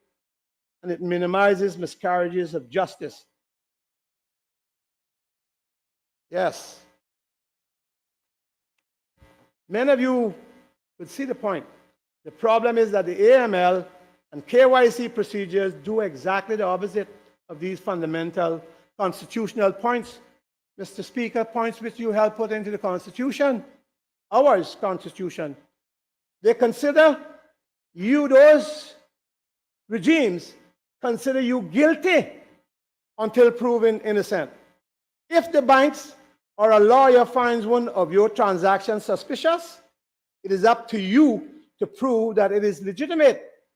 You are obliged to give all your documents, including your most personal ones, to the banks that request them to prove you are not a criminal, instead of the bank's authorities having to prove that you are a criminal.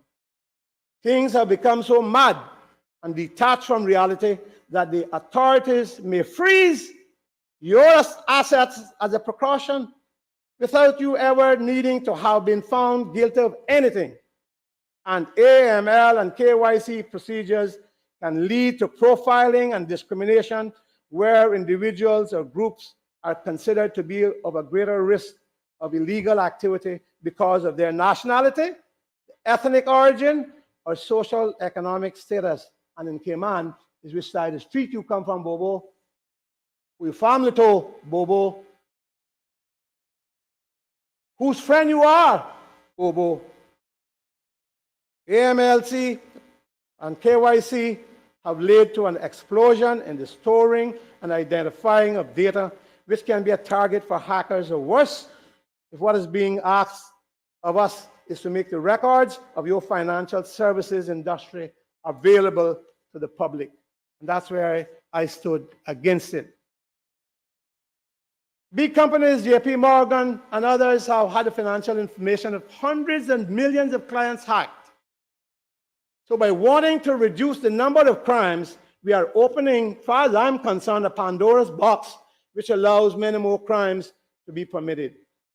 So we expect no understanding on these fundamental points from some of those in the United Kingdom. We know who they are. They stand up there day after day and talk about us. They don't know us, but they talk about us, talk about our regimes here, get up in the Commons or in the Lords and carry on about us. You know them, Mr. AG. You know them. They only said it is difficult to get a man to understand something, and his salary depends on his not understanding it. I have gone into this because I have had years to undergo some of the berating, as I was called fool by the member absent, and who introduced this in law here. but I studied it. I listened. I don't agree with everything that I've heard. I'm giving people the benefit of the doubt, knowing that they work hard. But these legislative and regulatory processes that are affecting us and causing our institution millions of dollars needs to be looked at. That's what we need to do. And I don't think that this legislation is doing that. But we need to do that. Because this little island is overridden with bureaucracy. More and more and more and more. Pour it on them. That's what they're doing us. While we said we don't want to do this or that because it might look like playing politics, it is some same thoughts that laid us down these different paths to accept wholeheartedly. And I was here when some of this was going on. And I had to listen, but these were the power players. They did what they want. I'm wondering though, Mr. Speaker, I know and I heard, and I know some of it, what the minister say, the various discussions he has held. But then, our voice is true. People come to us as legislators and said, boy, we respect this and we respect that, but we don't believe everything we're hearing, so is there anything you all can do? So are they playing, what are they playing, what game they're playing except to protect their interests?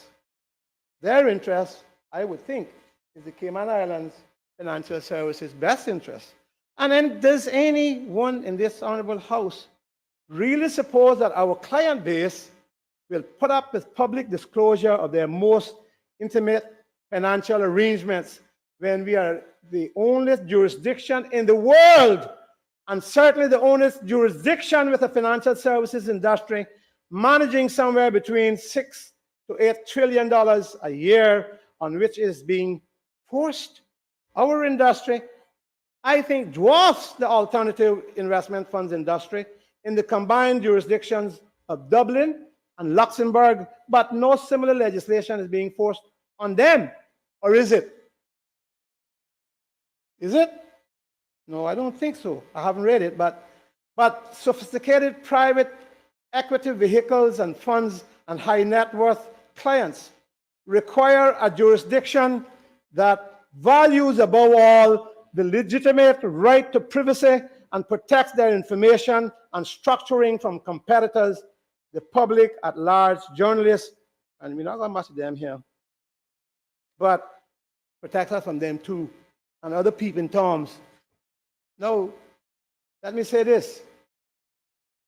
The fourth, and I think most central point, Mr. Speaker, to what I'm trying to say, that is this proposed legislation, which is now before us, I hope not, from what I read, maybe they can clear this up, contradicts the agreement between the Cayman Islands and the Cayman Islands government in the terms of the undertaking signed by CIG. That undertaking provided that the Cayman Islands would only consider introducing public access to its beneficial ownership records when, one, such public access became the global standard, it's not, and two, such public access was effective in every European Union jurisdiction. So I hope that is so now. I hope that's what we are doing. That should be the end of the discussion, as far as I'm concerned, for two reasons. The first is that the European Court of Justice, or the ECJ, has been just recently, by decisive ruling, struck down access across the whole of the European Union member countries to public access to our beneficial ownership register as constituting, quoting, a serious interference of the fundamental rights of respect for private life and the protection of personal data, end of quote. Yeah? That's why I can laugh at that one that's not here today, because I knew that I felt it was not going to happen. Once those people, if they got hold to what was about to happen to them, they were going to put their foot down. And that's what they've done. It took a long time. But I'm proven right. I'm not as fooled as what they want to make people believe. And those protections come from Article 7 and 8 of the European Charter of Fundamental Rights and are now upheld by the European Court of Justice. But this decision, Mr. Speaker, is critical in the analysis for us in the Cayman Islands because those rights mirror not only current United Kingdom laws in Article 8 of the Human Rights Act 1998, but more importantly, the precise words of the Cayman Islands Constitution, Mr. Speaker, which you helped put there. Section 9.3 of our Bill of Rights.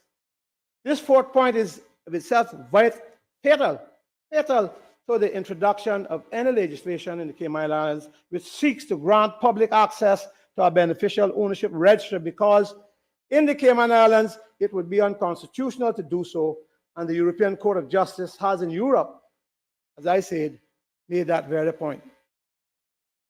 In addition to the rules in the United States creating central beneficial ownership register pursuant to the Corporate Transparency Act 2021 under auspices of FinCEN with effect 1st of January 2024 dictate that FinCEN is not permitted to open a beneficial ownership register to public access.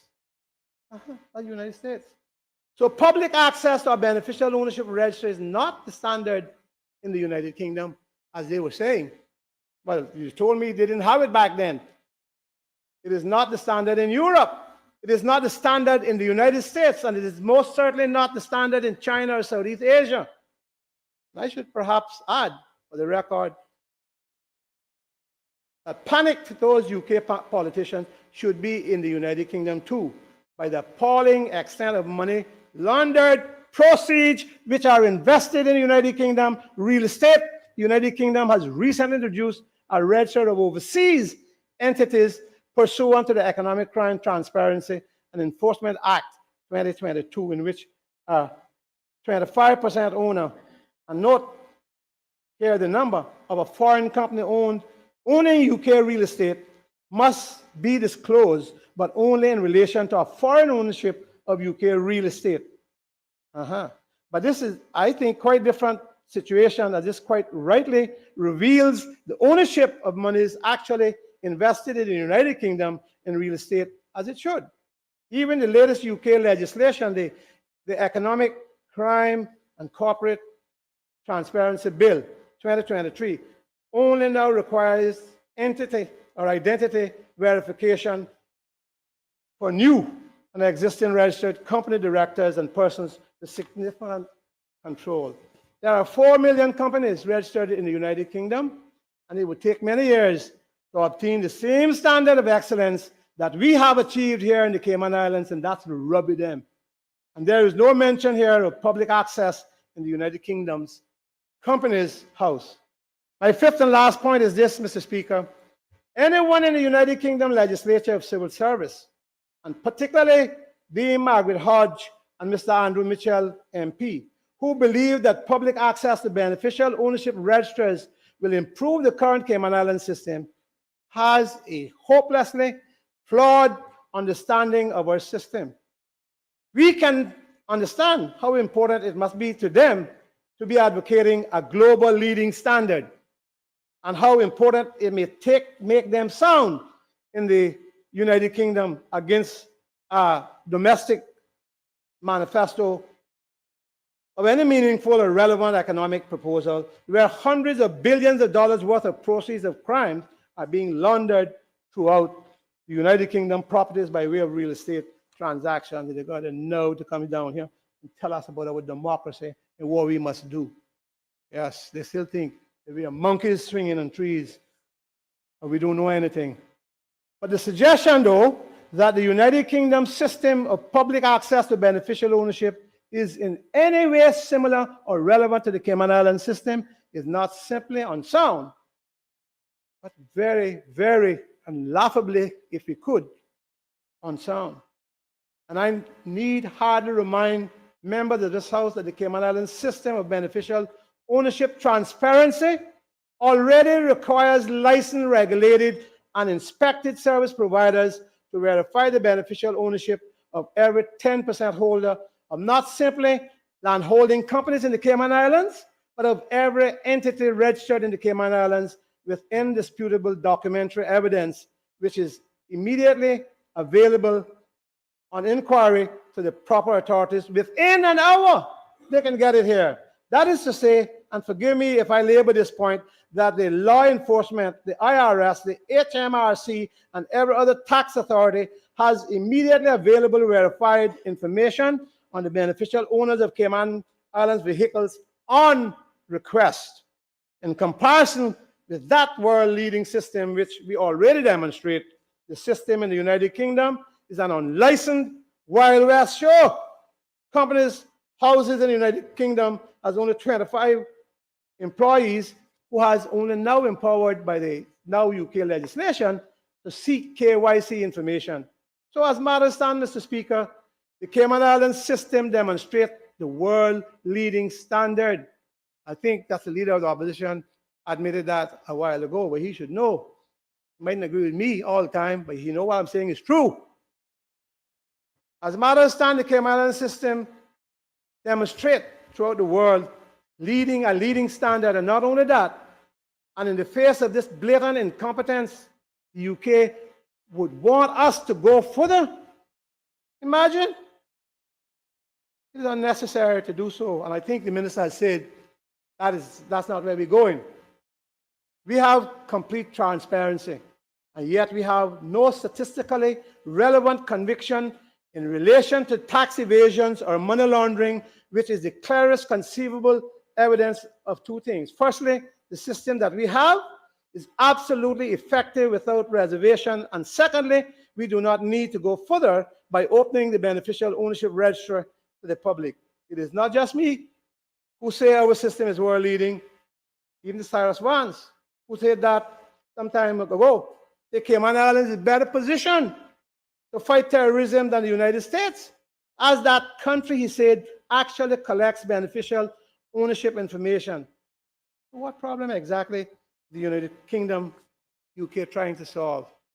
Which one? No statistical and relevant evidence of money laundering being taken or undertaken here in the Cayman Islands for years. For years. And when you do this sort of thing, members, you open this up. Let me give you some last facts here. Between 6,000 to 10,000 kidnappings in Central and Latin America alone annually. And this breed of criminality preys on private information of the sort they are now proposing to make available to the world at large pursuant to what they would want. We should not think for a moment that our clients need to or will put up with it. The damage already undertaken to our client trust industry, I think, is considerable from what I'm hearing. And I don't know whether the government bodies that deal with it is hearing it, because the people that might sit with them then come tell us. Whether that's a different story, if they're talking out of both corners of their mouth, I don't know, but they're saying so. So just for the threat of public access introduced, as it was some years ago, and widely publicized to Central and South American clients who were formerly users of the Cayman Islands, now structure their trust and foundations in South Dakota and Wyoming and other U.S. state jurisdictions where complete confidentiality is assured. The sort of beneficial ownership register that is being suggested to be trawled over meaninglessly, not simply by hack journalists of The Guardian, by meaningfully extortionists, kidnappers, identity thieves, home invaders, and worse. If we as legislators are not prepared to do something about it,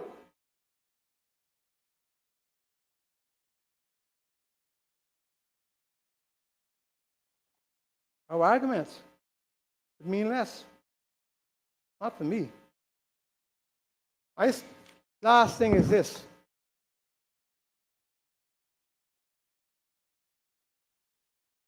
UK can't come down on us as much as they think.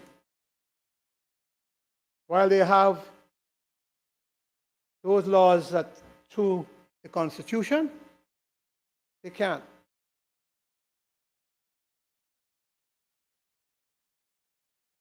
That would be renegade on international practice. If they seek to enforce any such legislation against the will of this House, it will not do so from, I think, the fiercest of opposition and the highest of courts, none of which will benefit our financial services industry. So our Cayman Islands Constitution guarantees legitimate privacy, the rule of law, and the presumption of innocence, all of that. So this AML and KYC law and regulation flies in the face of that by seeking to reverse the burden of proof. The proposed legislation breaches, I think, the Cayman Islands constitutional right to privacy, if that's what they're trying to do. So, Mr. Speaker, I've gone through quite a bit, maybe bored some members. I want it in the record for posterity. And I took more time than I promised the minister and promised my premier, but I told them I could not allow this bill to come through here and I not have my say. If all of this is already taken into consideration, hip hip hooray.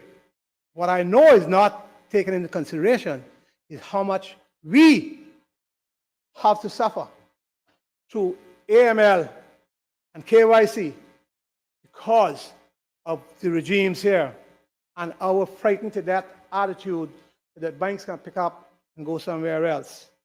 So we say, we've got to do what they say. We can't do nothing with legislation. We can't do this. We can't do that. Let them create the interest rates. Let them take our houses. Let them ride us like donkeys. And we can't do nothing. Oh, yeah? I don't believe that. I don't. But mind you, those institutions are having to find millions and millions and millions and millions of dollars, not just the banks, but law firms and other business houses for compliance sake. And so, let us say this. Let us dig deep in our hearts. You've got to vote for this.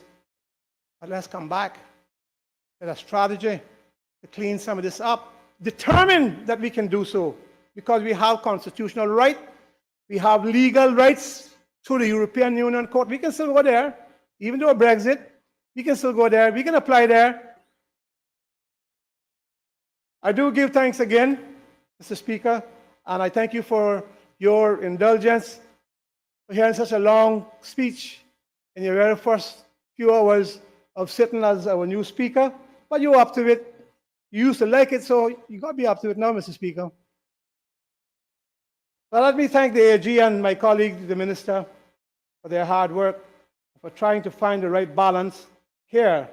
But I'm no way encouraged seeing what they have done to us over the years. When I say them, I mean them across the pond, and how they have shifted the goalposts so often after we work hard to please them, and they operate regimes or worse than ours. When are we so afraid to say that? Why? Tell them their sins. I remember when they put that on us, but you can't build this, you can't build that, and build the next thing. I put a clause in there. If the United Kingdom gives us, the Cayman Islands, the wrong information and there's a huge fallout on our revenue, they pay. Oh, man. That's one of the reasons why they set police at my house. You're not getting away with this. You know what they told me? Little rock like you and a little minister like you think you can come here and tell us that? That was Simmons that told me that. Wait till I read my book. I'm not forgetting, Mr. Speaker, that it was the former premier, the one we just moved, and the minister then, who is now relegated to the backbench and wouldn't come today, who made fun of me when I stood up against it in London and when he brought the beneficial ownership to this honorable house, promising that he knew what he was doing and I didn't. But that's much worse than his promise to you all on the Environmental Council bill. You know, you see how what that has done on the promise that he made, it wasn't going to affect. It is though. One department is suing another. As I said, I am not as fool as my old clothes make me look. Thank you very much, Mr. Speaker. Thank you, Member from West Bay West, for your very fulsome contribution. Before I ask if there is anyone else who wishes to speak, I would like to do what I should have done earlier, which is to recognize former members of this Honorable House who have stayed not only through the election of Speaker process, but to listen to the contributions on this important bill. The Honorable former Chief Secretary, Mr. James Ryan, and the Honorable Minister for Education at one point in Financial Services. Subsequently, the Star Rivers, Mrs. Lucille Seymour, who was a member of government of which I was a part back in 2005 to 2009, and Mrs. Daphne Orrit, who was here. I think the only one who was here during her time would have been the member from West Bay West. Yes, and former Minister, Mr. Gilbert McLean, who was here earlier. So for those of you who are still here, I would like to invite you on the part of the Parliament to luncheon with us when we take the break. It's America's Thanksgiving Day, but no reason for us not to give thanks as well. Would any other member wish to speak? Would any other member wish to speak? Would any other member wish to speak? If not, I would call on the Honorable Minister, Deputy Premier, to exercise his right of reply.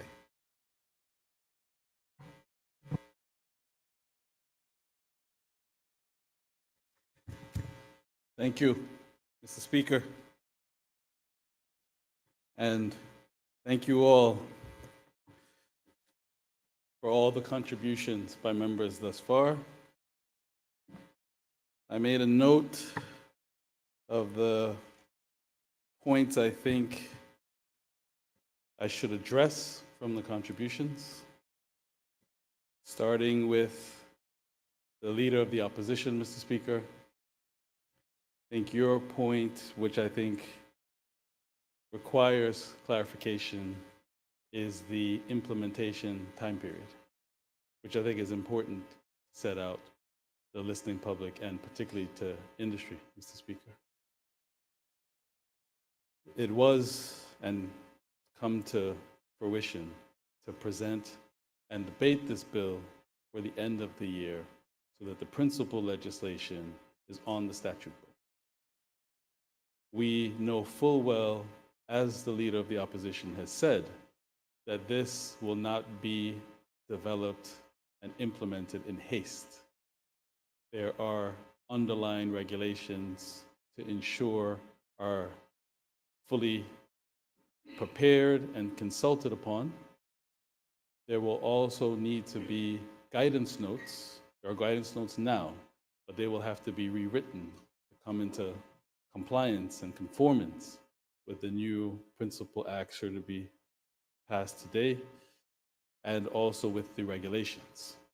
So we don't envision rushing this whatsoever, which is the point of starting early before the FATF evaluation in 2025, provide sufficient lead time of at least a year to get this system streamlined and in place, and not in a rush, so that the word that I used earlier and the word that the Leader of Opposition used earlier, that we are not on the back foot, but we now transition to being on the front foot and not having to rush in the end of 2025 for an assessment in 2026. The member for Auden Town West, Mr. Speaker, raised the question of the schedule at the back. and the distinction between that schedule and the schedule that's at the end of the Tax Information Authority Act, which sets out numerous countries that are signed up to the Common Reporting Standard. There are two different regimes, Mr. Speaker. The schedule at the back of this bill is to reflect the agreement between, that I referred to in my presentation of the bill, the agreement between the Cayman Islands and the UK exchange of notes, in which information would be shared to law enforcement authorities on a private basis, which is what the member of West Bay West was referring to, in at least a 24-hour turnaround time. That now has a legislative footing schedule of the bill. The Tax Information Bill, the Tax Information Authority Act, sets out the common reporting standard in those partners that share tax information, which is a different regime. So the two should not be conflated. Now, coming to the member for West Bay West, who, among other things, detracted from the pace I wanted to get through the bills today to get everyone home for Thanksgiving supper. But as the member quite rightly said, the member must have his say. And the member has a history with these matters that should be respected. I would have only have been a law school student at the time the member would have been on the international stage, grappling with these issues with the policymakers at the time, and would have been reading about it during my breaks between classes. But I put into buckets what I believe was the thrust of the contribution, in 3 buckets. The aims and objectives of standard setters in 1 bucket. What I think the term we call now is the effect of international regulations on the local populace, and what the term is called financial inclusion, to be sure that they're not impacting the average person in society when they're really aimed at international transactions. And then the 3rd bucket is whether or not to clarify the aim of the bill to not have full public access. I'll start in reverse order because the first one is the quickest one to dispense with. As I said in the presentation of the bill is not calling for general public accessible registers for the reasons I said in the presentation of the bill, because we have advice and analysis that is not constitutionally sound. And we have had, Mr. Speaker, extensive dialogue with the UK to make that position perfectly plain. In terms of the aims and objectives of international standard setters, Mr. Speaker, we'll have to take the member, of course, what he says was his experience. But I too can speak about my experience. What I have found is that there are indeed policymakers from around the world, Mr. Speaker, who seek to implement initiatives because international financial centers, they perceive some of us to be something that we are not. Now, that's not to say some of the ills that they're concerned about may go on in other places. That quite possibly is the case. But what we can confirm is that to the largest extent possible, that is not who the Cayman Islands is and what we represent. Our transactions and clients are some of the largest financial institutions in the world. The complexity, the pedigree of the transactions is astonishing. That's why the member for West Bay West could quote some of the statistics that he has. However, in my experience as minister, from now having to travel and face policymakers along with the Honorable Attorney General, other colleagues, and technical staff, it is recognized just how large and sophisticated the Cayman Islands international financial services business is. Their point now sounds slightly different than the history that the member for West Bay West set out. Their point now is that since you have this large staple in the international financial system, you now bear responsibility in that system to ensure that your side of the fence is strong and doesn't break down, because if it does, there's so much coming through you, it could spell a detrimental effect to others in the global system. So to whom much is given, much is owed by that entity. And in this case, that's the Cayman Islands. We have to ensure that our defenses are strong because we are part of a global system.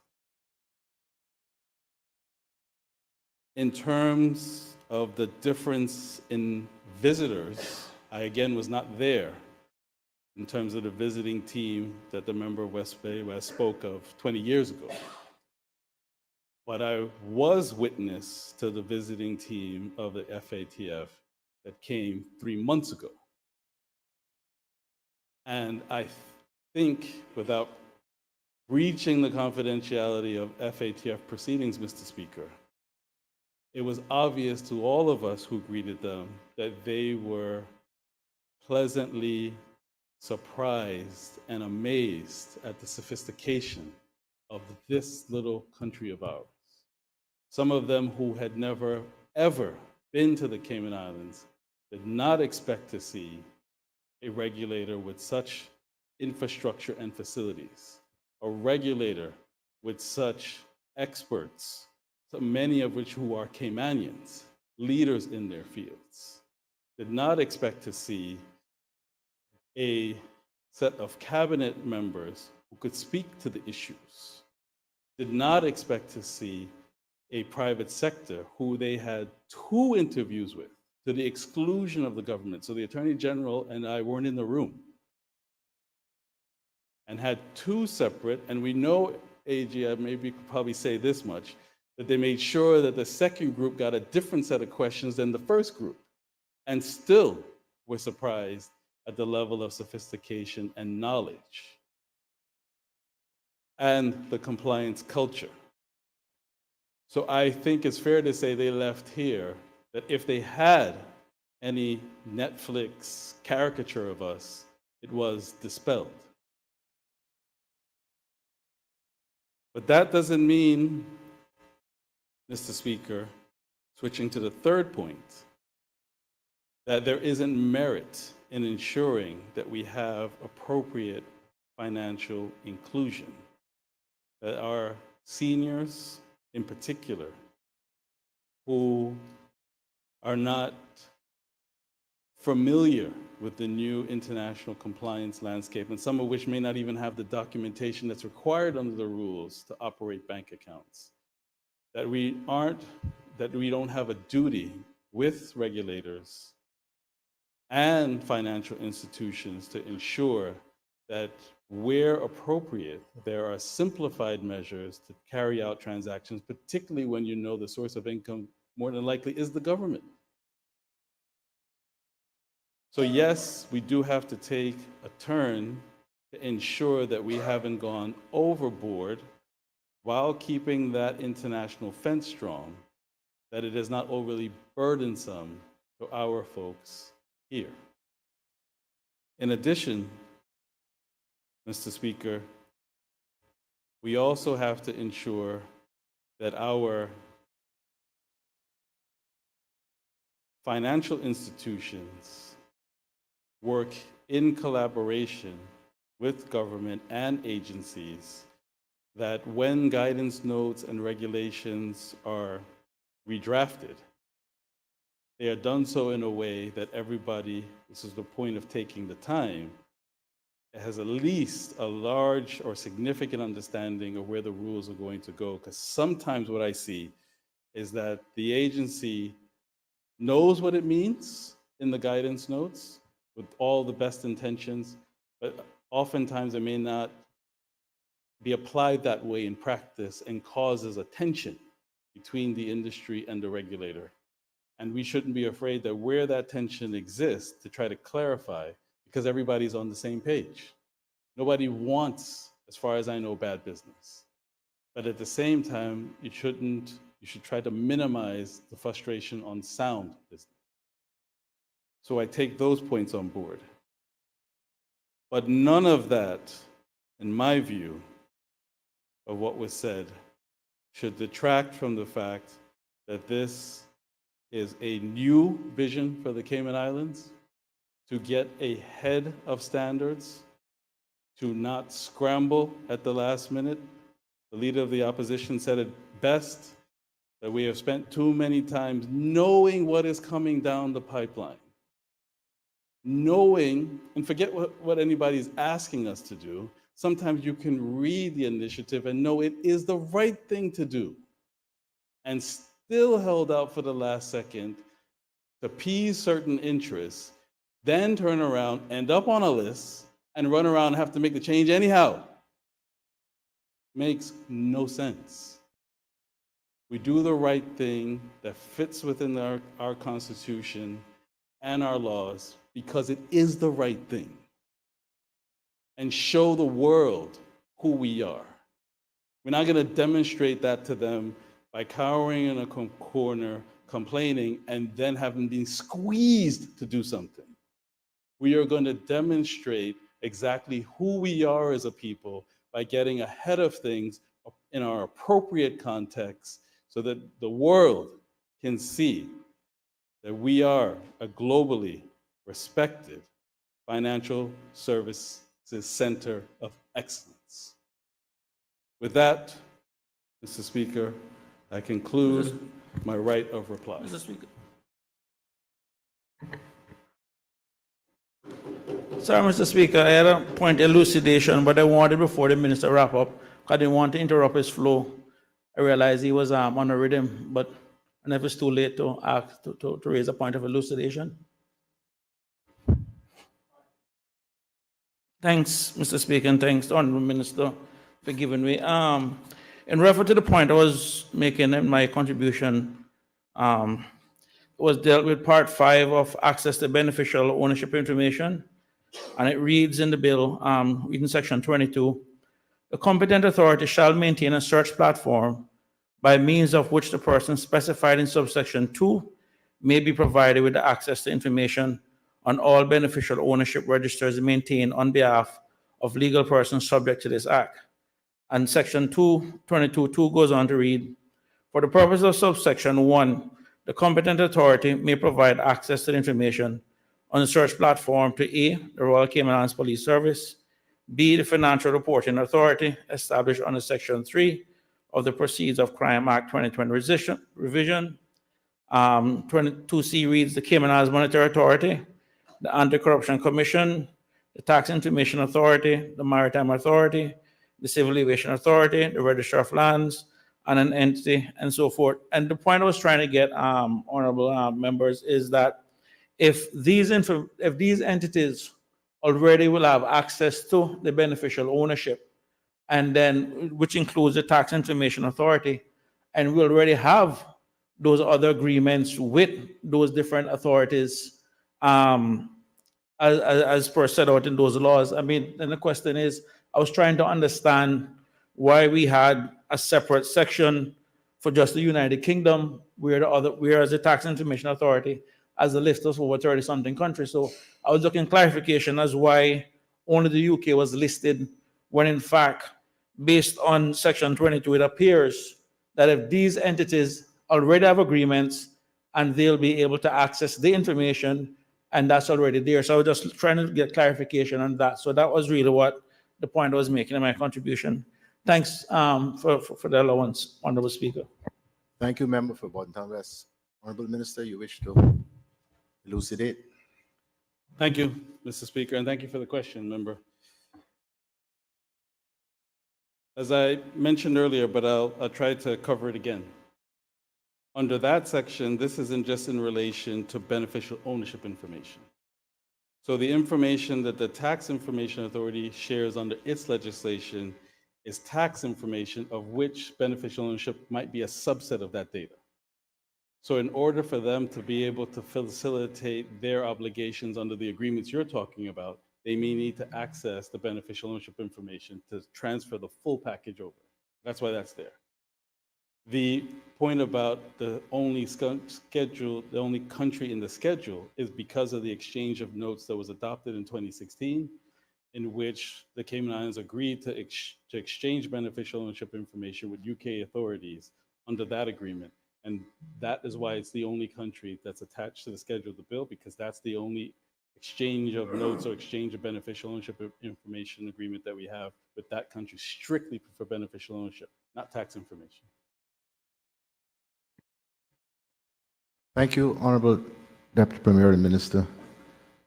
The question is that a bill shortly entitled the Beneficial Ownership Transparency Bill 2023 be given a second reading.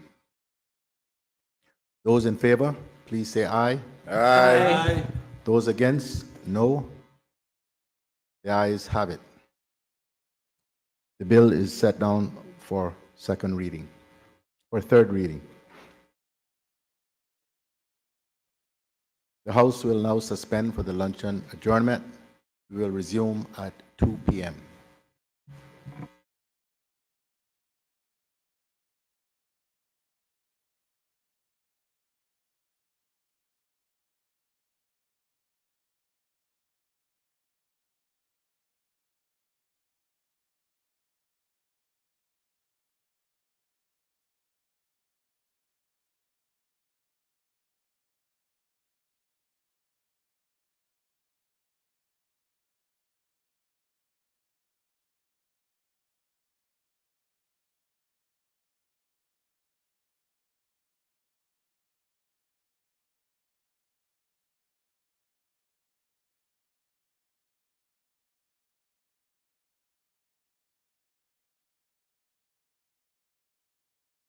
Together.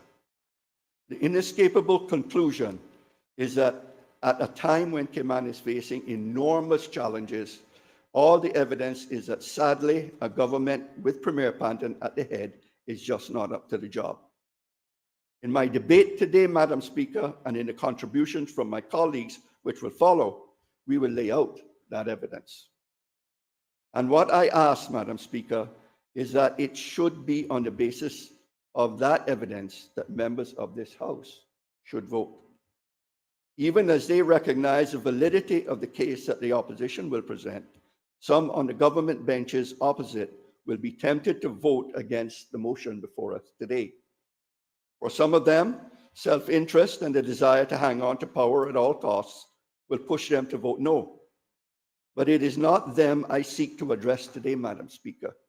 When the time comes, they will have to answer to the voters in their constituency for their actions if they strive to keep a failed premier in office. Those I am seeking to address today are not self-interested and power-hungry. Some on the government benches are willing to put the country's interests first. We know from the press reports, Madam Speaker, that some members of the government have already been to see the premier to ask him to stand aside in the country's best interests. We know, therefore, that those members who have lost confidence, that there are those members who have lost confidence in the premier. They cannot, in all good conscience, try to persuade the premier to resign one day and then vote to keep him in office the next.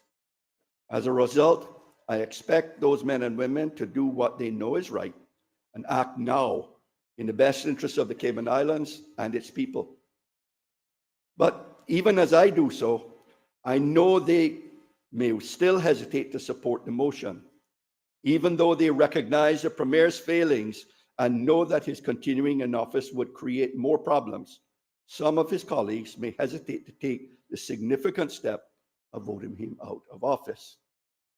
They will hesitate, Madam Speaker, out of a sense of personal loyalty to the Premier and their government colleagues, and out of a hope that despite how awful things might appear now, it all might just get better.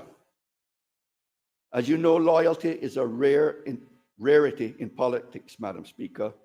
When we see it, we should respect it.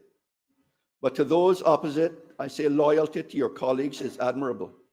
But let me remind you of an old adage, only give your loyalty to those who have never given you cause to question theirs. Look around at your colleagues and ask if some of them deserve the loyalty you want to show towards them as you vote today. In addition, Madam Speaker, there are those on the government bench who will face what could be called a conflict of loyalty. The choice is loyalty to their Premier and a government they hoped would achieve many things, but is sadly failing, or loyalty to our islands and people who look to the government to be unified and capable of moving the country forward and improving the lives of our people. That is a conflict of loyalty to a failing pact enterprise versus what is truly best for the collective good of our islands. That conflict of loyalty cannot be resolved by members continuing in the way things are going, hoping for better, but knowing things will get worse. Those opposite whom I know have doubts that things will get better for a Panton-led pact government, but choose to ignore this truth, should carefully consider the line that would have been drawn when this vote is taken. A line that, once drawn, may not be able to be undone. In voting against the motion, the country will have no illusion that you will have voted to support a failed Premier despite your misgivings.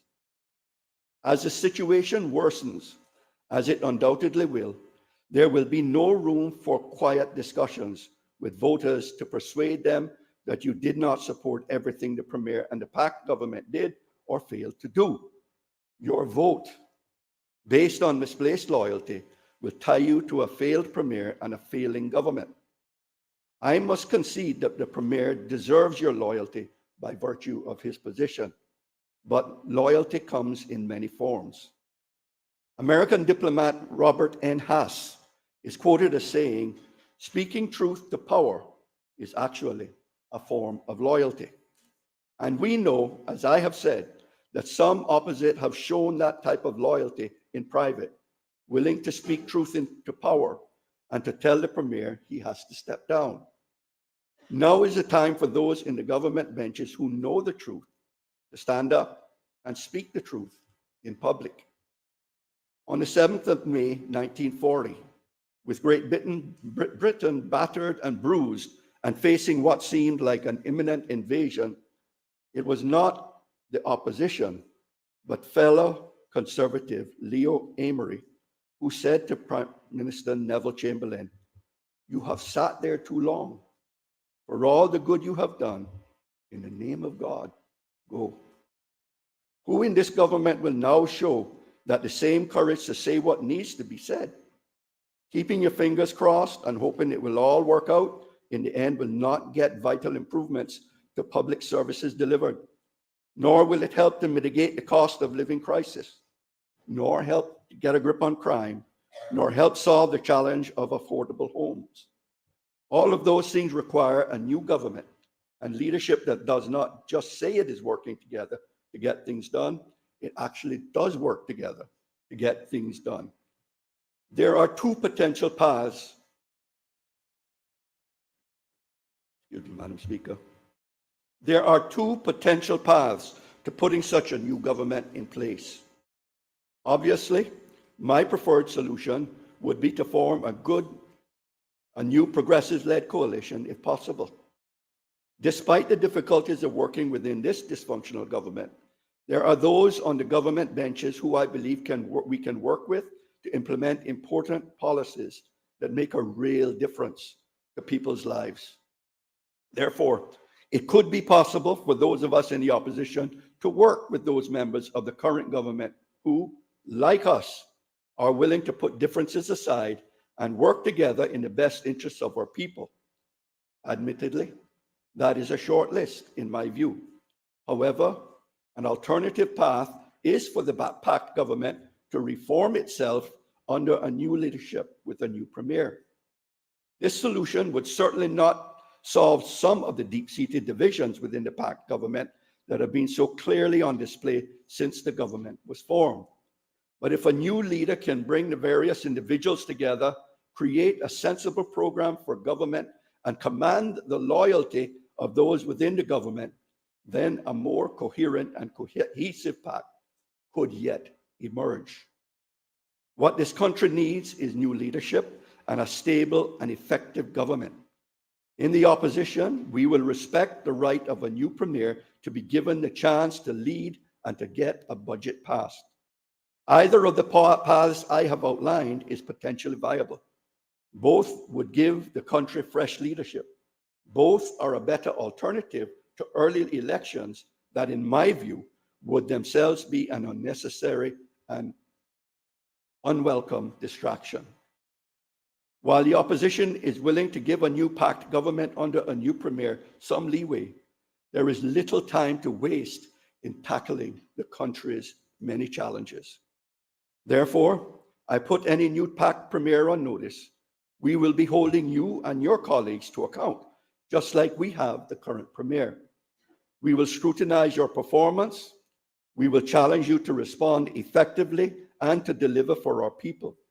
We will not hesitate to criticize if performance does not improve. That has always been and remains the job of the opposition. There is a path to putting a new premier and a new government in place, and it starts with those who recognize the need for change by voting with their conscience in support of this motion. For a new government to be formed from within the PACT, the current premier needs to step down, and the PACT members select a new premier and deputy premier. They would also need to bring back into the fold either one or more of their former members now sitting in the opposition to strengthen their numbers. The new premier and deputy would then need to wrestle with what has been a dysfunctional group within into a cohesive government and get a budget passed. All of this is harder than it sounds and may still fail in the end. But it is an option, and if taken up and successful, then we in the opposition would have achieved our goal of a changed government that can hopefully be more stable and effective. The other path is for those in the government benches whom we believe we can work with, and they know who they are, to vote yes on this motion and join us in a progressives-led government, a government of national unity. There is a clear set of priorities that I know we could agree upon. I have set those priorities out very clearly over recent months, Madam Speaker. 3 of those priorities are about tackling what are the most pressing challenges facing Cayman at this time. Those are, 1, to overcome the ongoing impacts of the cost of living crisis, to reduce crime and the fear of crime, to enable better, more affordable access to housing for our people. The other 3 priorities are areas where action in the next 2 years covered by this budget is necessary to meet the immediate challenge and better prepare the Cayman Islands for the future. Those are to restore Cayman's economy to a path of steady, sustainable growth, to accelerate action to mitigate climate change and to adapt to its impacts, and third, to respond positively to the challenges of an aging population. The progressives are willing to work with those members of the current administration who share those priorities with us and who we believe can act in the country's best interests. Additionally, it is incumbent on the PACT to change and improve from within. Now is not a time for more chaos, Madam Speaker. The country needs and it deserves stability. The disunity, infighting, and serious lack of progress on things that matter the Caymanians must end. The country and our people need to deserve an effective, cohesive government willing to act in the best interests of the country and not in the self-interest and self-preservation of elected members, either through a renewed pact or a progressive-led government. This is a time for responsible politicians, whatever their past affiliations, to come together and tackle the country's challenges. The progressives have shown during our last two administrations that we can work constructively with others for the benefit of our people. We have done that before, and we are willing to do that again. Now, to bring about change, the House needs to pass the lack of confidence motion before it today. And I ask all those present in these chambers to follow their conscience. The current backed government and Premier Panton have run out of road, as I said at the outset. It is clear that the Premier cannot lead the kind of stable, effective government that is needed in these times. Madam Speaker, it is time for change. The House needs to vote for that change. Thank you, Madam Speaker.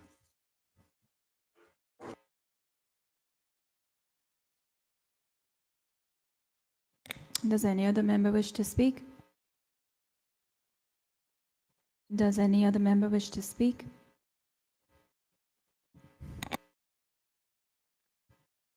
Does any other member wish to speak? The elected member for Bordentown East, West. The elected member for Bordentown West.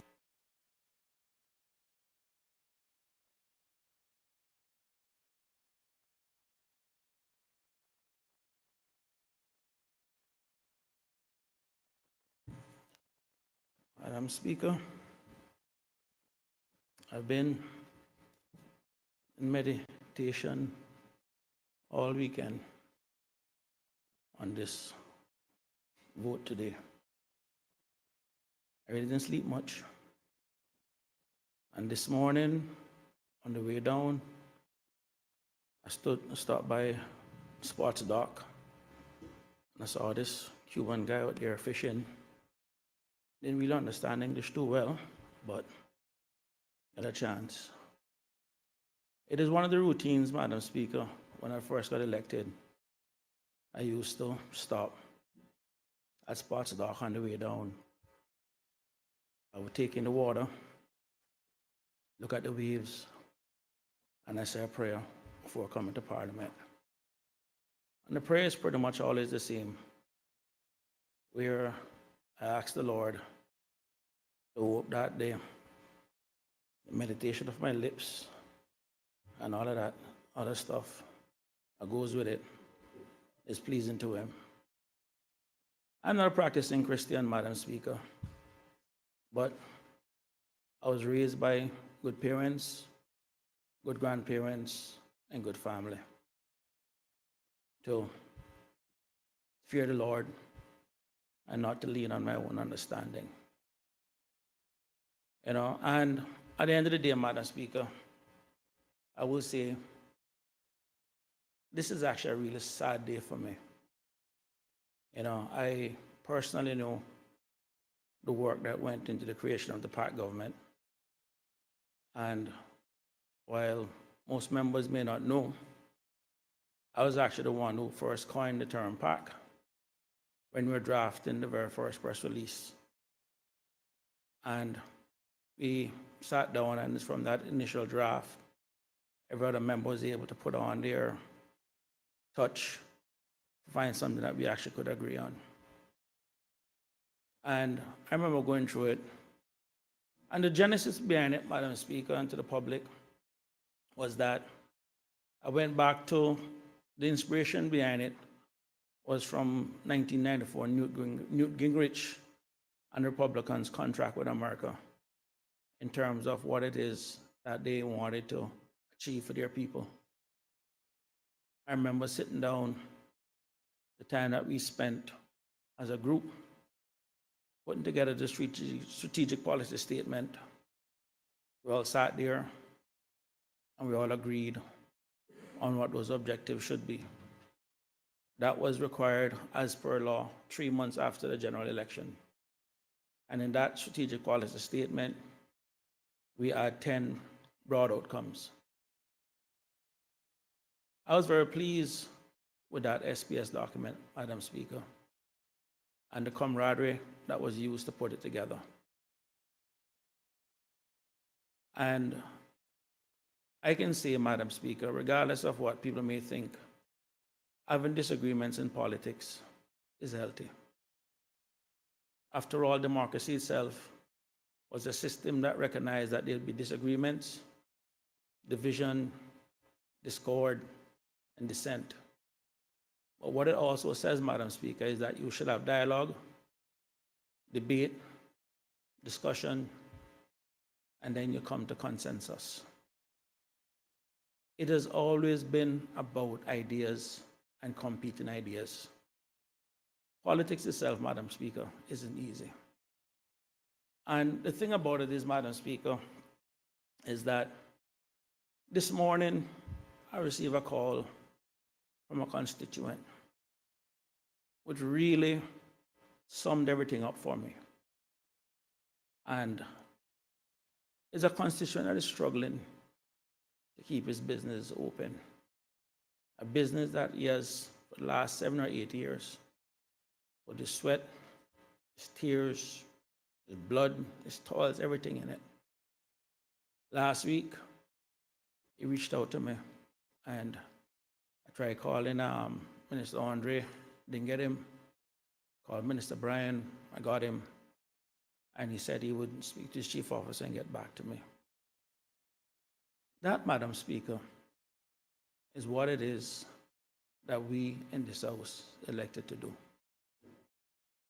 There are 1,000,001 things that are hurting our people. And to see us sitting here on this motion, when so many other people out there are hurt and struggling, actually makes me almost feel ashamed to be a politician. Last week when Joey called me about signing the letter, I said to him afterwards, could I add on to the special meeting asking for the pension to be dealt with also at that special meeting? Madam Speaker, if I don't get at least 10, 15 calls a day on when the pension is going to come through, I don't get plenty. And as such, Madam Speaker, I'm going to be serving notice now that I intend at the end of this meeting to go around and ask for a special meeting next week just to deal with that pension bill. So at least people can see that politicians at least can come together in a special meeting to at least do something. I have a woman right now waiting to have her mortgage paid off as a Christmas present to her family, with the last thing she has to go with after having her mortgage increased by over $2,200 per month. She sees a light at the end of the tunnel, that she can be mortgage-free, debt-free by the end of the year. That is something that shouldn't take long, because that's something that passed unanimously in this House. You can come inside here, everyone say the 5 minutes, we pass it, get it okayed by the government, or by the governor, and the pension companies can start to work and people can get money. Madam Speaker, when we delivered the first budget, there was a line or a prayer from Reverend Peter Rabel that, in fairness, when the honorable member for Red Beard responded, he had a nice little response to it. But what it basically said, Madam Speaker, was we build on foundations we did not lay. We warm ourselves by fires we did not light. We sit in the shade of trees we did not plant. We drink from wells we did not dig. We profit from persons we did not know. This is as it should be, Together we are more than any one person could be. Together we can build across the generations